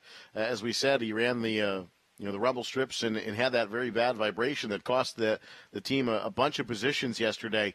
And lost that big point lead he had. It's still there. It's still a big one, but it's a much shorter gap to first to second now as the lights are out on top of the Mazda safety car. So we're going to go green this time by. Well, I'll tell you, it's going to be an important run here. This is where a guy like David Malukas is going to start trying to put the pressure on VK. Going to try to be right there, stay in the mirrors. You know, he's going to try to be that mosquito in his ear, kind of poking at him, just trying to get him to think about something else before he goes green. You want to have that guy in front thinking about you behind, not that jump. So, again, let's see if Malukas can do it. Mental. Oh, totally true. And he's going to try to do anything he can to shake Malukas, or rather shake VK here to see if he can't get a better jump. And that's all it takes here because there's such a run down to turn one. It's not like some of the other corners where you get the green, you punch off, and you're almost into turn one. At this point here, man, you're there. It's got this big, long run, and you're going to see drafting as we work our way down to one. As I said, I would expect to see VK down to the wall. I would expect to see Malukas try to go even deeper into turn one. This could be interesting, and away we go. Drivers coming out of 14, and we have a green flag here at start-finish. Green, green, green, the restart for USF 2000. And here they are. They are lined up. 3 drivers getting the jump. There goes VK down to the wall as I expected. But Lucas is going to go to the high side, though, trying to go into turn number 1. Askew right there as well. They'll roll through turn number 1.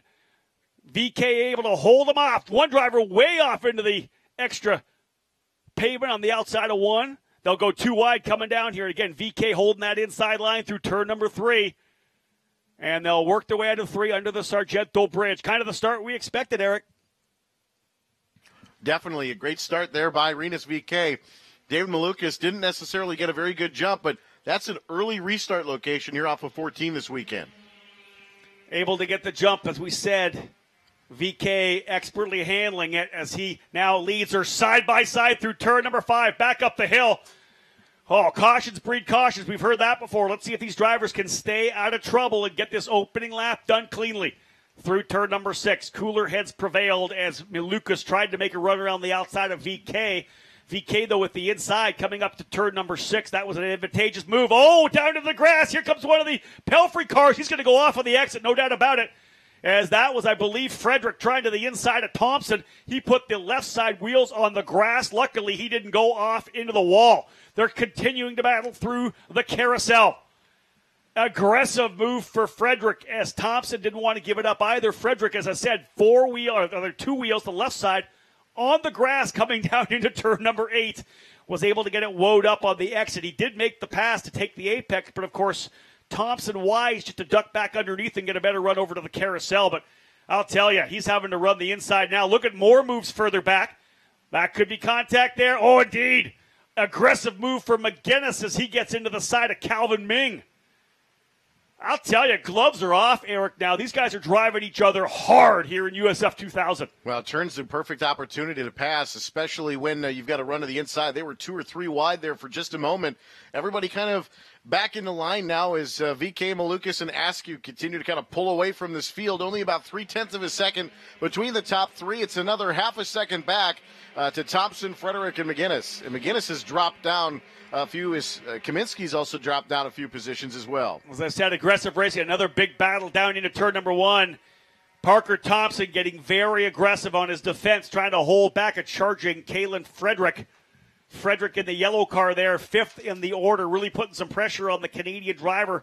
Last year's runner-up in the USF 2000 program, ran with Cape Motorsports last year, running this year with Exclusive Autosport, a brand new team here on the USF 2000 program, multi-time F1600 championship, jumping up here into the Mazda Road to Indy, presented by Cooper Tires. VK, Malukas, Askew, Ming, and Frederick last time by. So indeed it wasn't Thompson. That was actually Calvin Ming across the line. Very similar looking cars, of course, full black livery. So Parker Thompson falling back to the 7th position at the stripe. Wow, aggressive racing here as these young guys trying to fight their way forward. Just outside the top 10, a good fight between Wojcik, Kaminsky, Donison, and Gore. And we're already down to the final 12 and a half minutes now, Rob. Laps and time winding down. 30-minute race here for USF 2000. 12 minutes to go. And again, the lead now about 0.3 of a second for Renus VK as he's trying to pull away from Askew last time by. VK resets fast lap of the race, so indeed a car to get the job done. As Eric Augie Pabst and his Pabst Racing crew would like nothing better than to sweep the weekend here at their home track of Road America. Yeah, Augie Pabst's team, no surprise and no strangers to Road America. Very quick here as usual, but you take a look at this. This field is still bunched up. I mean, you've still got within 4 seconds of each other from 1st to 13th. This field is just so tightly packed together. You would have expected them to kind of string out a little bit, but they are certainly trying to stay after it here. As Oliver Askew, though, is kind of starting to drift away from the 1st and 2nd position of VK and Malukas. So Askew just kind of minding the 3rd step on the podium right now and almost drifting back to Ming. Actually, listening to the spotters there are spotters listening to some radio communication and being told that Frederick complaining of blocking by Ming. And we talked about when I thought it was actually Thompson, it was actually Calvin Ming who was being very aggressive trying to hold back Frederick. Kalen's actually slid back about 0.8 of a second now, so Ming is kind of free to now go to work trying to reel in Oliver Askew. So Calvin Ming in the Pabst Racing number 22, see if he can't move his way into the 3rd step of the podium. And really, this could be that turning point here of the season because 5 races in a row, absolutely dominant was Oliver Askew, the young driver to Jupiter, Florida. Again, winning the $200,000 Mazda Scholarship Shootout at Mazda Raceway Laguna Seca last December. Immediately flew to the PRI show to get that announcement. And he has had a great run thus far, taking full advantage of the scholarship that has put him here into this Mazda Road to Indy, presented by Cooper Tires. Leading the points now by 34 markers. It was 60 coming in, but a DNF yesterday, as we said, losing that camber shim in the left front of the car. Everything holding together so far for Oliver, but again, being very wary of the driver behind, putting pressure on now. Calvin Ming, the young pilot out of Guyana, one of the drivers who ran in the F1600 Championship Series last year. Definitely a great training ground for the drivers moving into this USF 2000 Series. We've seen so many great young pilots coming from that F1600 Series and working their way in and showing great success in this program. McGinnis, I believe, going at it with Thompson. I think he may be by.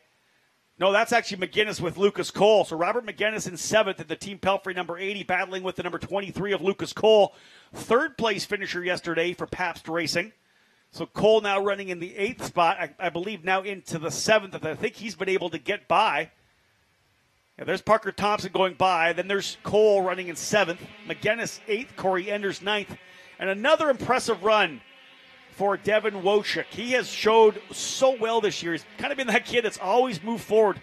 Just needs to get qualifying improved a bit, Eric, because he always starts outside the top 10, maybe top 15 even.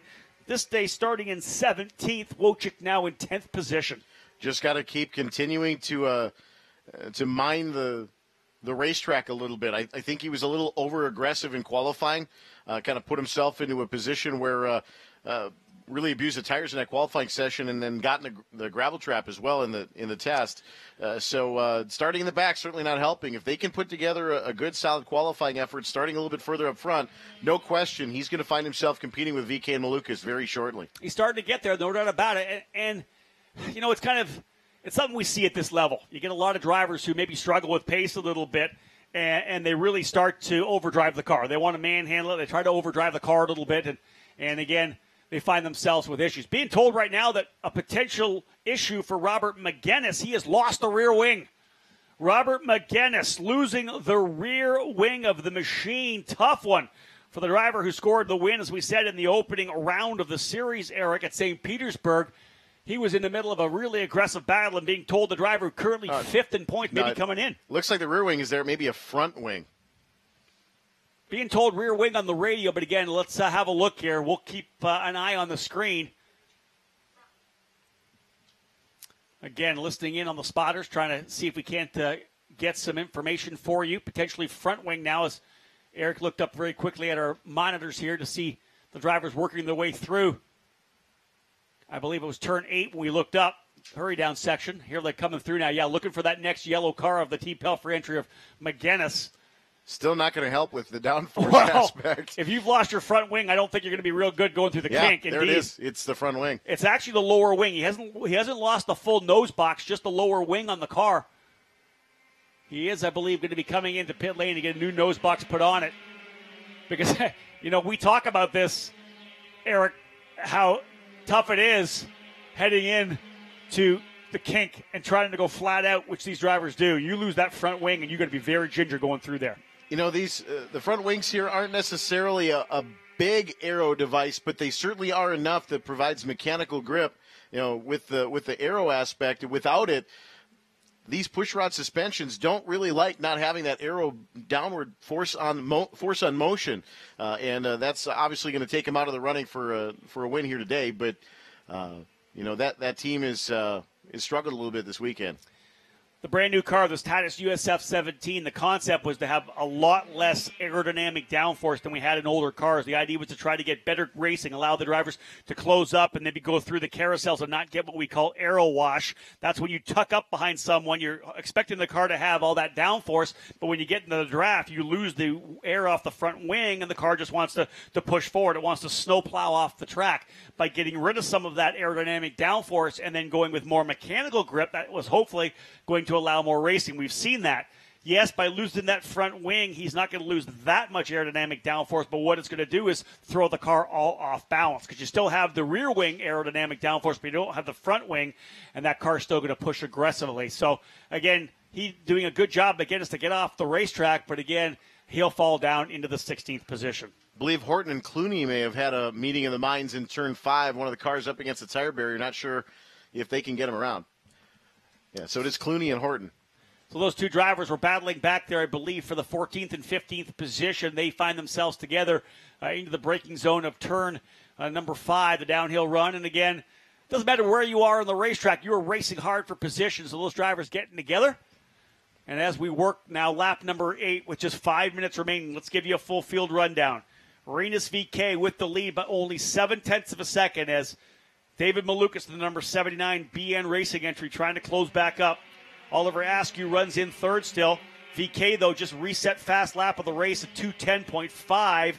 Stretches the lead to 1.2 seconds, a half a second quicker than Malukas on that last lap.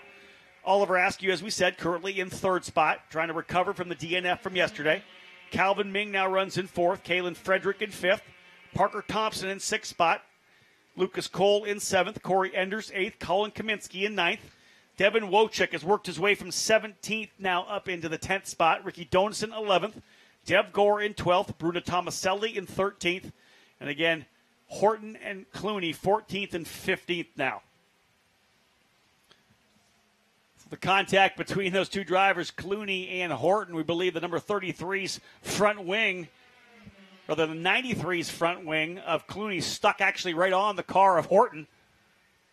So both of those drivers falling down the order. Moises De La Vera, who spun earlier, likely flat spotted those tires, has held on to 14th position, kind of staying out of trouble, just trying to get points. But again, we talk about how things have changed here, Eric. Oliver Askew coming in with a 60-point advantage, down to 34 points.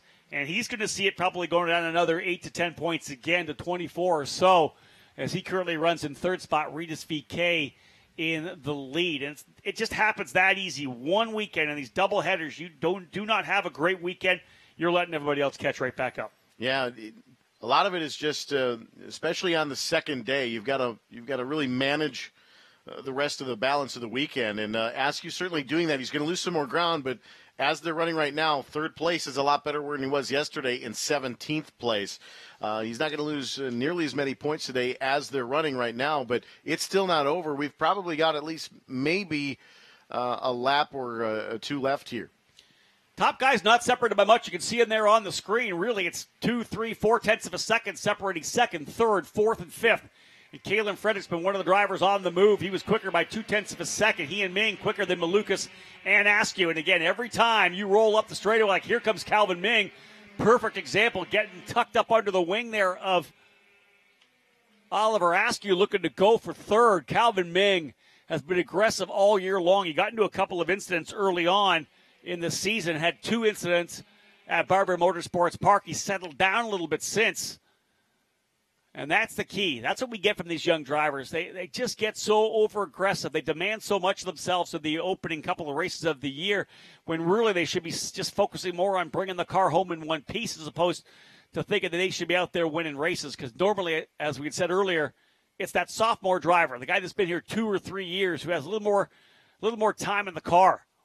We are definitely not done here, though, for second, third, and fourth. Malukas, Askew, and Ming. Wing to gearbox to wing to gearbox. They are all over each other. Yeah, top 5 right now separated by less than 3 seconds. Anything can happen. A little bit of an off, a little bit of a track wide. Just to have to pedal the car, grab the binders, anything for VK or Malukas, and that puts Askew, Ming, and Frederick right back on top of the lead group. Malukas does a pretty good job coming out of turn number 8, and that's an important corner. If you can get out of 8 cleanly and then get down through the carousel where you are going to get a bit of aero wash, I don't care how much aero you take away from the car. Once you tuck underneath somebody in the carousel with a car that has any kind of aero, you're going to have trouble getting through there, and that's we've seen Askew just kind of fall back a little bit as they come through the carousel, but Malukas very good coming out of 8, which leads into the carousel, and that's given him just enough of a gap coming down into the Canada corner where he's able to escape that corner cleanly. Parker Thompson continues to push hard, as does Dev Gore, the 2 exclusive Autosport drivers currently running in the top 12. Jason Clooney done for the day in 16th position. Look at this run here. Calvin Ming right up on the gearbox now of Oliver Askew. That's going to be the run here. White flag flying, 1 more to go. Final lap here in USF 2000.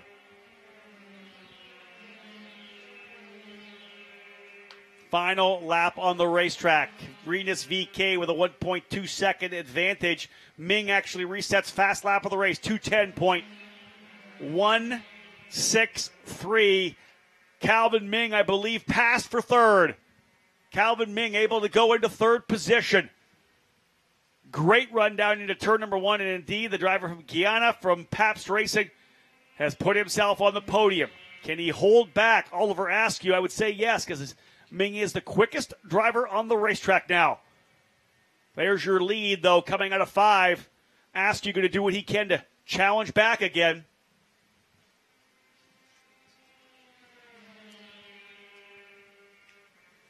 Again, final lap of the racetrack here for the Cooper Tires USF 2000 Championship powered by Mazda. Decent gap here for Renus VK to go back-to-back on race wins here at Road America. Anthony Martin was able to do that last year when he won the USF 2000 Championship, kind of took over the lead at that point. We'll see if VK can do it to get himself back in the hunt here with Askew. VK, Malukas, Askew, Ming, and Frederick, your fast 5. Thompson, Cole, Enders, Kaminsky, and Wojcik cap your top 10. Last lap. Eric, final run through the kettle bottoms. Great run right now for Oliver Askew, just trying to pick up the pieces from yesterday. Even though he's the bottom step of the podium, third place has got to feel a lot better. But is that did Ming get around him there? He is. Ming is into the third position. As we had said, let's see if Askew can maybe run him to the line because they're out of Canada corner for the final time. Never know what's going to happen here. Just one mistake will put you off the racetrack at turn 14. No, oh, there it is. Malukas goes around. Malukas goes around. Just as I had said it, Malukas loops the car on the exit of 14. So Malukas throws it away here on the final corner of the racetrack. Just as I was saying, you never know what's going to happen. VK across the line. He will win. Back-to-back jacks for the Dutchman here at Road America. And Oliver Askew picking up the pieces in the final step on the podium. And Ming. What did I say? Up to second. What a great run for Ming. Excellent run for Calvin Ming coming back to second place, Eric. You are correct. Oliver Askew benefiting there. But we had said earlier, sometimes you learn more from your failures than you do your successes. This is going to be a tough pill to swallow for a driver who showed so well, David Malukas. Final lap, final corner, got the car around. We've seen so many guys have trouble over in turn 15. He looped it, trying to make sure he kept Ming at bay. He falls all the way down into, I believe, what will be a 14th place finish for the young driver out of Chicago. Tough one for David Malukas, who is running a strong second. Rinus VeeKay, though, will take the win by 1.6 seconds. Calvin Ming, an absolutely masterful run as he was able to first pick off Thompson, then Frederick, then Askew, and then getting a little gift there on the final lap as Calvin Ming ends up taking second. Oliver Askew, as you had said, Eric, a fantastic run back into third spot after that DNF yesterday, minimizing the point damage here in the championship. Frederick back up into fourth. Parker Thompson rounding out your top five. Bottom line here is it's back-to-back jacks for Rinus VeeKay here at Road America. His first two wins of his Mazda Road to Indy career have brought him closer to the lead here in this USF 2000 championship. Fantastic run for all the drivers here today. And we'll now head down to Victory Lane, where Oliver Askew will be joined on the podium by VeeKay will be joined on the podium, by Calvin Ming and Oliver Askew. What a fantastic finish here in USF 2000.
All right, we're going right to our Next race right here on our calendar here on this 2017 Kohler Grand Prix.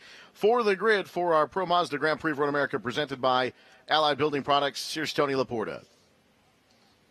Yeah, thanks so much, Eric. We're down here on pit lane, and man, do I love Road America. It's such a beautiful track, such a beautiful area, and we're getting ready for another Mazda Road to Indy presented by Cooper Tires race. Again, my name is Tony Laporta, and I am your host of Road to Indy TV. I want to welcome and encourage everybody around the track this weekend to head over to roadtoindy.tv. That's our web address. Go check out and learn about a lot of really great racing here on the Mazda Road to Indy. Behind me now, it is round number 6 of the 2017 championship, the Pro Mazda Grand Prix of Road America presented by Allied Building Products. Let's go see if we can talk to our pole sitter for Team Pelfrey, Travis Fisher. TJ Fisher driving for Team Pelfrey here. He's got the Allied Building Products sticker. He's got the white race suit on. Mr. Fisher, how are you? Yeah, doing well, man. Front row for race 2 in Pro Mazda. Wonderful day at Road America. You know, it is a beautiful day at Road America, and I'm incorrect. I called you the pole sitter. You're actually starting P2. You've been up front both days here at Road America. It looks like Anthony Martin, who's fighting for that championship right in front of you. Track here is, it looks physical. Ex-college football player that you are. How's the physical toll on your body around the fast 4-mile-long racetrack been this weekend? Yeah, you know, I think the main thing is it's just really high speed here. So, you know, it's important to be focused. And, yeah, the physicality, I trained well for this. So, you know, I think we're in good shape heading into race 2. Well, TJ Fisher, not to be too forward, but you're always in great shape, buddy. Thanks for stopping and talking to me. We got an episode of I Hate Racing Radio tomorrow at the Cooper Tire fan stage that we'd invite everybody to come down to. I Hate Racing Radio, TJ Fisher's podcast, and we can't wait to be a part of it. Good luck, buddy. Hey, thank you, Tony Laporta. Looking forward to it. All right, again, that's TJ Fisher starting in second for Team Pelfrey here in the Pro Mazda Grand Prix of Road America presented by Allied Building Products. Round number 6 of the 2017 championship. Anthony Martin, our pole sitter, is locked in a very intense championship battle with Victor Franzoni, your winner from yesterday. The plot twist for today's race, well, yesterday's winner, Victor Franzoni, and current championship point leader, is having to come from dead last on the starting grid. He is going to try to get around the 4 or 5 national class drivers behind him and then run up here and try to catch up with number 8, our pole sitter and reigning USF 2000 champion, Anthony Martin. Whoever wins the championship in this category this season gets a guaranteed ride in the Indy Lights Championship presented by Cooper Tires next year, and that's the final step before the Verizon IndyCar Series. So we're getting ready to go racing. It's round number 6 of 2017 here at Road America. Thank you, Tony. And indeed, we have ourselves a great field of drivers. And as Tony let you know, at the very tail of the field is the driver who was able to win yesterday. Victor Franzoni for Uncos Racing in that number 23 machine. Your current point leader of the Pro Mazda Championship had a bit of an issue yesterday. They went out for qualifying and they actually waited. They got out here on pit lane, waited a little bit. They wanted to see if they can't hold on to the tires a little bit, come out later in the session and lay that lap down. Well, red flag came out midway through. He had just got out, had to bring the car back into pit lane, and when he got back out again, had just got things spooled up. And just as he was able to lay down his best lap that would have indeed put him pole, another driver had gone off, the red flag came out, and that lap was indeed negated. His best lap, 5 minutes and 8 seconds, essentially his out lap when he went out and tried to warm those tires up. So again, Victor Franzoni starting from the very tail of the field, yesterday's winner. Keep an eye out for that blue and white number 23. It's going to be worth the price of admission for your Mazda Road to Indy events here this weekend. Franzoni looking to try to see if he can't be into the top 5 by the end of lap number 1. He'll start 15th again, all alone on row number 8. Row 7, we'll see Fat Boy Racing's Charles Finelli, the driver in the national class for drivers 20 years of age and older. Finelli in the number 83 will start in the 14th position. Inside of that row will be Kevin Bury. Bury in the number 5, starting in the 13th spot, making his first start here in the Pro Mazda Championship presented by Cooper Tires. Great to have him and his teammate Dave Zavelson here. Zavelson in the number 2, starting in the 12th position. Inside of row number 6, starting in 11th, another one of the front runners in our national class. Brendan Puderbach from Fat Boy Racing in the number 31 will start in 11th. Puderbach had a great start yesterday and was able to work his way forward, but just was not able to get to the end there to be able to score the victory. The driver who did come to the podium in the national class was the driver who will start here in the 10th position outside of row number 5. The number 57 of Bob Kaminsky starting 10th today. He was your winner yesterday in the national category. Inside of Kaminsky for JDC Motorsports. This is his first weekend in the Pro Mazda car. Chris Wright in the number 12 will start in the 9th position. Moving now to row number 4, it'll be Uncos Racing driver Jeff Green in the number 60 starting on the outside, while on the inside for World Speed Motorsports in the Title Boxing Club number 13, Bobby Eberle. Eberle in the 13 starting in 7th position, Green in the 60 starting in 8th. Moving now up to row number 3, a couple of great young drivers that we're watching here this weekend. Stingray Robb, rookie driver out of Idaho for World Speed Motorsports in the number 14, starting in the 6th position, a 2:13.520 when qualifying. Stingray Robb on the outside, while on the inside, the driver from nearby Milwaukee, Wisconsin, Max Hanratty in the Arms Up Motorsports number 6, starting in the 5th position. Moving out near into the top 4, top 2 rows, all yellow here in 4th, 3rd, and 2nd. The Team Pelfrey cars standing out nicely here on the grid. Carlos Cunha in the number 81, the Brazilian, will start in the 4th position. The rookie at 2:10.05 in qualifying. He'll start alongside his teammate who grabbed his first Mazda Road to Indy podium yesterday. Nikita Listoshkin out of Russia in the number 80 will start in the 3rd spot. Moving now to the front row, starting on the outside, T.J. Fisher out of California in the number 82. The driver of that machine looking to grab his first ever career win here in the Mazda Road to Indy. A couple of podiums this year. T.J. Fisher starting in the 2nd position in the 82. But the driver looking to take full advantage of starting on the pole position. Your reigning USF 2000 champion with the Mazda Soul Red car, the number 8 out of Australia for Cape Motorsports. Anthony Martin will start on the pole position. Martin and Fisher on row number 1. Listoshkin and Cunha on row number 2. Hanratty and Robb on row number 3. About set to go, folks, as we are ready to fire these drivers up. We'll get these Mazda rotary power plants going, and joining me down here on pit lane to give us those most famous words in racing, one of our guests from Allied Building Products, Heath Hendricks, is going to fire up these drivers and get them underway. Once again, 15 Mazda rotary power plants about ready to come to life as we get set to go for race number 2 of Pro Mazda. On behalf of everyone at Allied Building Products, drivers, start your Mazda engines. There it is, the beautiful sound, the exhaust note of rotary power. 15 Mazda engines coming to life here in the Pro Mazda Championship as we are now set to go. Who will it be? Can Anthony Martin get the job done, or can Victor Franzoni come from dead last to win his 2nd race of the weekend here at Road America? Back to Eric Mueller in the booth as we get set to go with Pro Mazda. Pro Mazda Grand Prix Road America presented by Allied Building Products, set to get cars rolling off of pit lane, and we go racing yet again. It is a jam-packed afternoon here at America's National Partner Speed Road America. The schedule for this afternoon continues with this Pro Mazda event. We have Verizon IndyCar Series qualifying in the Firestone Fast 6 coming up at 3 o'clock at the conclusion of our podium celebration for Pro Mazda, and then we will go racing with 2 50-minute GT races, GT, GTA, GT Cup for the Pirelli World Challenge, and GTS and TC up at 5:45 this afternoon. So it is straight through, qualifying up next for the Verizon IndyCar Series, but thankful all of you race fans are joining us on a beautiful Saturday here in Elkhart Lake, Wisconsin for Pro Mazda. Kohler Company welcomes you to Road America as the title sponsor of the 2017 Kohler Grand Prix and longtime supporter of motorsports. We salute your passion and enthusiasm.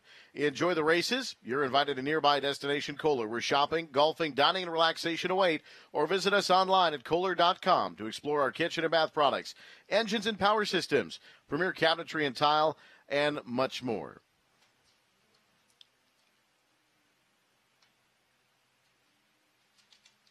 So as the field now behind that Mazda safety car,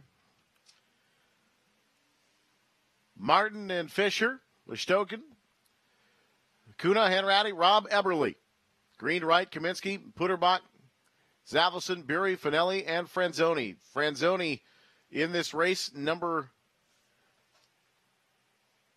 2 of the weekend for Pro Mazda, starting dead last. Did not get a lap because he was caught out by the red flag in the qualifying 2.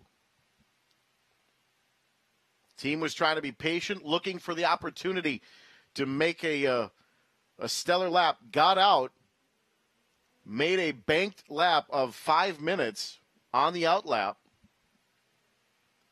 went out and set a lap of 2:08, which would have put him second on the grid, but it was waved off because of the red flag just before he hit the timing line.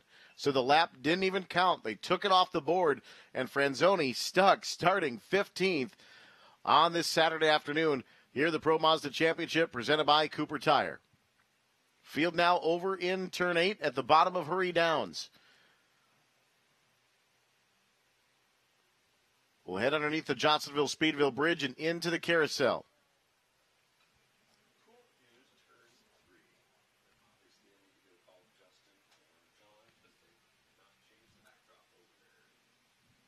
So Martin and Fisher getting set to line up this field on the backside of the racetrack into the kink towards Canada, where the field will then start to double up. What I like about the platform here is a very long racetrack. You get everybody to scrub their tires, everything. By the time they hit the backstretch, they are ready to go. Through the kink right now is the safety car headed towards Canada. And the spot to watch is going to be Victor Franzoni, starting last on the grid. And, of course, we just talked about his qualifying effort, waiting to the last minute, getting caught out by the red flag. That's the danger of waiting. And now one of the fastest racers in the field going to have to come from way in the back. You know, if you're in turn 1 or 3 or down in 5, get ready, because this guy's great on the brakes, too, which is important. He's going to roll a lot of speed through 1. Going to try to get some of the slower guys in the back, some of the national class guys, get them really quickly. And you know he's going to get aggressive coming into turn number 5 when they get on the brakes for the first time. He's going to try to drive it down there deep, making sure that he could potentially get himself into the top 6. He told me top 6. I was thinking maybe top 5. He just needs to get out of the opening couple of laps clean so that he can go to work. He's got a great race car. He knows how fast he is. Of course, dominant yesterday, was able to pull away after a great fight early on with Anthony Martin. But Martin's going to need it quickly. They're going to pack them up here as they work their way up the hill. I believe we got the green flag flying. We're underway. Green, green, green. Racing in Pro Mazda.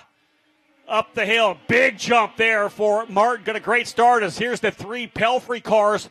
Talk about a pack of bees working their way up into turn number 1. They are 3 wide coming to turn number 1. 4 wide total as they work their way through that corner.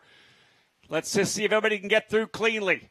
Franzoni going to try to get a couple of spots here. We'll see where he is when he comes down the hill. Try to pick up that white and blue car, but nonetheless, the Soul Red Mazda of Anthony Martin has that early lead. I want to say 4 cars right now there for the driver of the number 23, Franzoni. I think he's already up into the 11th position. He'll need to see if he can get one more coming down into turn number 5. Again, as I said, late on the brakes will be the move for Franzoni to try to get another one. Nice, clean start there for Martin, though. He's got about 3 car lengths over TJ Fisher. Yeah, there he is right there already. Franzoni right up on the rear, I want to say, of potentially Chris Wright. And again, you got to be really ginger here in the opening lap. He doesn't want to make any mistakes, doesn't want to catch anybody out. But indeed, up on the back, actually, of Kaminsky now, so it's 11th position right now for the driver of the 23. He's going to go around the outside of Kaminsky coming down into turn number 8. Kaminsky went to the inside. Franzoni to the outside. Now he's putting pressure here on Bobby Eberle. They'll come through the carousel. Right there with Eberle now. So that would be for the 8th position. Again, I don't think that Franzoni got the spots he was hoping for in the first 2 corners. I think he figured he may have been able to get a couple. He'll go to the inside of Eberle coming through turn number 11. Is that 11? We call the kink 11? Even though the kettle bottoms is kind of a little twisty bit down there. A little bit of a twisty bit. There's not many here, but that would be one of them. Again, working forward here is the number 23 of Victor Franzoni. We'll see where he slots in. Right behind, I believe, potentially up behind Green now. Jeff Green in the number 60. We'll give you a rundown here, but a good start for the drivers in front of Franzoni. Now he's got to go to work. Here's the opening lap. This race, a 30-minute run. It was initially scheduled for 40. Going to be a 30-minute drive. That, of course, does not play into the hands of Franzoni. Martin across the line with a 0.3 of a second lead over Fisher. Listoshkin runs in third. Kuna in fourth. Stingray Robb in the fifth spot. Max Hanratty in seventh. Green in eighth. Green in seventh. Chris Wright in eighth. Franzoni ninth. So not able to get into the top six as I may have thought. But again, he will go to work here now. Franzoni settling in behind, I believe, Jay Green now. He's been able to get by Chris Wright. So Franzoni now to eighth as they work their way under the Sargento Bridge just for the second time. Eric, pretty good start for Franzoni, showing the maturity. Remember, he's your point leader. He doesn't need to win. He's trying to minimize the damage now. Well, he's just trying to mind the monsters, so to speak, right now. Franzoni up to ninth at the start-finish stripe. Maybe he can get 2 or 3 more positions. This is a short race. We say a short race, but this is a long lapse. But 26 and a half minutes to go. There's still plenty of time. Best thing that could happen for Franzoni in this case, though, would be a restart. Full course caution. Full course caution would be Franzoni's best friend. You don't want to have anything happen to any of the competitors, but at the same time, that's what Franzoni's really hoping for, is maybe a full course yellow right about midway. At this point, Franzoni settling into the position there. He was able to get by Jeff Green, so now up into seventh spot. So Franzoni going to see if he can't now reel in Max Hanratty, the number 6. Hanratty and Franzoni actually teammates last year at Arms Up Motorsports in USF 2000. So Franzoni going to see if he just can't keep working. We'll look at some lap times as well. Franzoni's aren't going to be what you expect, as he's going to go deep on the inside and turn number 12 to the inside. Book it. He's through. What a pass for Franzoni. Went deep into Canada corner. Let the car push to the outside, because once you own that apex, you own the exit. You know, we talk about being patient here, but patiently aggressive is what Franzoni's going to need to be. He's going to need to take advantage of those opportunities, get the clean racetrack in front of him, and chase the next one down, one at a time. And that was an important pass, because if he got checked up behind Hanratty through 12, he was going to be there 13, 14, probably was going to have to run him up into turn number 1, able to get rid of him there and make that aggressive move. And I think Hanratty knew he was coming, too. You look in the mirrors, and you know it's 23. You know he's coming aggressively. You know he's that much faster. Probably a good idea for Hanratty to let him go. It's going to be an inevitable. He's going to get by at this point. He's that quick. But I think that was a very big move. In fact, look, he's already rolled up on the back of Stingray Robb. A big move there for Franzoni, trying to go after Stingray Robb for a spot in the top 5 now, as the Team Pelfrey cars will be next up on the docket. Fisher, Listoshkin, and Kuna running now second, third, and fourth. Another big shout-out to everyone listening here on the Mazda Road to Indy app, listening and watching, or potentially on the IndyCar.com race control page. This is the second rung of the Mazda Road to Indy, the Pro Mazda Championship presented by Cooper Tires. And again, some great drivers we've seen work their way through from USF 2000 to Pro Mazda. Here comes Franzoni already by Stingray Robb, and Stingray doing a good job letting him go through. The young rookie from Idaho, again, making way, giving him the spot to the inside of the hurry downs, because Franzoni's coming. And to be honest, for a guy like Stingray Robb, get a chance to follow him for a lap. Where is he quicker? How is he turning in a little earlier? Is he turning in a little later? How's he got the car rotating? Maybe his line's a bit different. Good chance for Stingray to get just a little bit of time to see why Franzoni's so quick. You know, a lot of times you make up a lot of speed on the backside of the racetrack. It's not necessarily a technical racetrack, but it's a very rhythmic racetrack. And for Robb, just hang out behind Franzoni for a while and absorb. We'll see if he's able to do that. We'll see if his time picks up. Oftentimes you'll see a driver, potential issue over in Canada corner. Did someone back it in there, Eric? Is that what you saw? It looked like somebody just lost power and went straight in. Not a good shot of it right now, but I believe there is a car. Hanratty. That is Hanratty. Potentially Max Hanratty off in turn number 12, Canada corner. Aggressive battle here now for third between Listoshkin and Kuna. Kuna going to the inside, I believe, to make the move on Listoshkin. And indeed, they're side by side through turn number 1. Franzoni with the fastest lap of the race so far. Oh, and he's watching these guys run side by side in front of him saying, come on, keep doing it. I'm coming. They're side by side. They're giving up lap times. They were 2:10s. He was a 2:08. He was almost 2 seconds faster that last lap because they were battling so aggressively for a final spot in the top 3. Franzoni is matching the pace of the leader. In fact, actually faster than Martin on that last lap. He's 5.6 seconds off the lead as Martin looking to try to stretch away, but hold on. TJ Fisher, aggressive. Here comes Franzoni up to the inside. He's thinking about going to the inside, coming into turn 6. It'll be touchy coming out of the corner. He's still on the inside. Kuna doesn't want to give it up. Franzoni thinks better of it, takes a breather. And getting the official word that Max Hanratty, the number 6, now done for the day. DNF for the driver in the Arms Up Motorsports entry. Hate to see it for the driver from Milwaukee. Of course, the home track here for Max Hanratty. Car behind the wall in turn 12. Oh, look at that move for Franzoni. Takes it to the inside of the carousel. Book it. Franzoni by Kuna on the inside. And he's going to try to take Listoshkin into the kink side by side, and he's through. Third place already for Franzoni. 15th to third in 3 laps. What a drive for Victor Franzoni. And in 2 quarters, he goes from 5th to 3rd. He was able to get Kuna going into the carousel, and he's able to make a move to the inside of the kink. Oh, a little bit of understeer, or oversteer rather, coming out of turn 12. And Eric, we talk about drivers who take a while to get comfortable going flat through the kink. How about going flat through the kink, passing on the inside? That is just not a move that you make here at Road America. Side by side on the kink. It's generally something you try to avoid, but Franzoni made it stick. I'll tell you, this guy's a killer. This guy's hungry. It's like a Tyrannosaurus Rex out there wanting to go for the meat, go for the win. TJ Fisher, the quickest lap of the race so far here on lap 4, trying to chase down Martin. Martin, Fisher, Franzoni, Kuna, and Listoshkin. Your top 5. Robin 6th, Green 7th, Wright 8th. Your top driver in the national class is Kaminsky ahead of Eberle and Puderbach. Here, and there's an issue with potentially the number 31 of Puderbach potentially into the tires. Trying to get an update on what corner that's happened in. But again, our spotters telling us that there's an issue, and indeed full course yellow. Hello, Victor Franzoni. Did I not say that the best friend for Victor Franzoni was going to be a full course yellow about halfway through this race? Or a little. Are we even? We're not even. No, we're halfway. not even halfway yet. Oh, Victor's just the smile will be ear to ear behind turn 14. Oh wow, that's coming just in there. Turn 14. Into the tire barrier, skated across the gravel trap from the look of it, and the same thing that we saw in the Verizon IndyCar practice. We saw it a couple of times. David Malukas in USF 2000. Malukas in the USF 2000. You know, that corner a little unsettling this weekend.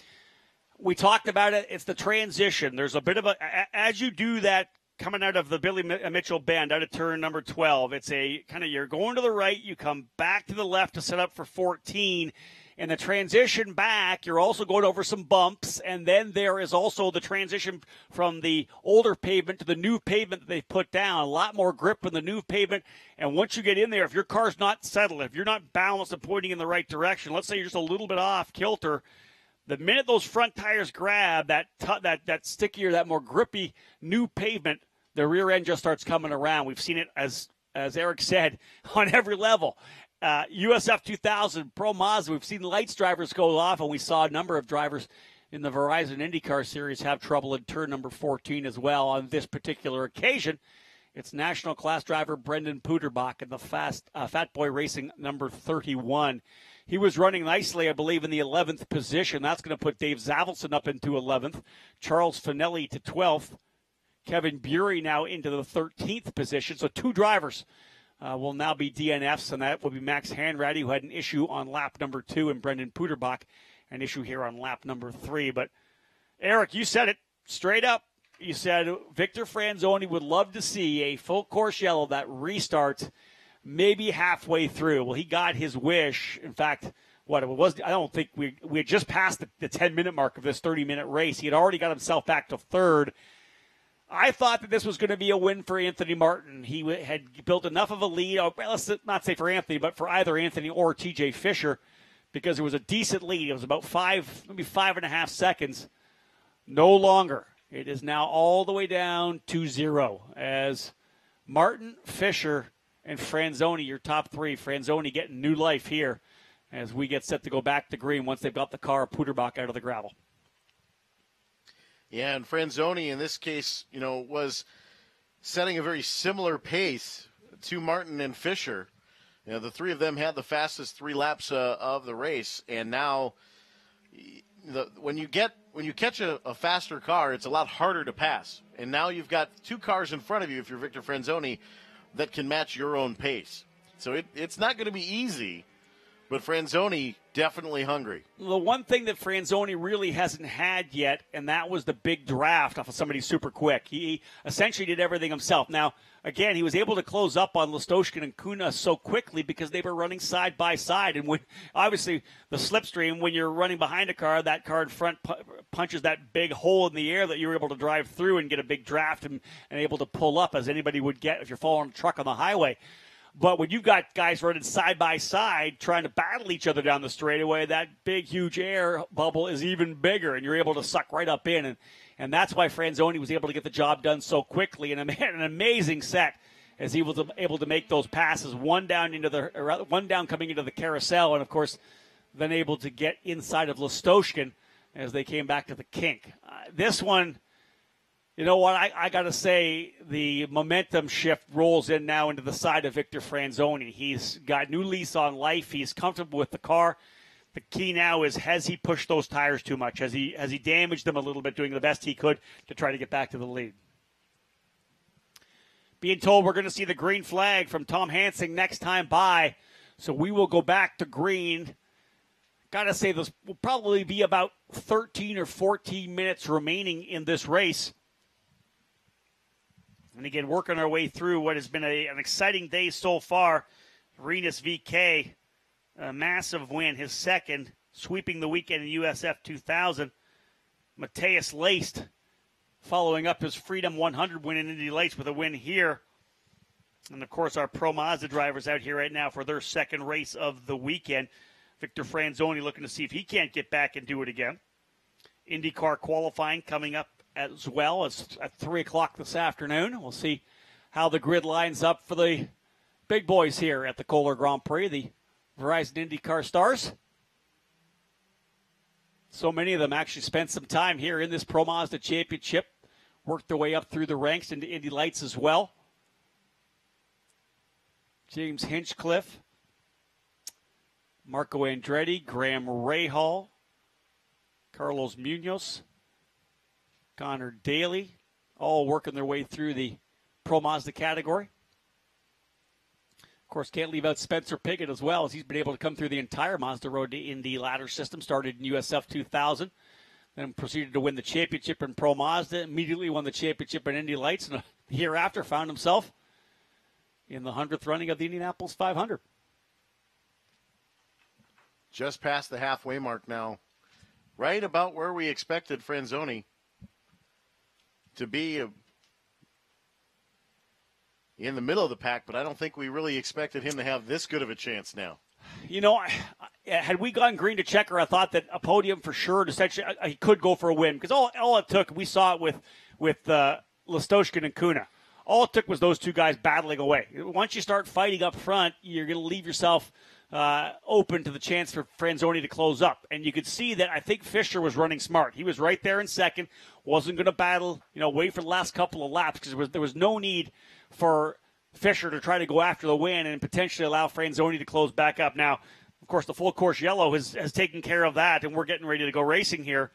But again, pretty amazing stuff for Victor Franzoni. Has the point lead, took it over at the IndyCar Grand Prix when he was able to sweep the weekend there. He and Anthony Martin in the middle of a pretty big battle. I can guarantee that TJ Fisher would like to get his first win in the books here to get some points to get himself back right into the hunt as well. Otherwise, this could become a two-driver battle. From here, these drivers will look forward another just over a month till we get to Mid-Ohio for a triple header, which will be definitely the turning point for the series. Drivers lining up. We are going to go green again this time by Martin, Fisher, Franzoni, Kuna, and Listoshkin, your top five. It's in the hands now of Anthony Martin to punch off and getting set to go. He'll roll it up the hill, and we are back at it. Tom Hansen throwing it, and we are green once again. Restart here for Pro Mazda, and get ready. Here comes Franzoni looking to the outside of Fisher. Franzoni to the front wing, clears him. Clears him before the end of pit road. Yeah, he makes quick work of Fisher to go to second. The Kuna driver's lining back up again. Kuna almost pushing Get your Listoshkin. popcorn. It's going to be a good battle. Yeah, wherever you are, get to the fence. Grab a cold beer, come to the fence, because this is going to get really good here. The Team Pelfrey drivers battling it out, as I said, Kuna and Listoshkin right down to the wall at the restart. They're going to get their battle going again. This has allowed Stingray Robb back in the fight as well. Stingray looking to try to take it to the Team Pelfrey drivers. Franzoni, though, now taking a deep breath. He's got himself into the second position. Now is where you assess. How's the car? How quick is Martin? Where am I faster than him on the racetrack? No need to press too hard. There's a long way to go here. 12 minutes still remaining. As I had said about 13, but indeed it came down to 12 minutes remaining as we're now back to green. Driver has come to a stop on the exit of turn number 6, top of the hill. Trying to figure out which driver that is off in turn number 6. Trying to get things rolling again.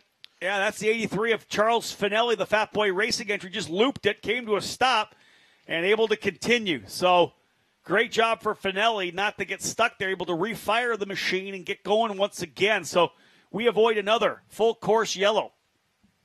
Franzoni right up on the gearbox now. This is going to get good here. Victor Franzoni trying to find a way by Anthony Martin. Martin's going to defend to the inside. Franzoni deep on the brakes. Outside. He goes to the outside. That car twitching from right to left as he's pushing the brakes to the very edge of adhesion. Another driver around. Contact! That's Kaminsky. Big damage for Bob Kaminsky. Kaminsky got into the back of Chris Wright in turn number 12. This could be trouble here because we may go full course. We have not yet. Coming across the line, waiting to see what's going to happen here. Looking at Tom Hansen. No, here goes Franzoni to the outside now.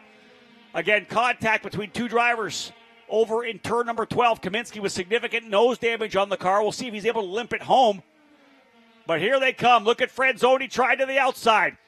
Staying right up there on the gearbox of Anthony Martin. Great race between two drivers. We've seen it graduate from USF 2000. Franzoni relentless in his pressure. Full course yellow. Again, full course yellow frees the field. And up coming underneath the brakes in Stratton Bridge, one of the Team Pelfrey cars coming to a stop. And I believe that may have been the car that had gotten together with Kaminsky, perhaps, coming off of 12. Thought that might have been Chris Wright, but one of the yellow cars for Team Pelfrey slowing. There's the damage. There's the nose of Bob Kaminsky, the number 57, who's leading in the national class. That's going to put Dave Zavelson now into the lead. Picking up a couple of our other cameras here to try to find out what's going on. There's, I believe, that's Kaminsky going off at Billy Mitchell Bend, the cutoff between turn 5 and turn 13. Hamaltro safety crew out there very quickly. Actually, that's the Road America crew getting out there to get that cleaned up. That was actually the number 82 of Fisher, who slowed in turn number 1 and 2. TJ Fisher was third. Car coming to a stop, as we said, coming out of turn number 1 underneath the bridge. He looked slow on a straight, so I don't know if he maybe had to cut a tire down, maybe run over something, but it was definitely slowed here on the main straight before that yellow had come out. Well, Franzoni made quick work of him, no doubt about that. So, indeed, you may be right, Eric, that there could have been some kind of a mechanical or some kind of a cut tire. Wisely coming off the racetrack actually after he came through turn number 1. So let's reset here when we can. Looks to me like Anthony Martin's still with the lead. Franzoni in second. I think that's Kuna in third. Listoshkin fourth. Jeff Green up into the 4th spot for the Uncos Racing Team in the number 60. Not surprisingly, listening into the radio, Eric, Victor Franzoni saying that Anthony Martin is blocking him, trying to get them to talk to the race control. I don't know if I saw any blocks out there. I definitely saw defensive running down the inside. And of course, listening to the radio, Martin countering that Franzoni was actually hitting him, making contact with the rear gearbox. So a little gamesmanship on the radio here right now, trying to play their cards right here. Lights are out. Yeah, we're going green this time by. Excellent job by the Road America crew, the safety crew, to get the carnage picked up from Kaminsky. Of course, he drove his car back up and off the track on the exit of turn number 13, right by the cutoff between 13 and 5. A lot of room there to escape. So we're going to go back to green. As we said, I believe it is Fisher who has fallen to the tail of the field. So the top 5 would then be Martin, Franzoni, Kuna, Listoshkin, and Green. Robb in 6th, Eberle 7th, Wright 8th, Zavelson and Bury 9th and 10th, your 2 front runners in the national class. So some excitement here, initially playing into the hands of Franzoni, but this is going to come down to a short battle. 7.5 minutes remaining, likely 3 to 4 laps remaining here in Pro Mazda. Here we go again, out of turn number 14. Anthony Martin, last year's USF 2000 champion, learned a lot on restarts. Let's see if he can hold back the charging lion that is Victor Franzoni. Cape Motorsports, your leader. Uncos in 2nd. And then it's Pelfrey in 3rd and 4th. Green flag flying back underway. Pro Mazda, the final dash. Great start there for Martin as he gets a good jump. Again, working their way down into turn number 1. As we have this battle for the race win. It's reset for Franzoni. Started dead last, worked his way to 3rd before the full course yellow came out. Now finds himself in 2nd and ready battle for another race win. There was a little gamesmanship coming back to the green flag. Race control saying that the 8 and 23 were very close to hitting even under yellow. So Franzoni just letting Martin know he's there, getting into his head a little bit. I love it. These guys raced against each other last year in USF 2000.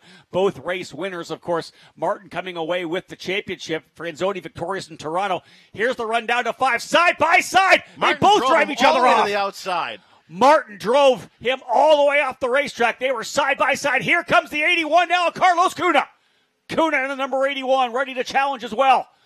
Wow, driver off over into the runoff of turn number 6. That driver will be able to continue just to spin, hopefully able to get that car refired. He's off the track. Right. Off the track now in turn 6. But wow, that was a big move on the outside for the number 23 of Franzoni going deep on the brakes. Martin tried to do it as well, and he drove right off the racetrack. We'll be wondering whether race control will have something to say about that because, of course, Martin trying to go as deep as possible. Full course yellow again. With 5 minutes left, I think that might do it. You know what? I don't think there's any damage to the car, maybe just a refire. And I guarantee you race control will try to get this one started up again. They have done whatever they could to get at least one more green. There's Hum Ultra safety crew going up very quickly to find out which driver it is indeed off the track in turn 6. Someone just looped it going into the turn 6 corner, backed it into the runoff area there, all that pavement that's on the exit of turn number 6. Not able to get refired. We'll see what's going to happen here. Martin, Franzoni, Kuna, Listoshkin, and Green, your top 5. And I'll tell you, that was interesting because a great late-breaking move on the outside for Franzoni, and he wasn't able to use that as well as Martin just stayed beside him, missed the braking zone himself, and he would have drove well off the racetrack. Nothing Franzoni could do. Looks like the 12. That's Chris Wright, the JDC Motorsports driver. They've been able to pull him back a little bit because there is, as you can see there, some pavement, but then off into some gravel as well. So wasn't able to continue. They pull him back onto the pavement, refire, and Chris Wright able to get going once again. Well, with if we go green, it might be a one-lap shootout. I was just going to say, knowing the length of the one lap here, this could be pretty tough. Not surprising, Victor Franzoni on the radio, absolutely livid with getting driven off the track over in turn number 5 and made a good braking move to the deep part of the corner to try to roll some outside speed and was able to get by. We by no means are race control, but you could clearly see that Martin took him wide there. Again, did he take him? There's the balance that race control will have to understand. Did he take him wide, or did he try to go as deep as he could as well and then just get too deep into the corner? Franzoni was set up to make the corner on the outside.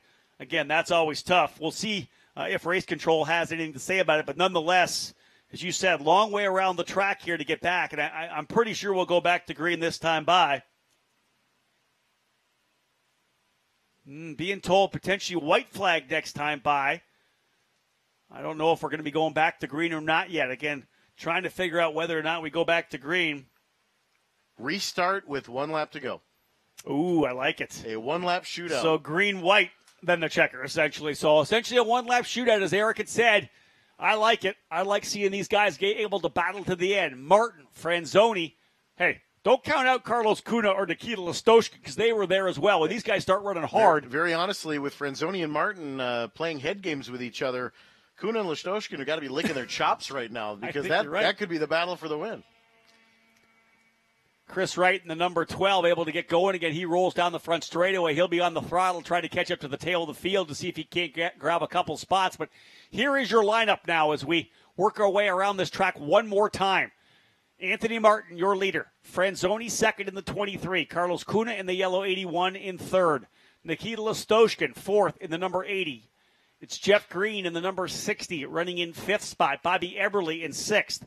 Dave Zavelson, your leader in the national class, in seventh. Stingray Robb, eighth. Charles Finelli now, second in national in the ninth position. In 10th is Bury. 11th is Fisher. 11 drivers remain as T.J. Fisher, Bob Kaminsky, Brendan Puderbach, and Max Hanratty, drivers out of this race. Lights are out. Here we go.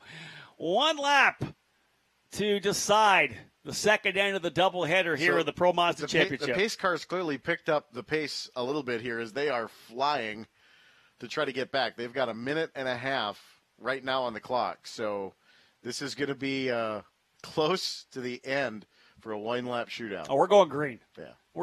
I don't care. We're going green if it comes across the line here. Again, drivers now working their way down to Canada Corner. Anthony Martin bringing him through turn number 12. This is going to be a good one. Again, grab a cold beer, get to the fence because you got a battle here, a 1-lap battle in Pro Mazda. Race control asking Martin to pick up the pace a little bit. That doesn't surprise me. Trying to play some games here. There's the number 12, Chris Wright, still trying to catch up to the tail of the field. He'll be at full song when they get back around. Martin bringing it up here to turn number 14. Ladies and gentlemen, we're going to go back to green with a 1-lap shootout. Martin, Franzoni, Cunha, and Lastoshkin. 30 seconds left on the clock, so this is the green and the white flag. Both are out at one time. It's a 1-lap shootout. Tom Hansen giving it to them. Green, green, green. Restart in Pro Mazda. Here they come. Hold on to your Bud Lights, Bob Wilson. Away we go. Coming down into turn number 1. Martin and Franzoni going to battle. They're side by side. This is going to be the fight. Great job for Martin to hold them back on the opening lap. Side by side go the Team Pelfrey cars out of turn number 1. Looks to be like Lastoshkin getting aggressive down to the bottom. Cunha doesn't want to give it up. Oh, I can't believe there wasn't contact there. Green and Robb ready to take it. Jeff Green and Stingray Robb trying to grab a spot in the top 5, but here it comes down to these two drivers. Martin and Franzoni going to fight it out amongst themselves. The Team Pelfrey drivers are going to fight it out for third into turn number 5 again. This is where we saw the action last time. This time a good run through for Martin, but here comes Franzoni up the inside. Martin's going to block to the bottom. Franzoni goes way to the outside. Big defensive move to the inside, but Martin holding himself to the inside there. Franzoni right with him coming through turn number 7. Martin's going to have one more spot that he's going to try to hold off Franzoni, and that's going to be coming to 12. Franzoni's going to have one legitimate chance here. I don't think he's going to be able to get him through the carousel or through the kink, but he's going to take it all the way down to the passing lane in turn 12. Martin, the last time down, drove him wide off of exit to 12. Franzoni's last chance is really going to come down in the next straightaway. If you decide to sit in Canada Corner for this one, well done. That's going to be where the pass could happen here. Here they come through the kink. They'll roll their thumb through one more time into the cattle bottoms. Here comes Franzoni. He wants to get the win. He doesn't need it, but he wants it. They're side by side. Franzoni's going to go to the outside. Into the inside comes Martin for the block. Franzoni going to go deep on the brakes. Side by side. Franzoni's trying to give it up. Just can't get there. Back up the hill once again. Here's Franzoni right on the gearbox. This could be a run to the line, ladies and gentlemen. They'll come out of turn number 13 through Billy Mitchell Bend. Franzoni doing everything he can to get by Martin. Here they come again. Up the hill. Who gets a better run? Out of 14. This is it right here. Martin's your leader. I don't think Franzoni's got anything for him. Up the hill they come. Who's going to win in Pro Mazda? To the line, Anthony Martin holding off Franzoni. Carlos Cunha can't do it. Lestoshkin back to the podium in third. Martin, Franzoni, and Lestoshkin, your top three. Cunha in fourth. Stingray Robb, fifth. Jeff Green, sixth. Bobby Eberle in seventh. Dave Zavelson, your winner in the national class. Finelli in second. Ninth overall. And I believe it'll be Chris Wright coming across the line in 10th. Indeed he does. Eric Mueller, that's what we're talking about. Great racing. Martin did everything that he possibly could to keep Franzoni behind him. Wow, absolutely unbelievable battle there. And I'm going to give it up for Franzoni. He pushed as hard as he can, and I think Martin did about everything you could in defense this side of the law. Because he was aggressive. Coming up to turn number 6, came across the bow, but you're allowed to do that. You're allowed that one defensive move, and he kept it. If you look at the line in turn 6, there's that black line in the middle. He did stay to the inside of the black line. Franzoni dove to the outside to try to get a better run. I think in the end, you may look back, if Franzoni's able to win the championship, you may be able to look back and go, you know what, not making that crazy move for the lead could have been what did it. Now, we could look back and say, you know what, that win for Anthony Martin was where the championship was won. This could be a decider depending on where we go for the remainder of the season. Absolutely. Great race in Pro Mazda. Congratulations to Anthony Martin. A big victory there, winning by just under 0.2 of a second. Victor Franzoni in second. Nikita Lestoshkin third over his Team Pelfrey teammate Carlos Cunha. And Stingray Robb, another top 5 finish for the young driver from World Speed Motorsports. Anthony Martin, your winner today here at Road America.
Kohler Company welcomes you to Road America.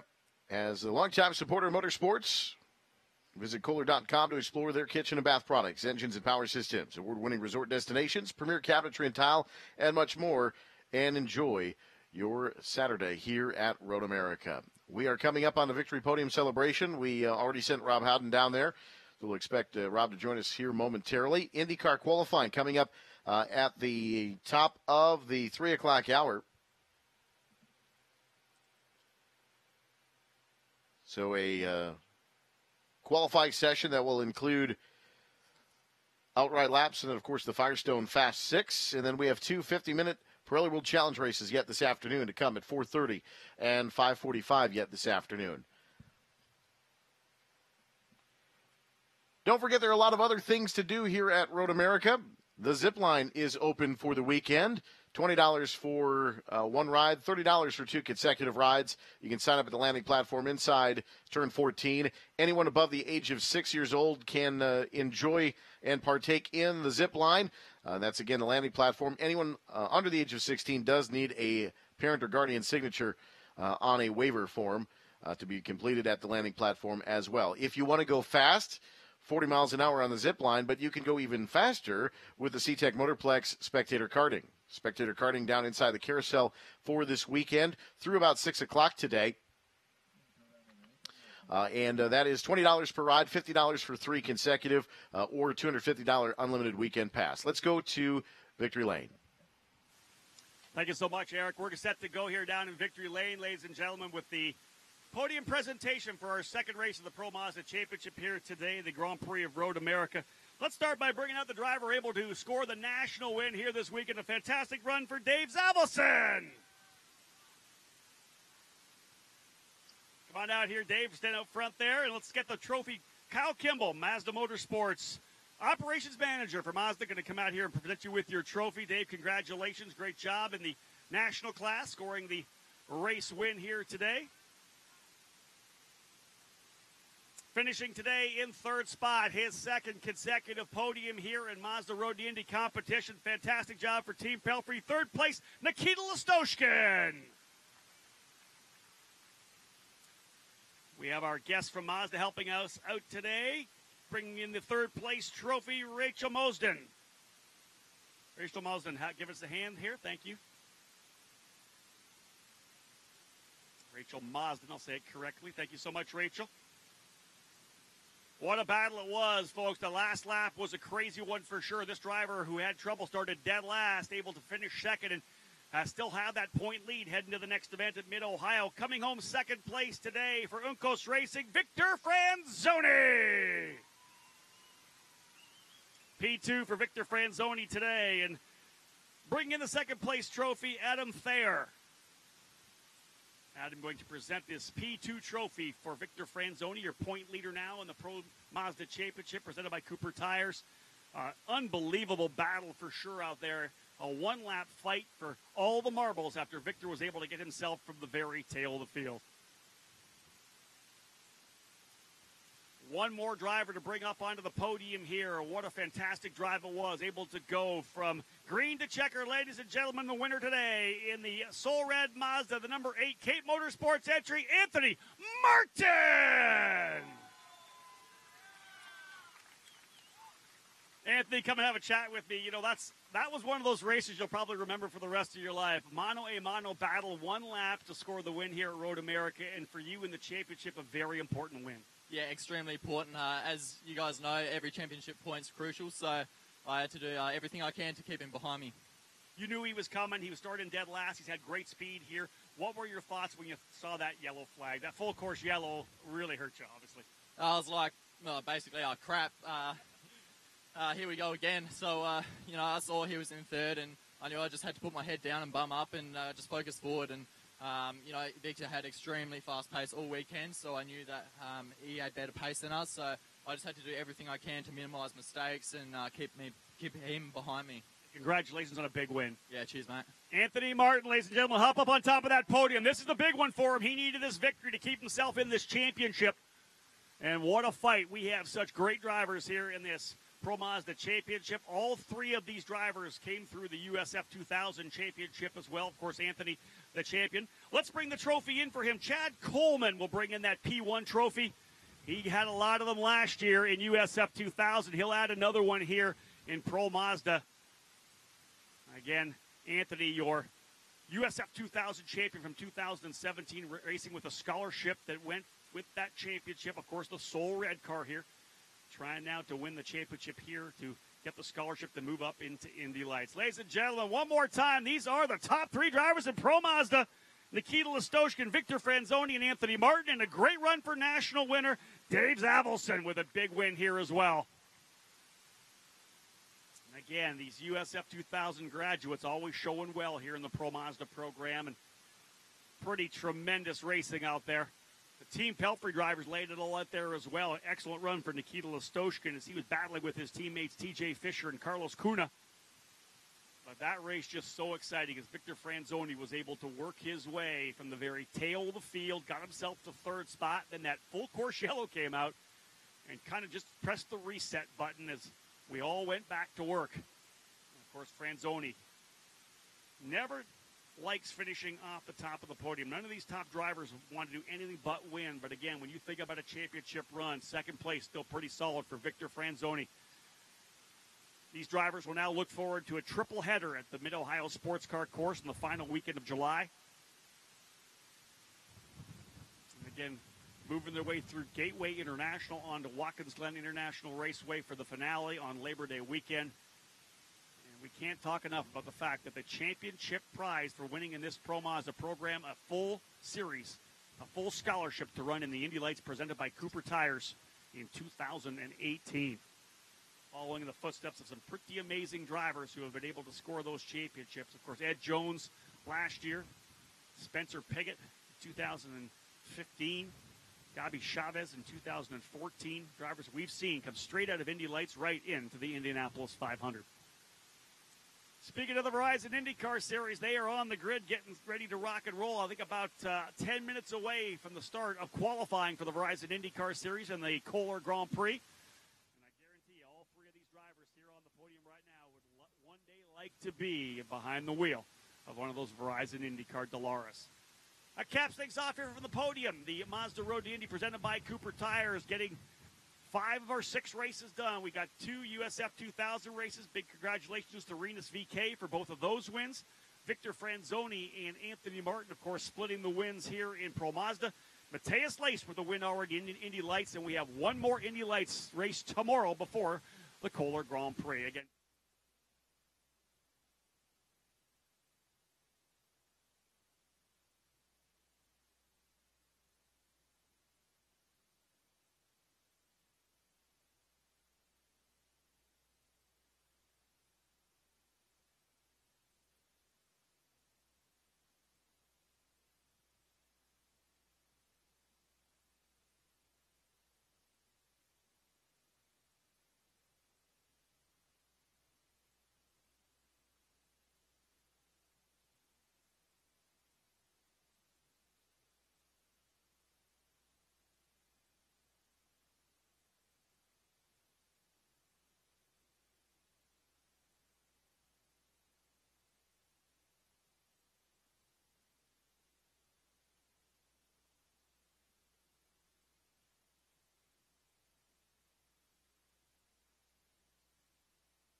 Don't forget to visit the Team Chevy display located near the Midway Tunnel to learn more about the latest vehicles that Chevrolet has to offer, including the 2018 Chevy Equinox. Take the Chevy Challenge and receive a Team Chevy gift. Learn about the entire lineup of Chevrolet vehicles. Visit your local Chevy dealer. If you're in the market for equipment that provides you with the ultimate in performance, reliability, efficiency, and operator comfort, Gale is what you need to get the job done. From a full line of telescopic handlers, articulated wheel loaders, compact excavators, compact track loaders, and skid loaders, Gale is the product of choice. Gale dealers are available worldwide. Log on to Gale.com to find a Gale dealer near you. Test drive a Gale today.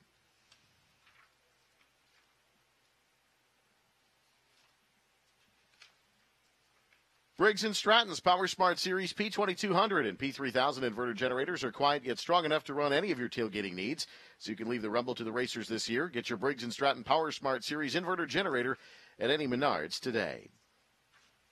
From the racetrack to the road home, fill up with Sunoco. Sunoco makes high-quality performance fuels for the greatest drivers in the world, both on and off the track.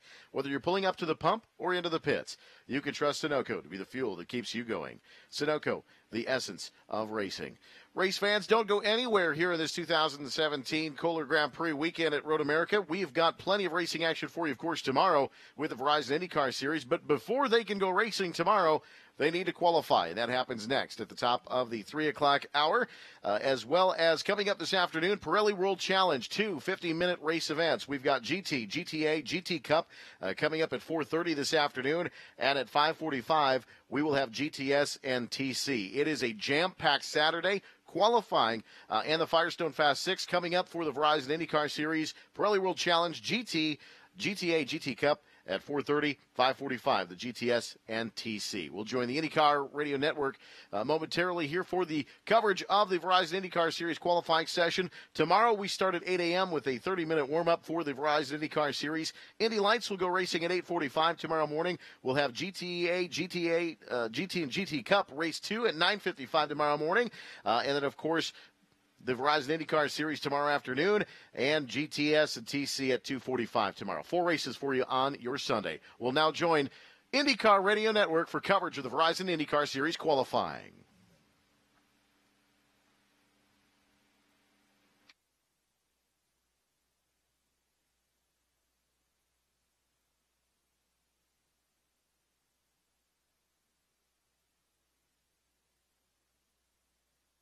Closer and closer to race day, the Kohler Grand Prix here at Road America. Hello, everyone. Welcome to the Firestone broadcast booth here at Road America on the Advanced Auto Parts IndyCar Radio Network. I'm Mark Jeans.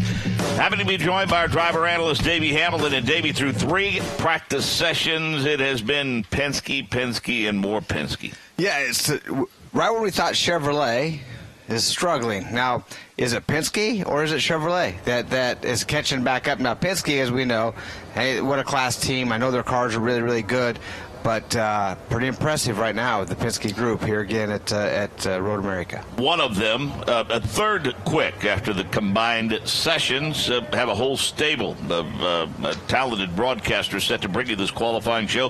One of them, day first, is with Elio Castroneves. An opportunity to catch up with Elio. Penske's awfully quick right out of the truck yesterday. What do you expect to happen here in this qualifying session, Elio? I hope the way everything indicates that we're going to continue showing a very strong performance. But in this series, it's so competitive that, you know, people might play games and they might be hiding a little bit. And that's where we don't know what's going to happen. But right now, Rev Group car looks really strong, and we just got to focus in our job. Are you saying there might be some sandbagging going on during practice? In this series, man, anything's happening, you know. So you gotta be prepared. But at this point, we are prepared and we're ready to go. But it's not necessarily Chevrolet; it's Team Penske right out of the box. That's got to give you a lot of confidence heading into qualifying here. No question. I mean, all 4 of us are working together. Last time we tested here was in October, and it shows that everything we collected during the off season, it's paying off now, and finally. So hopefully, the aero package, whatever's happening here, keep going this way. I like how you keep referencing the camera that's on us right here. Oh, yeah, the camera's right. I was referring to the car, not to the camera, but now the camera is here. Yes, that car. It takes away from something we call radio. But anyway, hey, good luck today, all right? Thank you. Elio Castroneves, he'll be a part of Group 2 this qualifying session here, Mark Janes. A guy without a win is still just 21 points back and very much in contention for a championship, Davey. Well, without a doubt. And, you know, Elio, at any time he could strike. I mean, without a win, but so close to so many already this year. Second in the Indianapolis 500, the race that he really wanted to win, to be a 4-time winner of that event. But he's with the right team. He has the right teammates. He knows what it takes, and just time will tell. See if we can get a win here at this facility. You weren't with us 1 year ago, so your visit here this year. Let's talk a little about your thoughts and impressions, the nuances. What impresses you, and where does it impress you? On you know, that's a good question, because it is my first time at this facility. All the years I've been racing, and not being able to come here has been amazing. But one thing, just the mass of this place, how big this facility really is, how many campers are here, how many great spots there are to watch this race, and then, Mark, how fast this racetrack is. Super fast. So many long straightaways. The first, not the only road course that we have that drafting plays a big part, but the drafting can play such a huge part in the passing zones at this racetrack when you have straightaways as long as they are here. So I've been all around the facility now. The facility is unbelievable, and it's picturesque. I mean, the trees, the green, the buildings, the concessions, everything's clean and fantastic here. So great experience. Ninth quick after the combined sessions. The driver of the number 5, James Hinchcliffe. Rob Howden has caught up with him. James, you got the car to the top 10 here on all the combined results. This is a tough racetrack. It's tough on tires. It's tough on drivers. What is it like to try to get a fast lap here? Is it a tough place to get around? It really is. You know, 4 miles is just that many more miles than we're used to try and get it all perfect, and it's hard to get it perfect in a series this competitive, you know, and to find the speed, you kind of have to compromise on comfort and drivability a little bit, and that means that we're working really hard in the cars. I mean, you are on the absolute knife edge the entire lap, and if you make even just a small little mistake, it carries down that next massive straightaway. So it's going to be a struggle today to get the perfect lap in. Can you give us some insight on some of the corners and the really crucial? Are there some that really give you maybe more trouble than others? Honestly, all of them. It's so tough. I mean, you know, corners like 14 coming onto the front straight, 3 onto the back straight, obviously very important because they carry on along straightaways. Turn 1's a really fast corner. There's a lot of time to be made and lost there. The carousel, obviously. So there's, and then of course, you got to be good on the brakes into turn 5, into turn 12. There's a lot of different elements that go into a fast lap here. And good luck today. Thanks so much. I'll tell you, Mark James, talking to James before we went on the air there, he said he's never complained so much about a car that was in the top 5 before. He just says the car's an absolute handful to handle, even when it's perfect. Session number 1 beginning. Will Power, Joseph Newgarden, Marco Andretti, Graham Rahal, Ryan Hunter-Reay, Max Chilton, Carlos Munoz, Esteban Gutierrez, Alexander Rossi, and Mikel Aloshin make up the 10 drivers. There will be 11 in group number 2. Back to pit road and Ryan Marine. Standing by with Mario Andretti, an interested spectator down here on pit road. You've had a chance to race in some of the finest race courses in the world. How does this one stack up in your estimation? Oh, for sure, right up there. I think you ask any driver that has had the experience here, would probably tell you the same thing. This track has all the characteristics that a race driver loves about a road course. Elevations, it's got quick corners, slow corners, a little bit of everything. So, yeah, we love driving here. I mean, so many years with different disciplines, you know, Can-Am, Formula 5000, Indy cars, of course. You know, I always look forward to coming here. Now I love driving a 2-seater around here. Actually, it's quite quick. I can imagine so. So how much have things changed over the years? The things that made you go around this place fast back in your racing career, are they any different today? Well, the cars are different. It's, of course, the technical evolution. But as far as what the driver has to do, I mean, you know, the job of the driver is to just extract 100% out of what the car has to offer. And, you know, so it's no different. The track itself here, the layout hasn't changed at all. You know, it's just obviously they made it a lot safer, have some runoffs and all that sort of thing. But and then also the infrastructure improved. But the rest of it, when you're on the racetrack, I remember it, you know, 40 years ago, pretty much the same thing. Appreciate the time, Mario. Thanks very much. It's my pleasure. up pit road to Rob Howden, who's standing by with Robert Wickens. Yeah, catching up with a guy on the sidelines right now that would love to be back behind the wheel of the car. You had a chance to drive for Michaela Lotion in the number 7 all day on Friday. What an experience it was. And can you give me some insight, at least on how you felt about getting behind the wheel, at least in anger here at Road America? Yeah, first off, it was fun just to get another taste of an IndyCar. You know, like the car swap James and I did in where was it, Sebring, was a lot of fun, but it was kind of a bit of a tease. You know, it was just 1 hour in and out, and a little bit for the marketing side of stuff. So to get a proper shot at an IndyCar official session was really cool, but it was also a pretty steep learning curve. But everyone at Schmidt-Peterson Motorsports did a great job getting me comfortable right away. It was not ideal, pretty last minute. You know, I didn't even have a seat, so I was actually using Simone Pagenaud's seat from when he was a part of Schmidt. So, you know, we had to make do with that. And, you know, I love IndyCar. I love, you know, the driver community that's here is really strong. You know, I came from Europe without much equipment. I only had a helmet. And, you know, Joseph Newgarden lent me a pair of shoes. Connor Daly gave me his Nomex. I had Mikael Lation's suit on. You know, Hinch had a spare Hans device, and, you know, it's really cool how everyone helps out to try and get something done. Yeah, the coat of many colors to get you behind the wheel. I like to see that. Now, does this whet the appetite a little bit to maybe make some more contact with some owners here? Obviously, you made a good impression yesterday. You brought the car home. You turned a lot of laps. But is there something inside you now that says, hey, I got to reach out. I'd love to be in this program full time? I think IndyCar is always fun. You know, being a North American, I've always followed it closely. Some of my favorite drivers as a kid, some of my heroes as a kid were all in IndyCar. So it's still a championship that's very close, but at the moment I'm pretty happy where I am, and you know, you never know what the future holds, but for the time being, I think DTM's my future. Robert, it's been great to have you here. Again, I've watched you run since you were a young kid, the 80cc shifters. It's a pleasure to see you here, and well done.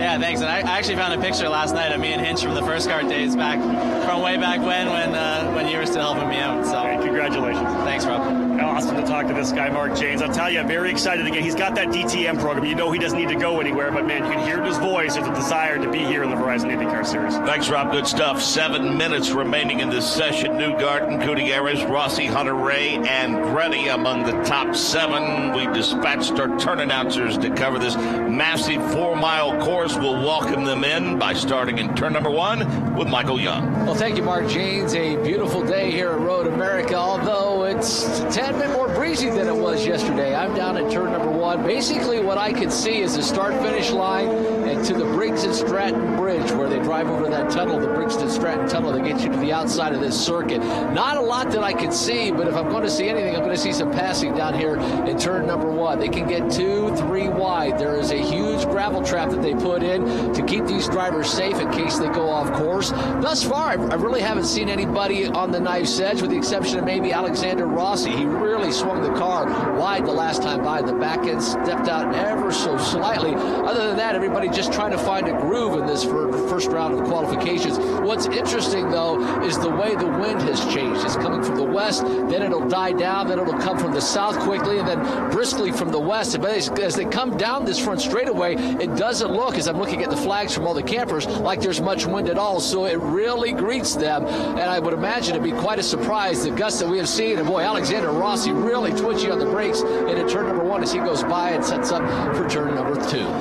Happy to have with us, thanks to the good folks at Mazda. He's got a bird's eye view of one of the fastest, trickiest portions of the race course. Probably one of the best passing zones. Turn number 5. We welcome Nick Yeoman. Yep, down here at the bottom of the hill, the moraine sweep that leads down to the tough left-hander of turn number 5. Alexander Rossi, the first car to pop into my view. Coolest thing about this location, my second year out here, it's the elevation change. When they pop into my view, they're probably about 2 or 3 stories above my head. Then they come down the hill on the brakes over the curbing to the left side of that hard left-hand turn, and then it's right back through the gearbox, roaring to the RPMs, back up a hill where they go a couple stories by fans to their left, to the right for another left-hander underneath the Corvette bridge. You mentioned it, Mark. Big thanks to the folks at Mazda. Once again, they've got a great hospitality area set up down here. Of course, Mazda's got race cars littered all throughout the paddock. USF 2000, Pro Mazda, Indy Lights, the MX-5 Series. They've been gracious enough to let me hang out here with them this weekend. It's a fantastic view down here in Turn 5. Michael talked about that wind. It is very breezy for Michael in turn 1. It's very breezy here in turn 5, but I think our other turn announcers probably feeling it the most, Mark. Yeah, no question. Probably had to get permission from air traffic control. He's up so high at this facility. They can see probably most of the way to Green Bay. High atop turn number 8, we welcome in Jake Query. I would list it as a very stiff wind, not necessarily a breeze, but that's because of the area where I am. This is the carousel area that begins with the left-handed turn number 8. That's what I'm watching right now, as a matter of fact, as Mikhail Aloshin works his way through that turn as we speak. Now, let me explain for folks what the view is like here. It is magnificent. Road America, a beautiful facility to begin with, but just imagine if you basically were going downhill on your neighborhood street and entered into a cul-de-sac. That's what this turn 8 carousel looks like, a long, sweeping, right-handed turn. But in the middle of the cul-de-sac, instead of perhaps kids playing kickball, it is full of campers, tents, and people who are watching. The outside of the cul-de-sac, instead of the houses of your neighbors, the rolling hills here of Wisconsin, with, of course, the track right there in the middle. They work their way around that long, sweeping, right-handed carousel as Max Chilton does just that. And in doing so, like I mentioned, he sees all of the fans that have accumulated here for the second straight year for the Verizon IndyCar Series. It's a little bit loose at the exit of this carousel. The balance gets thrown just a little bit, Mark. It's one of the trickier areas to navigate, but even with the wind, it's a very fun place to watch these cars. 3.5 minutes remaining in this session. Power, Munoz, Gutierrez, Newgarden, Andretti, Rahal, the top 6 on the outside looking in for now. Rossi, Chilton, Hunter Ray, and Aloshin. That may change, Dave, first, because there were some different Firestone Firehawks popped on a lot of race cars on pit road a moments ago. You are exactly right. Just a couple of minutes ago, we started seeing cars come onto pit road and get on those alternate reds. And I thought it was interesting, the number 98 of Alexander Rossi, when he pitted, the guy has immediately put some fans on the front brakes. So brake temperature perhaps a concern right now as we go through this qualifying session. But he put on a fresh set of sticker reds, as did Marco Andretti, Ryan Hunter-Reay, Max Chilton, Esteban Gutierrez. So it's at that point, put on some sticker reds just to go a little quicker around here at Road America. Ryan?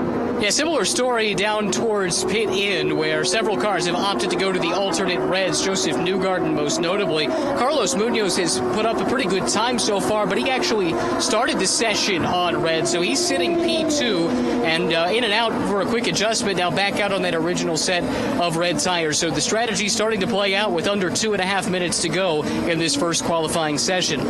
Davey, no question on this 4-mile course. You can't really blame anybody, I don't think, necessarily for throwing away your lap. You should be able to find a good enough gap to get yourself a clean lap. Without a doubt. When you got a 4-mile course and only 10 cars on track, you should be able to find a nice opening. Although, with these long straightaways, if you could find somebody that's in front of you but not holding you up any, and you catch a little bit of a draft, that could help you just that so slightly to get into this fast 6. Rob Howden, let's get an update on Will Power. Yeah, Mark Will into pit lane and back out, of course, putting his sticker reds on as well. It's not surprised at all. Currently P1, no change to the number 12 Verizon machine. Very comfortable with the race car now, telling the crew that everything is good, and again, just trying to get out of this initial qualifying run. But Will Power, perfect right now out there on the sticker reds. Yep, we see Ryan Hunter-Reay, we see Alexander Rossi among those going through the paces.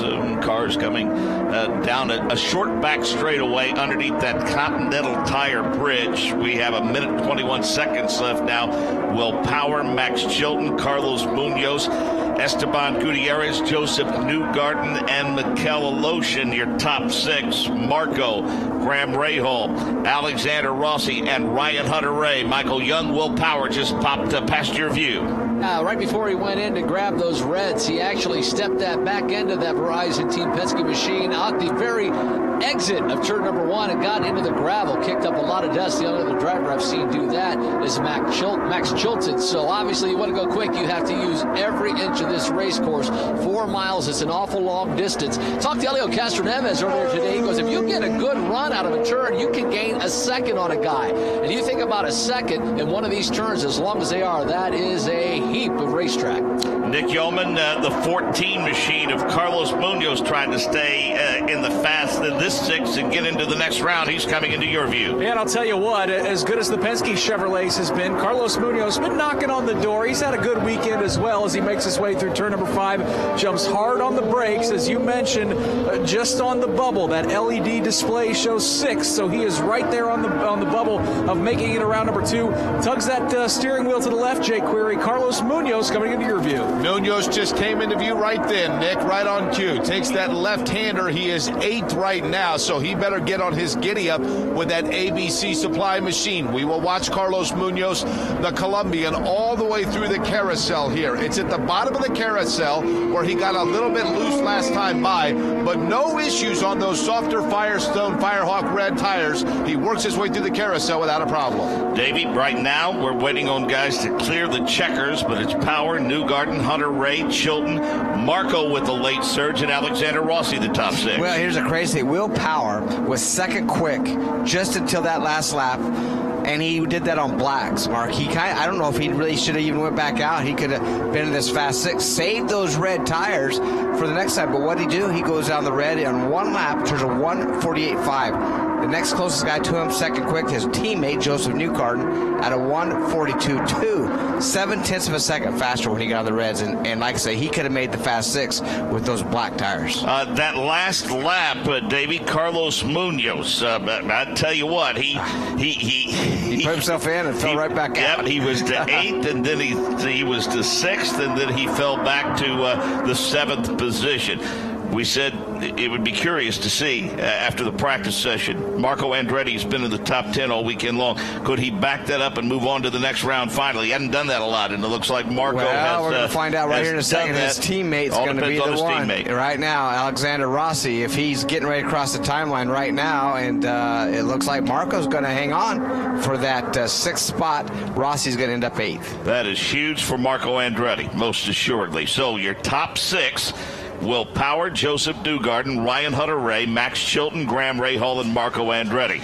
The time 1:41.5032 for Will Power.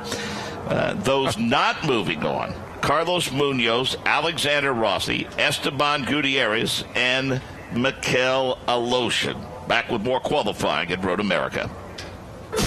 During the 1969 Indy 500, Mario Andretti's crew couldn't get his tire to come off, so he had no choice but to keep driving on it. That tire held up the whole race and took Mario to the winner's circle. Right, Mario? That's right. If it wasn't for the dependability of Firestone tires, I wouldn't be an Indy 500 champion. Here's to making more champions with the official tire of the Verizon IndyCar Series. Whatever you drive, drive a Firestone. From the Firestone broadcast booth at Road America, this is the Verizon IndyCar Series. Happy to have the historian of the Indianapolis Motor Speedway, Donald Davidson, with us. And Donald, you, like us, actually spending some time in the great state of Wisconsin this weekend. Well, indeed, Mark, and thank you. I came up last night and did a couple of interviews, and then we're making an appearance today in Green Bay at the Automobile Gallery, and so we'll be doing an event there, and just talking about the 101st running just gone, and then be taking questions and answers from the audience, and as usual, hopefully there's plenty of nostalgic questions, and as I always tell them, the further back you want to go, the happier I am. Well, yeah, and you talk about going further back. I mean, this place, Road America here at Elkhart Lake, Donald, some of the great names over the years have won here, the Andrettis and others, of course. Emerson Fittipaldi comes to mind. Wisconsin has a steep and rich history in terms of open-wheel racing. Just the Elkhart history is very interesting because it's rather similar to Watkins Glen in that it began with racing through the streets in the town until it was decided maybe we shouldn't do this. And so the circuit that they have is so picturesque. And, I mean, there were so many people there for practice, and it just looks like such a fan-friendly place. It's sort of like being in a park, and and race cars go by from time to time. The historian of the Indianapolis Motor Speedway, Donald Davison, joins us. He's here in the state of Wisconsin, made a visit this weekend to Road America here at Elkhart Lake. And Donald, coming up on July the 9th, the Bad Fast Short Track in Newton, Iowa, the Iowa Speedway. Speaking of Iowa, that's where you're headed next. We are indeed, Mark. Thank you. Yes, on Tuesday we head west to Iowa, and we're going to stop by the track briefly, and then going to Des Moines for an event that evening at the Housby Mack Truck headquarters. And Jack Housby, of course, was a longtime USAC stock car owner and a very close friend of A.J. Foyt. And then we're going to spend the night in Cedar Rapids and going to Hawkeye Downs, and there's all kinds of history there. Probably most notably, unfortunately, Troy Ruttman, the year that he won the 500 and looked like he was going to win the national championship, had an accident there and broke his arm, which sort of changed his career. He's out of racing for 18 months. But there's all kinds of history at Cedar Rapids, Hawkeye Downs. Johnny Rutherford and Jimmy McElreath ran there, and Parnelli and Jim Hurtubise, all before they ever ran at the Indianapolis Speedway. Well, Donald, again, I'm thrilled to have you with us this weekend. Hope you enjoyed your visit here in Wisconsin, and enjoy your travels, safe travels, and we'll see you soon back in our fair city of Indianapolis. All right, Mark. Thank you. We'll be seeing you soon. Simon Pagino, Elio Castroneva, Scott Dixon, Spencer Piggott, Hinch, Charlie Kimball, TK, Sato, Jones, Hildebrand, and Connor Daly in group number 2. Qualifying underway. Let's go to pit road. Day first. Alexander Rossi not advancing to Q2 here this afternoon. Disappointing, because I know yesterday you had a lot of speed. What happened in the qualifying session? I don't know. You'll have to look at the data. We were suffering from some issues this morning, and I don't know if they're resolved or not yet. I haven't seen. The difference between the reds and the blacks for you, what did you notice out there? Just a lot more grip, which is what you'd expect. So overall, just easier to drive the car, but I don't really think the tires were our issue. Something else going on right now? Yeah, I don't know yet. We'll have to look. We'll let you get back to work. Alexander Rossi disappointed. He will roll off 15th tomorrow. Thank you, Dave. Not a lot to say. The 83 of Charlie Kimball, the first one, make his way at speed, Michael Young, into turn number 1. Yeah, boy, everybody came out when they threw the green flag. Charlie Kimball already about 25 car lengths ahead of his teammate, and that's Scott Dixon. Scott Dixon thus far P2. We're just setting down the initial laps of this session. TK right behind him, and then it's the machine of Takuma Sato, our Indianapolis 500 champion. But Charlie Kimball hoping to be quick in this qualification session. Nick Yeoman, he's coming up to you. Yeah, of course, Charlie Kimball scored his first career Verizon P1 award just a couple weeks ago at Texas Motor Speedway. Would love to quickly get that second one. Here he comes to turn number 5. As you mentioned, it's a Ganassi train. Kimball followed by Scott Dixon. Then you've got Tony Kanaan and the NTT Data Honda. They streak underneath the Corvette bridge. Jake, and head to you. The Tracima Honda of Charlie Kimball, that bright neon green that works with the black paint scheme, as Kimball on those black tires works his way in through the carousel. Then you wait, and it is Scott Dixon followed by Dixon's teammate of Tony Kanaan, and then Takuma Sato. It's interesting, Michael Young with a good observation. When this session began, perhaps, Mark, it's simply because they are more condensed sessions than that of yesteryear. But as a result of that, everybody kind of went out at the same time and didn't really allow themselves a lot of breathing room. They now start to space out just a little bit, calling the rest of them through Castroneves, Hinchcliffe, and then behind Hinchcliffe, Joseph Newgarden as well, and Simon Pagino as they work their way through the carousel. Busy weekend here at Road America. A race already in the book. Race number 1 of a doubleheader weekend for the Indy Lights presented by Cooper Tire. The most recent race winners on pit road with Rob Howden. You know, Mark Janes, IndyCar fans have been having fun watching a young driver named Ed Jones, the reigning Indy Lights champion, run so well here in the Verizon IndyCar Series. He ran for Carlin last year when he won the Indy Lights championship, and the young driver is following in his footsteps right now, who runs for Carlin in Indy Lights, now has 2 race wins, comes off the Freedom 100 victory. Matthias Laced, you win here today at Road America.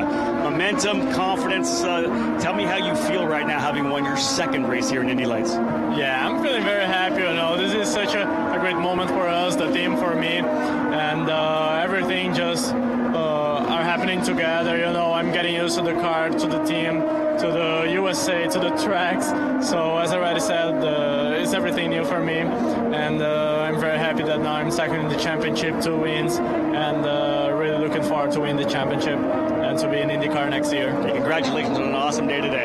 Thank you so much. Matthias Lace, guys, he'll be at it again tomorrow, but again, a driver following the footsteps of Carlin's Ed Jones. Up pit road today first. An opportunity to catch up here with Mikhail Aloshin. A busy 24 hours for you flying back from France. We're glad you're here. Difficult, though, to hop in the car this morning and then try to qualify it here this afternoon. It was not so difficult. I've been to in this car many times, so I know this team, I know this track. Obviously, it's always nice to sleep well, but I didn't have enough time for that today. I'm just happy to be here, and that's what the most important is. The frustration that you felt not getting the visa taken care of in France, you had to wait over there. What was that like? Well, that was not nice at all. I mean, I knew that I needed to be here. I have a contract with the team, and I'm a part of this team, and I think I got a couple of gray hairs after for so long, waiting for this visa. It was just a routine thing, and it's supposed to take for maybe 2 days maximum, and it took 1 week. Just sometimes the people are, it's just a human factor. Not everyone is doing their job perfectly, I guess. Glad you're back at it. We'll see you back for the race tomorrow. Thank you so much. I'm happy to be here. Mikhail Aloshin will roll off 19th tomorrow. Simon Pagenaud, Elio Castro-Neves, Scott Dixon, J.R. Hildebrand, Takuma Sato, James Hinchcliffe, the top 6 with under 6 minutes remaining in the session.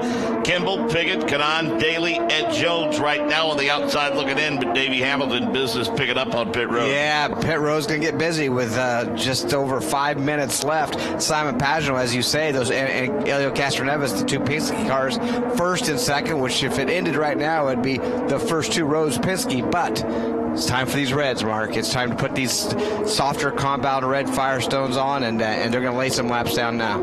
Back to pit road, Rob Howden. Yeah, talking about those reds, Indy 500 winner Takuma Sato started actually on the reds. They put a second set on. Obviously very important for these guys to try to get themselves out of this first qualifying run. Again, a double stint reds here for Takuma Sato.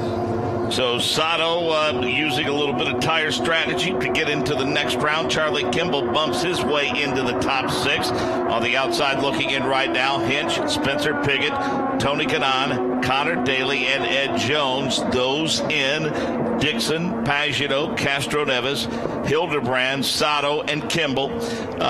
We're looking at the other group. The first group that ran, in case you're just now joining us, Will Power, Joseph Newgarden, Ryan Hunter-Ray, Max Chilton, Graham Rahal, and Marco Andretti. Those guys moving along. We see Simon Pagenaud come off of the last turn. He heads on to pit road. And, Davey, we see the 3 of Elio Castro-Neves. He's headed to pit road. James Hinchcliffe headed there as well. So it's J.R. Hildebrand. And as we mentioned, Simon Pagenaud. Yeah, the only one that's in jeopardy really is Sato. If he's on reds already, he only turned to 1:43.41. So, and it puts him in 5th position. So, comparable, that would have put him second to last, really, in the first round. So, not a very good time for Sato if he's already on reds. Won't be long, Dick Yeoman, until you see the 19 machine from Dale Coyne Racing. That's Ed Jones trying to improve upon being 21st quick right now. Yeah, it's been a pretty spectacular rookie season for Ed Jones, 3rd at the Indy 500. But as you mentioned, as of right now, would be starting shotgun on the field. Just got a report that he has slapped on those Firestone alternate reds. So as everybody heads back onto the racetrack, Mark, we should see those times drop and the speeds come up. Update from pit road with Dave First. And the reds continue to go on, namely for Chip Ganassi Racing. We just saw Charlie Kimball come to pit road and put on a fresh set of sticker reds, as did Scott Dixon, who was quick earlier in this afternoon's practice. Also had a full turn of front wing as well. Scott Dixon's back out on the race course. 14 machine of Takuma Sato has been able to gap himself a little bit. We see J.R. Hildebrand in the 21. He has plenty of room to run Rome. Scott Dixon lying back a little bit. He's trying to gain some clean green racetrack, as is the 83 machine of Charlie Kimball. As we said, a massive facility here, so it shouldn't be that difficult, but I guess you got to weigh it between whether you can catch a draft or get clean racetrack. How about the 14 machine in front of Michael Young? And Carlos Munoz heads in as he sets up for turn number 1. Actually, that's Connor Daly making his way through turn number 1 now across the Briggs and Stratton tunnel. Interesting, when everybody went to the Reds, Mark Jane, Scott Dixon sits at P1, and Spencer Piggott jumped out right in front of Dixon as they exited pit lane. Dixon kind of went wide just to let him know, hey, Spencer, I'm here. I want to go faster. But obviously, Spencer able to get the jump on Scott, so he lays back instead of trying to get around Piggott. But it might take a lap or two for Dixon to get himself back up to speed. You don't need much help with this one, Jake Query, but I'll tell you anyway, you're about to see the car of Simon Pagenaud come into your view. That color's a little hard to pick out. Right on cue when you said the word view. There's Simon Pagenaud, indeed, that Menards machine. It has led to one of the greatest debates we've had in the Advanced Auto Parts in IndyCar Radio Network. Trying to describe the color, I think we settled on tennis ball green, but Pagenaud on those red tires right now leaves the carousel area. Then behind him, that's the driver, Connor Daly, that Michael Young had mentioned earlier. So everybody's starting to get that giddy up and see what they can't get as the clock starts ticking on this session, Mark. Nick Young, listen to me. Nick Yeoman, pick up Scott Dixon if you would, please. Yeah, Scott Dixon, that NTT Data Honda for Chip Ganassi Racing, strong through turn number 5, quickly on the accelerator, back up the hill. There are fans camped out to his left, to his right. He makes that left-hander through turn number 6. Jake, he'll pop in rear view. Scott Dixon. Dixon all the way downhill takes that left-hander that is turn number 8. This is what's interesting about the elevation changes here at Road America. You go down into turn number 8, and as I watch right now, as a matter of fact, James Hinchcliffe just very easily got past. I'm going to take a look here to see who that is, trying to get himself some breathing room. Everybody trying to space out is the issue. I think that is Sato that is letting everybody get past so that they can try to get themselves some speed. Indeed, it is Takuma Sato. But what's interesting is at the bottom of the carousel, when you take that final part of the sweep, you start to go back downhill again, and if you're not completely on it, Mark, that car can get just a little bit loose, and in these sessions, every single fraction of a second is important. Nick, here comes the 19 machine of Ed Jones. Right now, he's 6th quick with about 23 seconds left in the session. Right there on the bubble. Needs a big lap to keep himself into the top 6. He'll storm through turn number 5, back up the hill to the left-hander underneath the Corvette bridge. It is Ed Jones, the defending Indy Lights champion. And then Michael Young, James Hinchcliffe coming your way with not much time on the clock. Boy, Hinch is putting together a heck of a qualification session. Currently sits P2. Right behind him, Tony Kanaan, P5, and then it's Takuma Sato. He's running in that 10th position, but boy, Hinch has found some speed in the latter part of this qualifying session. Pick them up, Nick Gilman. They're headed toward turn 5. Yeah, it sounds like it's a whole slew of cars that just got past Michael Young. Here comes that golden black accented Aero Honda of James Hinchcliffe. He'll get hard on the brakes, right along the rumble strips to the inside of turn number 5. Scott Dixon in tow. Dixon's got the 6 on that LED display, so he's got a pedal. Then you've got the Indy 500 champ at Takuma Sato. 3 cars headed your way, Jake. James Hinchcliffe leading that train. Hinchcliffe already setting up now for turn number 8. As a matter of fact, he makes that left-handed turn. Then behind him, interesting development because Sato just went around quickly. Tony Kanaan that let him pass. So Kanaan obviously not trying to lay down a flyer on this one. He actually got out of the throttle, it would seem, heading into turn number 8. But James Hinchcliffe and then Sato already working their way now out of the carousel. Right now, Davey, Ed Jones looking pretty good in that Dale Coyne Racing number 19. They found a good lap right there, 142.78, putting him in that 5th spot. Hinchcliffe right now sneaks his way in. There's only a few more cars on track that could beat him, and I think Kanaan, Kanaan's one of them. Yeah, and he's being held up. That's interesting. There's a car in front of him. I'm not sure who that is, kind of holding him up right now, so that's going to be interesting. It looks like the number 21 of J.R. Hildebrand, in fact, out on the course right now, behind Tony Kanaan, in fact. But all cars have reported to pit road. So here's where we stand. Here is who moves on. Simon Pagenaud is P1. Elio Castrodel Neves, second quick.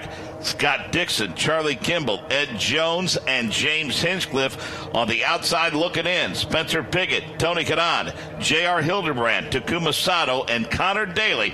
The next round when we come back to Road America. Hi, I'm Mario Andretti. To promote the Firehawk Indy 500 tire, Firestone asked me to describe what it feels like to win the world's biggest race on Firestone tires. I would say it feels like vroom, vroom, vroom, vroom, ba-dum, bum, bum, bum, bum, boom, boom, bum, bum. And that's pretty much it. Whatever you drive a Firestone. From the Firestone broadcast booth at Road America, this is the Verizon IndyCar Series. The round of 12. Will Power, Joseph Newgarden, Ryan Hunter-Ray, Max Chilton, Marco Andretti, Carlos Munoz, Simon Pagenaud, Elio Castroneves, Scott Dixon, Charlie Kimball, Ed Jones, and James Hinchcliffe. And Davey, the top two in the first two groups, much the way practice has gone this weekend. Penske, and Penske. Wow, how about that? And if it laid out just as it is right now, it'd be Will Power on the pole. Then second quick would be Simon Pagenaud.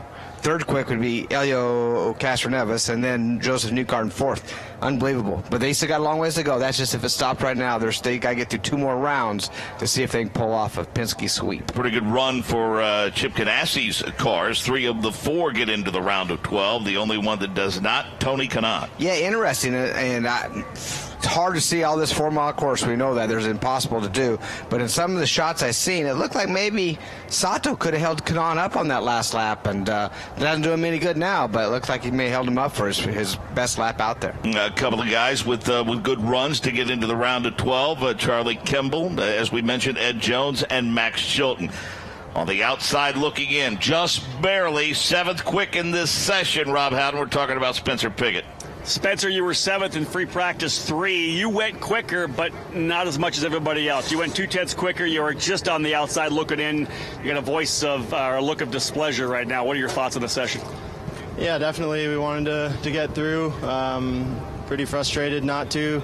Even if we were close, it's still, it's not really a consolation. So we'll just, see what we can do for tomorrow and try to go faster. But, can't thank all the Fuzzies Vodka ECR guys enough for everything they've been doing this weekend.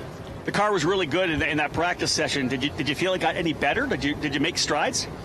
It felt pretty similar in qualifying. I guess we didn't take advantage of the red tires quite as much as other guys. Hey, well done. Thanks. There he is, guys. Again, Spencer Pigot looking good here now, and I guess when you're 7th in practice, and then, of course, 7th in the session, he's going to start, I think, in the 13th or 14th position. Not the worst, but again, a guy like that now looking to get top 10s. A struggle for Connor Daly. He'll roll off 21st tomorrow, Ryan. Connor, you had a top 10 starting spot in this race a year ago. A little bit more work ahead of you in the race tomorrow. What were you chasing in the race car out there in qualifying? Yeah, this is definitely one of my favorite tracks. Love it. And to be honest, the balance is actually quite good. The car was really nice. We were flattening the carousel, flattening all the high-speed stuff that we've kind of been struggling with a little bit. But we're lacking in a certain area. Yeah, and it's just that's about all I can say. So it's a shame because I think the guys have done a good job working on the car this weekend, and it's actually quite a nice car to drive. So hopefully we can fix our issue. What can you do when the balance is good but the speed just isn't there? Well, I can't press the gas pedal any harder, so if I could, that would be awesome. But I'm sure we'll figure it out. We got a lot of smart people here, so hopefully we can for the race. Good luck tomorrow. Thank you. Up pit road to Dave First, who's got an update on Tony Kanaan. Yeah, thanks, Ryan. I had an opportunity to quickly chat with TK, who was frankly as upset as you'll ever see him after a qualifying session.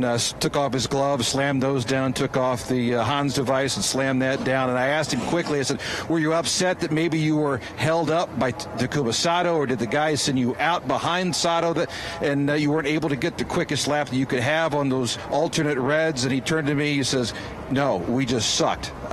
Keep in mind, he is the only member of the 4 for Chip Ganassi Racing to move on to Q2 here today. And Davey, Race Control took a look at what happened on the course between Takuma Sato and Tony Kanaan. No action was taken. They didn't see anything wrong. And now you heard that Tony Kanaan pretty much agrees with that. Tony is known for a guy who, has a tendency sometimes to start to reel the field and puts on a great show to get to the front.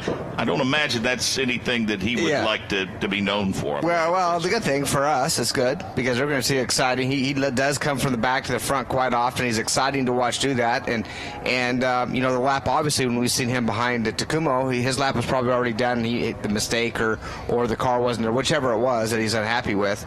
But like I say, Tony Khan, never count him out. He's going to start 16th tomorrow, Mark, but could be exciting watching him coming through. We're to the round of 12 now, so we'll tell you how the rest of the field stands. Rolling off 13th will be Carlos Munoz, 14th Spencer Pigot, 15th Alexander Rossi, 16th the aforementioned Tony Kanaan. 17th will be Esteban Gutierrez, 18th J.R. Hildebrand, 19th Mikel Aloshin, 20th Takuma Sato, and 21st Connor Daly.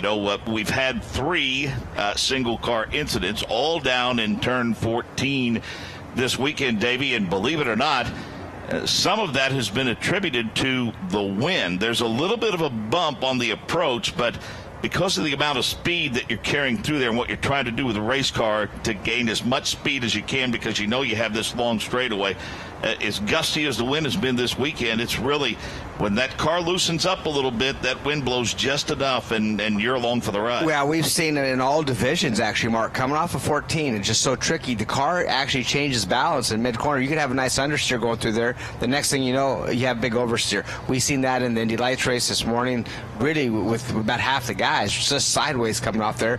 Then we look at the IndyCar, same kind of thing. You get in there braking, you're so fast through that area, and with the winds and the way that corner is, it just really sets that back of that car loose, and off they go. You ask drivers to pick out various portions of the 14 turns, and that phrase you just used, they use it to describe this place a lot, the phrase "so fast." So fast, and the change of balance, but so fast. This is one of those facilities where not only do you have super long straightaways, 3-4 of them really, that you could actually take advantage of a draft on a road course, but the corners that are after those, majority of them, are really, really high-speed corners, and it was great to hear Mario talk about it because nothing's changed for all these years, and that's one thing that he says, man, just the high-speed corners here.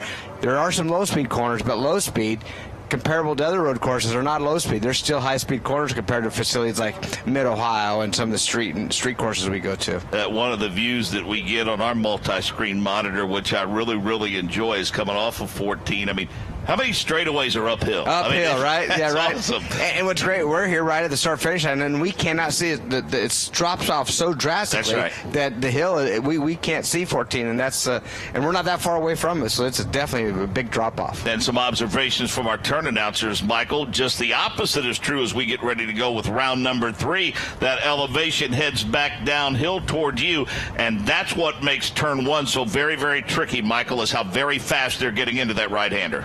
As they set up for this turn as well, they get themselves 2-3 wide as we get competition. And during race modes, Charlie Kimball, as this second round has begun, his teammate Scott Dixon directly behind him. Then it's Max Chilton, Will Power, Graham Rahal makes his way out. Then it's Ryan Hunter-Reay. But that's the thing, they set up for this turn, and you really see it as they start to break at about the 200, 100-foot mark. You see the front end of the car start to twitch a little bit as they set up for the turn. But what is flat out amazing is how flat out they are here through turn number 1. They then go down the hill across that Briggs and Stratton Bridge down into turn number 3, and it's downhill to Nick Yeoman. This is just such an amazing race course to see the various changes, and I think the fans get the most appreciation out of it as they travel around this beautiful 4-mile circuit. Nick Yeoman.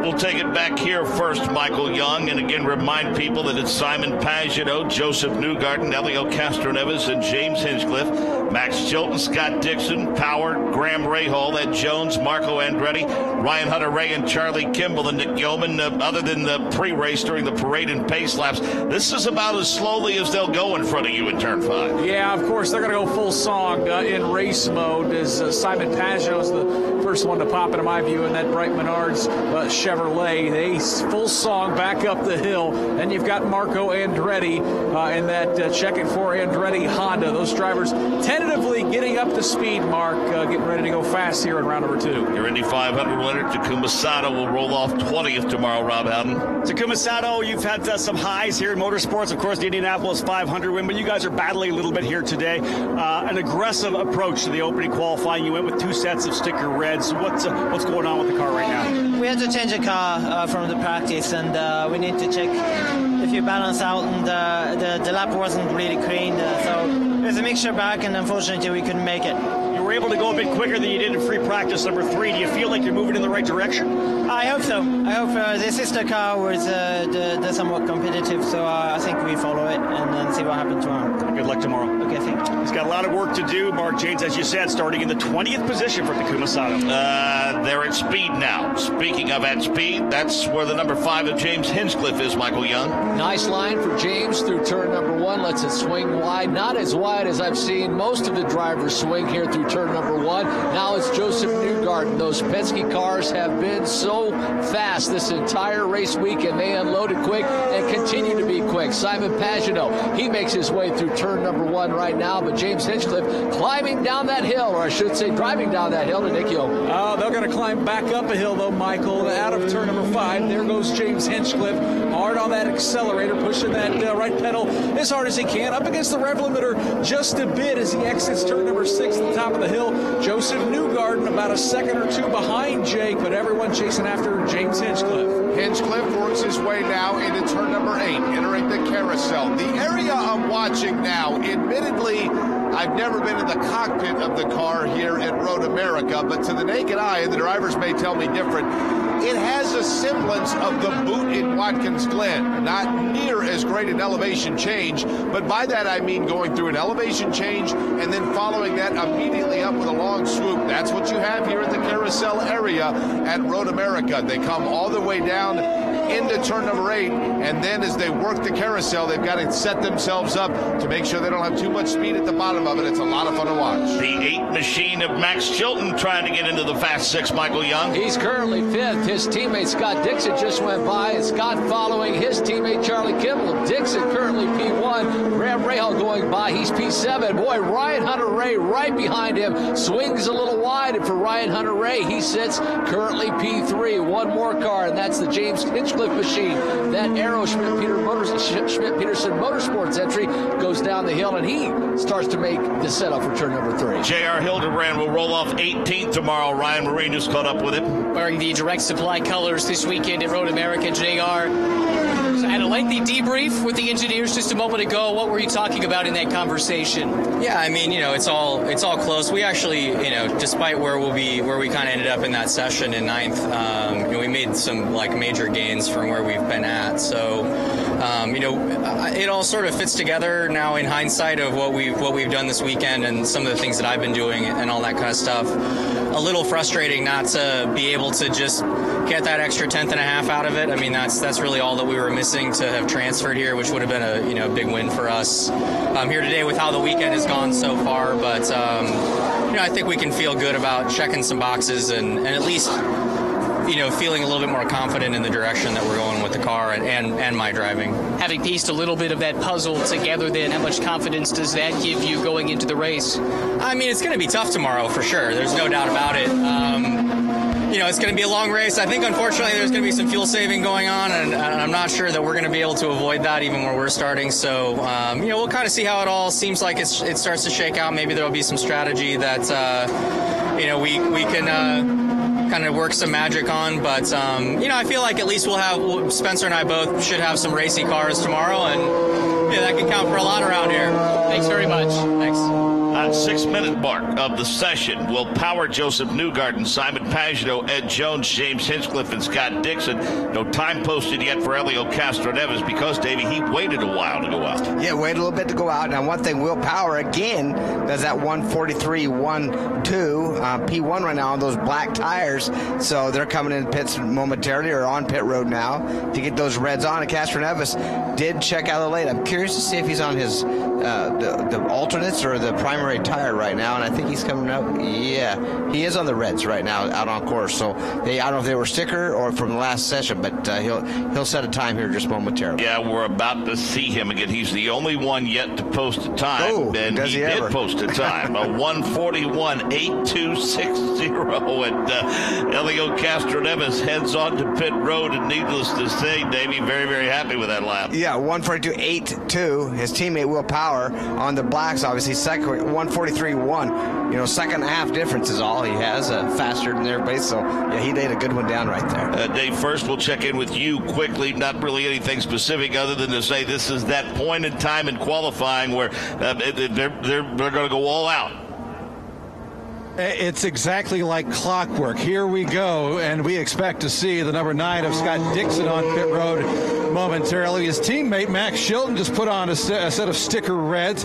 We expect some sticker reds for Scott Dixon, also his fellow teammate in Charlie Kimball. So Chip Ganassi Racing about to up the ante a little bit in the remaining 4.5 minutes of qualifying. Rob Howden? Yeah, sitting here with Simon Pagenaud and Elio Castroneves, guys. It'll be a second set of sticker reds for Castroneves. He had a sticker set on to head out here for Q2. They're putting another sticker set on. Very interesting, though, with Pagenaud. He started on the blacks, and they just put on some scuffed reds for this second run here. So a little different approach here for Pagenaud, as it's 2 sets of stickers for Castroneves, scuffed reds for Pagenaud. He's back on the track, down and away.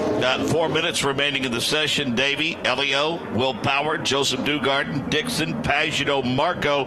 The guys hoping the tire change improves their position.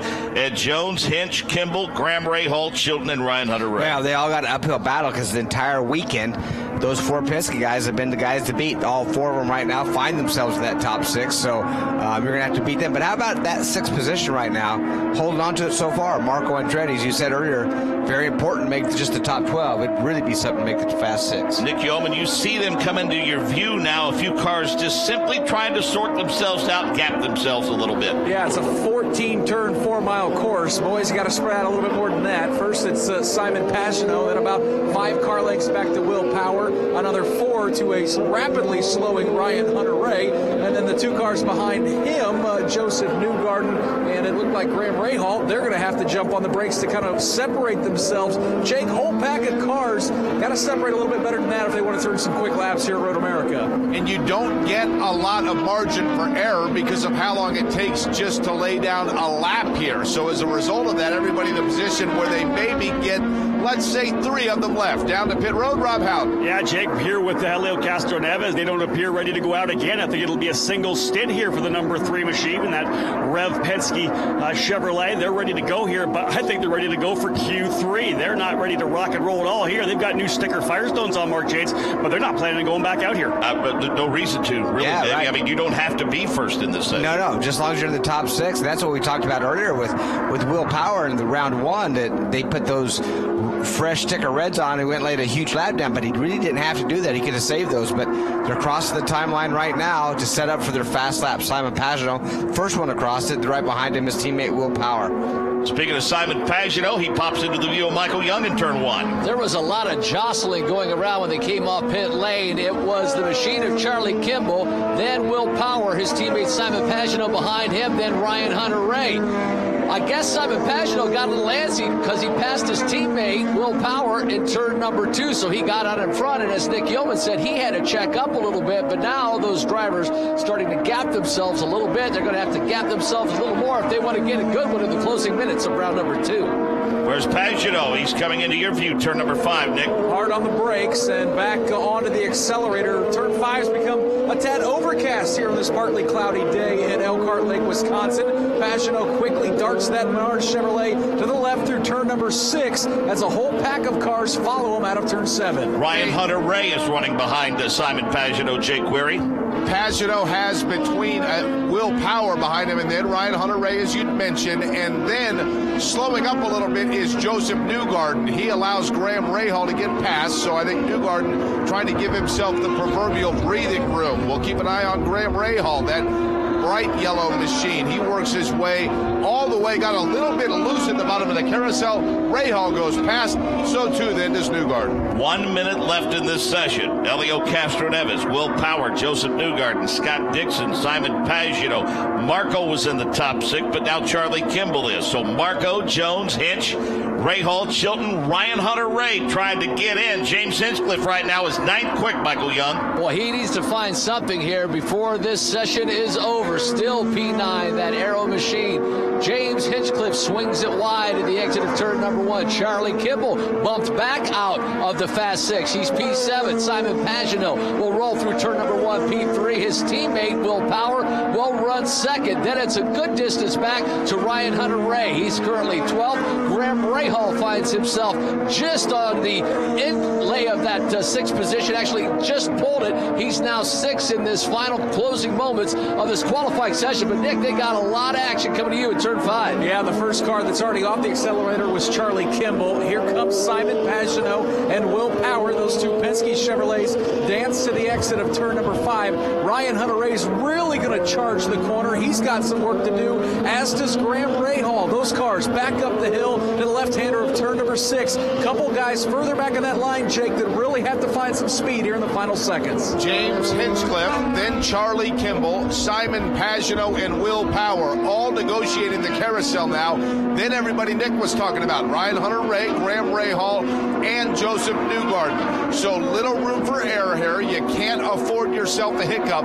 You also have to hope that nobody in front of you does the same. Scott Dixon appears to be the rear of this pack that is closing up this last session lap here at Road America. We'll keep an eye on Dixon as he works his way very to the middle of the line. Good line for Scott Dixon running 4th right now, showing on that LED. Davey, all eyes on Joseph Newgarden right now if you're Team Penske trying to get all 4 of the Fast 6. Yeah, we're going to know momentarily. Just getting ready to cross that timeline, but finds himself 7th, 1 out. Marco Andretti is the 6th, and there it goes. Right there, let me see, Castro-Neves, Newgarden to P2, Will Power, so it's Penske top 4 right now. And Scott Dixon made a charge up to 7th as they all clear the timing line. So here are the Firestone Fast 6. Elio Castro-Neves, Joseph Newgarden, Will Power, Simon Pagino, the top 4. Scott Dixon, and how about Graham Rahal? Then that number 15 machine gets into the Fast 6.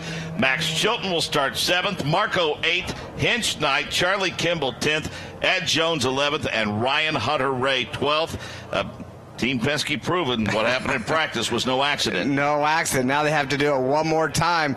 They only have 2 guys they have to beat up on, which is 2 Honda guys, Scott Dixon and Graham Rahal, to sweep the two front rows. Well, Davey, it's always interesting to watch we talk about tire strategy and fuel strategy in the race. Boy, it's a big part of practice and qualifying. Yeah, I'm really interested tomorrow morning. I got a couple meetings with some of the engineers to find out what strategies they can use and what strategies are out there. So I'm interested to see the differences that the people are going to use on this track. Now, one thing you got to remember on how good the Penske cars are. Right now, they're 1st through 4th going into this final 6. The next fastest Chevrolet car is 13th with Carlos Munoz. So that tells you a big gap between the Penske Chevrolets and the rest of the Chevrolets. All those sticker reds in race conditions, when do you think that you'll start to feel them fall off? 4 laps, something like that? That's one thing that's really going to be curious to my asking to some of these teams and drivers tomorrow is how long do those reds last? How long do you think they're going to hold up on this high-speed cornered racing facilities? So we're going to learn a lot tomorrow on strategies, on when they're going to run the reds, how often, if the black's a better tire in an overall run. This is definitely going to be a strategy race. And I think that already J.R. Hildebrand, talking to him, they're in that mode right now. They're going to start this race in 18th, but they know that it's hard to pass, but strategy is going to be key. So it's going to be interesting to talk to those guys to see what they're going to do. How about the run by Graham Rahal? Pretty impressive. I mean, and Graham has been on a bit of a run of late, Davey. We talked about it yesterday. other than a 12th place finish at the Indianapolis 500. I mean, he's been on a string of top 6 finishes. He finished 6th at the Grand Prix of Indianapolis. Of course, he swept the doubleheader weekend at Belle Isle, and then started 11th and finished 4th at Texas. And this is a guy trying to stay in the battle for the points championship, and he's just 43 points back right now. Well, that's what I was getting ready to say. That Graham is looking at the big picture right now. He wants to win every race that he can. Came off with a dominant run in Detroit. Pretty amazing to see that. The first guy that's won a doubleheader like that at the same facility for a long, long time. And boy, didn't he do it in style as well. But the championship is something on his mind. He's been consistent. He's been fast. He's a single-car team now. He did have some help at the 500. He had some help at Detroit. Not so sure it really helped him much, but he did have a teammate there. So it's going to be curious to see if he could continue to charge up the charge. And right now, when he's 6th quick right now, at the worst, he's going to start 6th tomorrow. So he's definitely looking at the big picture as a championship. How deep we are in the season. Just a couple of 2-time winners in Graham Rahal and Will Power. And Davey, in terms of the championship, you got to go back to 13th to find a guy that's more than 100 points back. Yeah. And with all of those guys, starting with Ed Jones, who's 12th, 98 points back. Let's face it, one weekend can turn things around drastically, and 21 points separate the top 4. You know, that's one thing, Mark, when this race is going on. I try to keep track of points as the race is happening because they change so rapidly from one extreme to the other. And don't be surprised if that's not how it ends, if you have that many guys within 100 points of this championship. But it could be the guy in 10th right now battling for the lead. You just never know. In terms of the Firestone Fast 6 now that these drivers and teams are preparing for, they have about 5 minutes left, Davey. What changes, if any, can you make to the race car in preparation for this final session, or you just leave things as is? Well, you know that the guys that are in the Fast 6, their cars are pretty darn good already, but there could be some little tweaks, and more than likely it's going to be a little bit of an aerodynamic tweak or just something small on the cars, maybe a ride height change or a rake change, something they could do really easy, really quick on pit lane, but they're already so fast just to be here. Not the top 6, but 7th. Talking about Max Chilton. Dave First is with him. I'm doing the math here, about 0.06 of a second away from getting into your second Firestone Fast 6. Heck of a qualifying session for you. Yeah, it was a good comeback from the number 8 crew, considering we got 2 time laps in practice this morning. I naturally feel quick round here, so I think that's why we sort of got away with it. We improved the car as well, and yeah, it was really, really close. We were 7th here last year. I was really sort of wanting to get in that fast 6, but Scott pipped me right at the end. It was a bit of a messy run from me as well. I had to bail on the first lap because I ran wide. So then I had to sort of save the tyres, and then I had 1 lap to do it because we didn't have fuel for another. So, you know, I was fairly happy with the lap I did. It's just I think probably that off and probably lacking a little front probably cost us. All right, good luck tomorrow. Thank you. Max Chilton, he will roll off 7th here at Road America. Ryan? Standing by with Ed Jones. Will roll off P11 tomorrow in the Kohler Grand Prix. Ed, how do you feel about the performance of the car in qualifying and your chances for the race? Yeah, the team's given me a good car this weekend. You know, yesterday we were really fast. I think today we struggled a bit more with the cooler temperatures. So it was a bit of a struggle, and turning on the tyres in qualifying in the short runs, we struggled a lot with that. I think that was our weakest point. So yeah, we got some work to do. You know, especially for the early laps tomorrow and coming up and early laps on new tyres. So yeah, it's still good to be in the Fast 12, and hopefully we can make it into the top 10 tomorrow. Good luck tomorrow. Okay, thank you. Rob Howden has Ryan Hunter-Reay. Ryan, a look of confusion on your face a little bit here. That last set of reds, just not what you expected at all. Yeah, not really sure what happened there. We were really strong in the first round, especially on the alternate red set. We were really strong in the first round. Then this time went out on this alternate red set, and I don't know what happened, but just had no front grip at all. So our whole problem this whole weekend has been rear grip, and now that session was just front grip. So we missed it big time. Not sure why, but hopefully we can have a successful race from 12th. We'll see. Good luck. Thank you. Ryan Hunter-Reay, just absolutely surprised Dave First with what's going on with these Reds. And here with Charlie Kimball, that close from making the Firestone Fast 6. Your qualifying session, how'd it go? Yeah, we were pretty happy in that first run. I think we were a little happier with the car actually on the first qualifying round.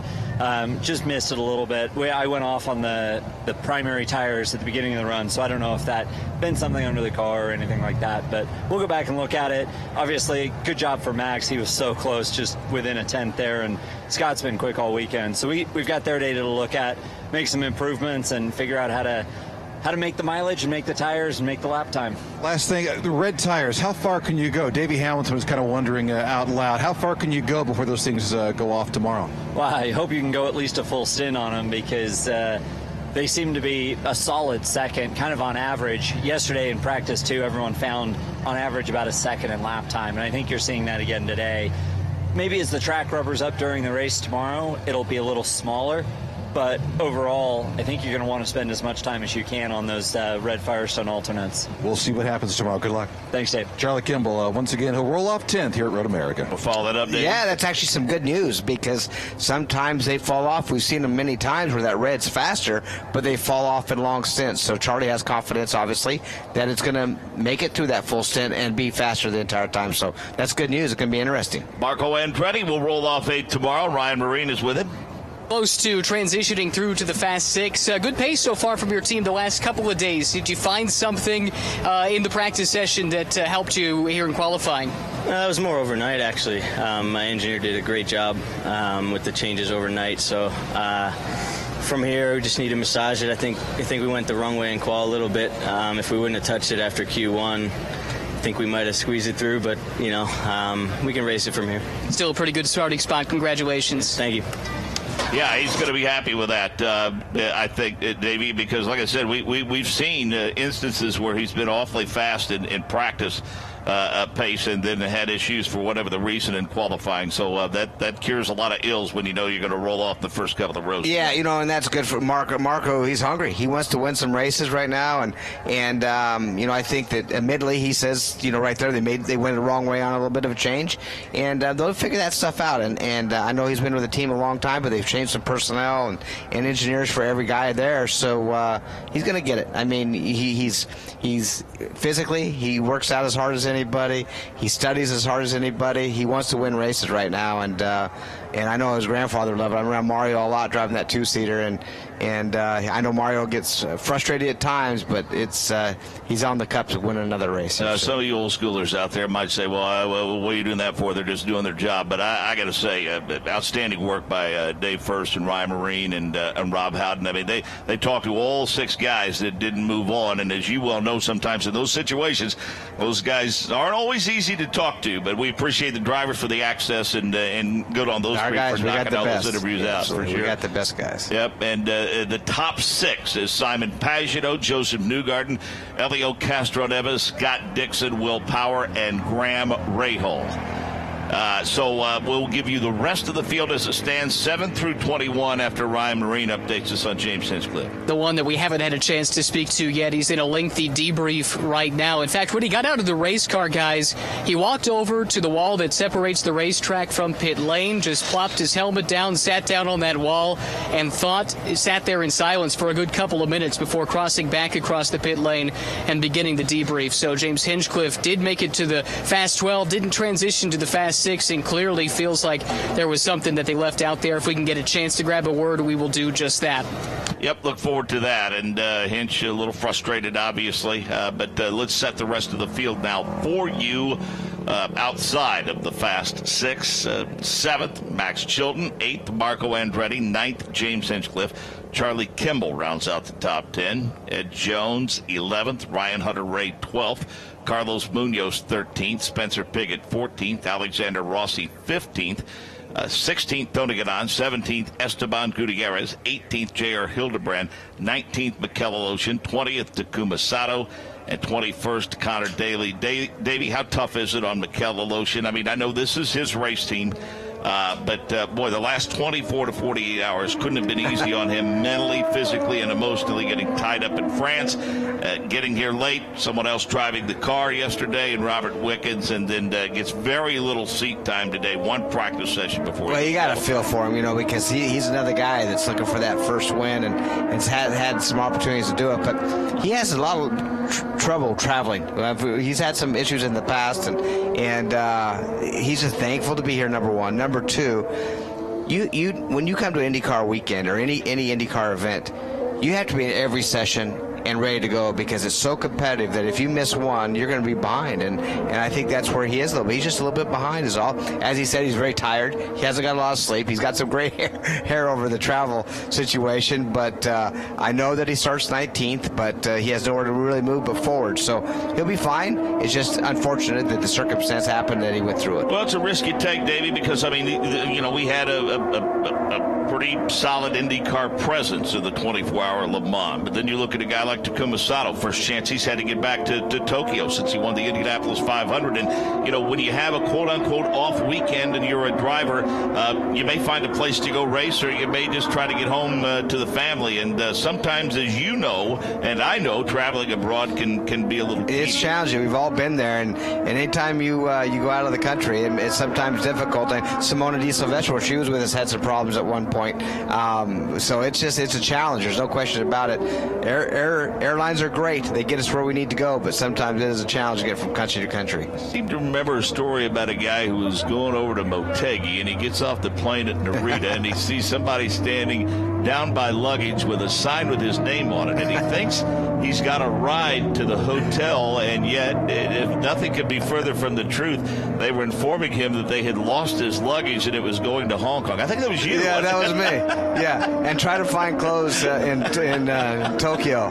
That was and on a bus with everybody else. It was not going to stop anywhere at convenience, so you had to wear the same clothes for a few days. Yeah, I remember that story. You said, boy, you came down the other end, and you thought, boy, I've got to ride. Somebody arranged for a car. Somebody really fixed me up. Yeah. So they, again, a 4-mile course, Davey. There's no reason why they shouldn't be able to separate themselves here and get a good clean lap. Absolutely. You only got 6 guys on track right now.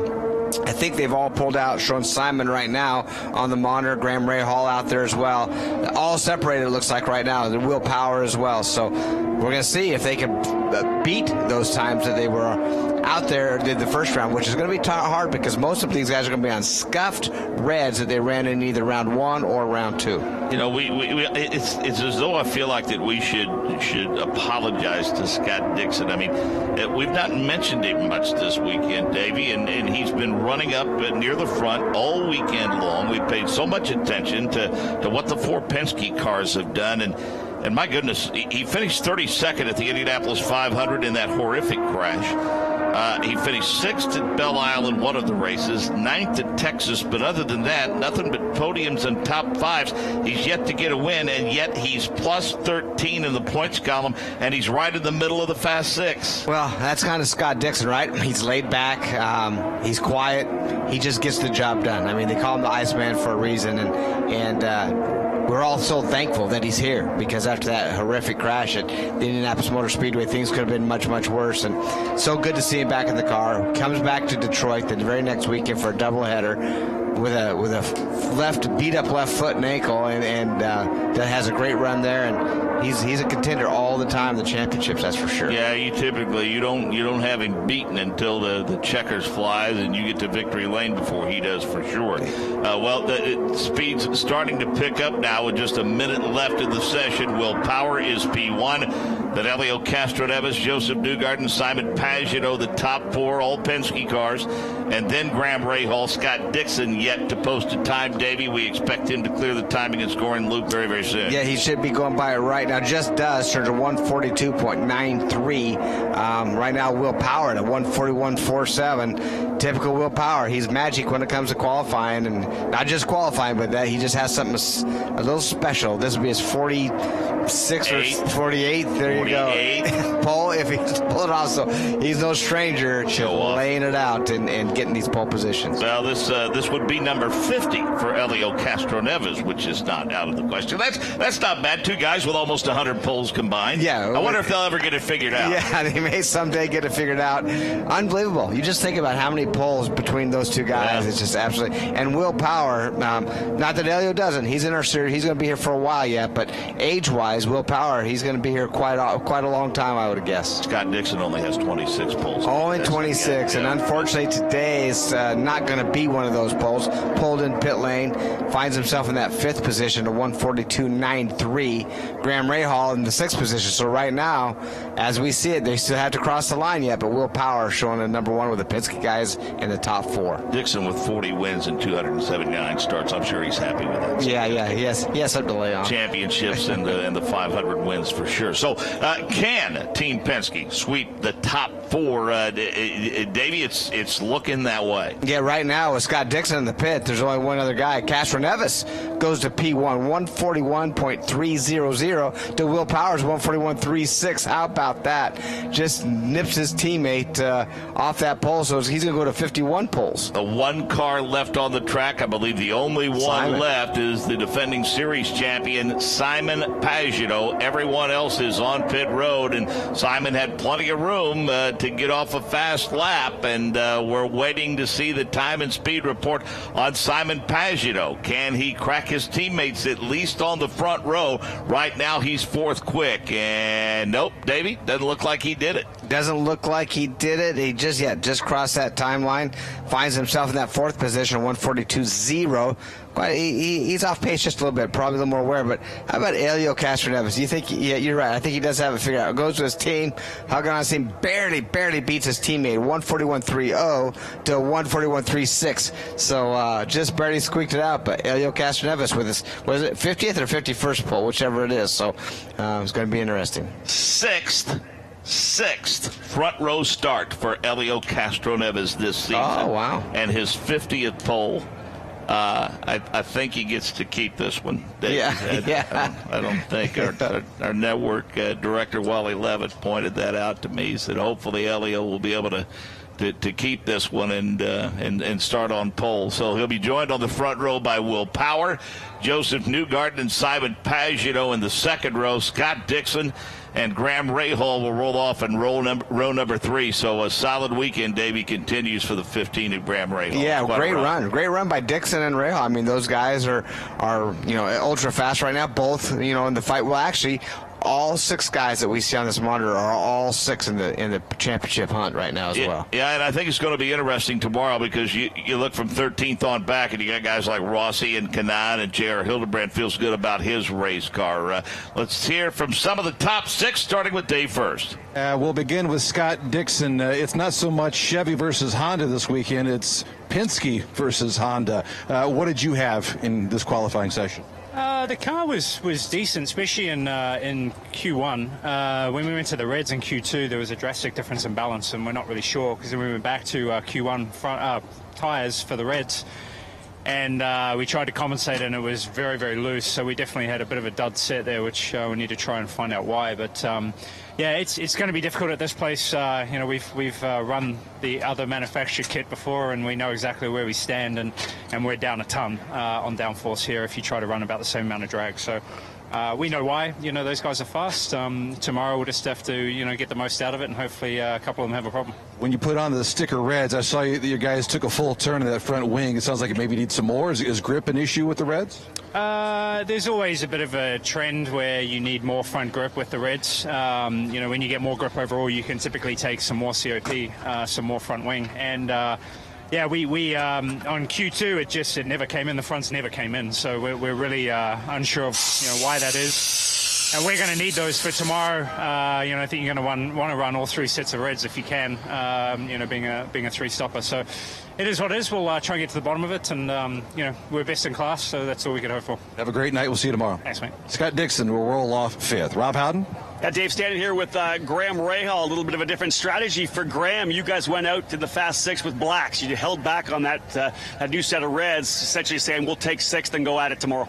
Yeah, I just wanted to keep them. Our car's a lot better on red, so I didn't want to use any more of any of the sets, and so we were out of news, but really, we were pleased with where the Gale car was, and we just wanted to just, we're in the top 6, so we just wanted to get a lap in, couple laps more actually to learn for the race setup for tomorrow than anything. But, we've been struggling with a loose condition in the car all weekend, so to make the top 6 was a great accomplishment for us. Obviously, Penske's on a different planet, but we'll take the fight to him tomorrow. Hey, good luck. Thank you. Graham Rahal, Ryan Moraine, very happy with the way things are, and a good strategy call, rolling the dice a little bit for Sunday. Joseph Newgarden, part of the Penske sweep of the top 2 rows. You'll be starting in 3rd, surrounded by your teammates tomorrow. Got out of the car. Judging by your face, you weren't completely thrilled with the way things went. What were your impressions of qualifying? Well, I don't think you're ever super happy when you don't get the pole, and you feel like you got a shot. But we were good today. I think the Vilbus car was fast. It's been fast all weekend, but so have all the Penske cars. I think that's why we were 1 through 4. We've been that all weekend, and I'm happy we carried that through into qualifying. You never know how it's going to change, but it seemed like we stayed kind of stationary with what we've been doing, which is great for our whole group. But we missed it by a bit. Obviously, the first 2 guys, they wanted new sticker tires, and they took a gamble with that and paid off for those guys. But I think we did a great job. We had a good fast car. We were making good calls. We just we got pipped today, so we'll try and get them tomorrow in the race. And to that point, I heard you say that that's the best you've done on a used set of Reds in qualifying, something along those lines. Yeah, I felt like we've gained on the used tires. If it would have been a straight up used fight between everybody and everyone had used tires, it would have been interesting to see where we stacked up. You never know. Maybe they still would have gotten us, but I would have liked to have seen it at least. Good starting spot tomorrow. Congratulations. Thank you. Joseph Newgarden will start P3 in the bright orange DeVilbiss number 2 for Team Penske. Try to catch up with Simon Pagenaud and or Will Power, and certainly your pole sitter Elio Castroneves. And Davey, how much easier does it make your race strategy for the top 4 when you know that you're starting up front with teammates? That's always a plus, right? Because you know that you're going to normally you take care of each other as teammates right there, and these guys will do that. I'm pretty positive. So if they could just get spread out there just a little bit and have a nice run and have a nice gap for each other, it's going to be key. Simon Pagenaud will roll off 4th. Rob Howden. Starting on the outside of row 2, Simon Pagenaud. Team Penske's got great race cars here now. It's going to come down to racecraft and going head-to-head against your teammates. Give me some input on that qualifying run. Yeah, no, it's fantastic for Team Penske. Hat off to the guys at the shop for, preparing such good equipment again. It was good qualifying. We just didn't have the speed at the end somehow, but overall pretty happy. We struggled just in turn 1 and 3, but the rest of the track was pretty hooked up. Helio just put on one of his magic lap. Congratulations to him. It's awesome. Congratulations. Thank you. Team Penske looking very good, Dave, first, but you're standing by with the guy who was the quick man today in the Fast 6. Yeah, just in front of the Verizon Performance Center here with Elio Castroneves, pole at Road America. That's got a nice little ring to it, doesn't it? Man, I'm just going to do like Ric Flair. Woo! That's what I'm talking about, man. That was a great team effort. Brad Chevy was really, really good. The car was fantastic. And I knew towards the end is going to be between us, especially when I saw Will and Simon with the new tires. I'm like, wow, we just got to go for it. And I went for it. First lap was a little bit okay, but the second, I said I had nothing to lose. And one of the corners, especially the carousel, I said, if this thing is going to go off, it's going to go off big. But thank God everything sticks, and we made a number 50 now. Here's the thing. If you can be best in class, meaning best in Team Penske, you're going to be right up there, right? I'm telling you, every time between 3 or 4 of us, whoever beats each other end up in a very good position. And today is my day, and hopefully we continue this for tomorrow. What would a win at Road America mean for your career? Something that I don't have, and it would be really cool. This place for me, this pole position actually shows that you can continue learning. There is no BS about old dog, new trick, about that? I can always learning, and today is a proof that all these things that I learned, I put in out there, execute, and man, can't wait for tomorrow. Good luck tomorrow. Thank you. Elio Castroneves going to have the best seat in the house as they roll off here at Road America on Sunday. Well, Davey, after the Nature Boy Ric Flair reference, I got to root for you tomorrow. Right. He leaves me no choice. Well, 50 poles, but the thing that we all love about Elio, that's his 50th pole, but it's like his first one. He's so excited. Yeah. He loves success. He loves doing it for him. His team, too. The first thing he does, he gets out and it goes to his team to thank them all. So It's fun. It's fun having Elio in this series. He creates a lot of excitement, a lot of fun for everybody. Well done today. Thanks for everything. Yep. Starting lineup for tomorrow. Elio Castroneves will power on the front row. Row 2, Joseph Newgarden, Simon Pagino. Row 3, Scott Dixon, Graham Rahal. And row 4, Max Chilton and Marco Andretti. Row number 5, James Hinchcliffe, Charlie Kimball. And row 6, Ed Jones and Ryan Hunter-Ray. Row 7, Carlos Munoz and Spencer Pigot. Row 8, Alexander Rossi and Tony Kanaan.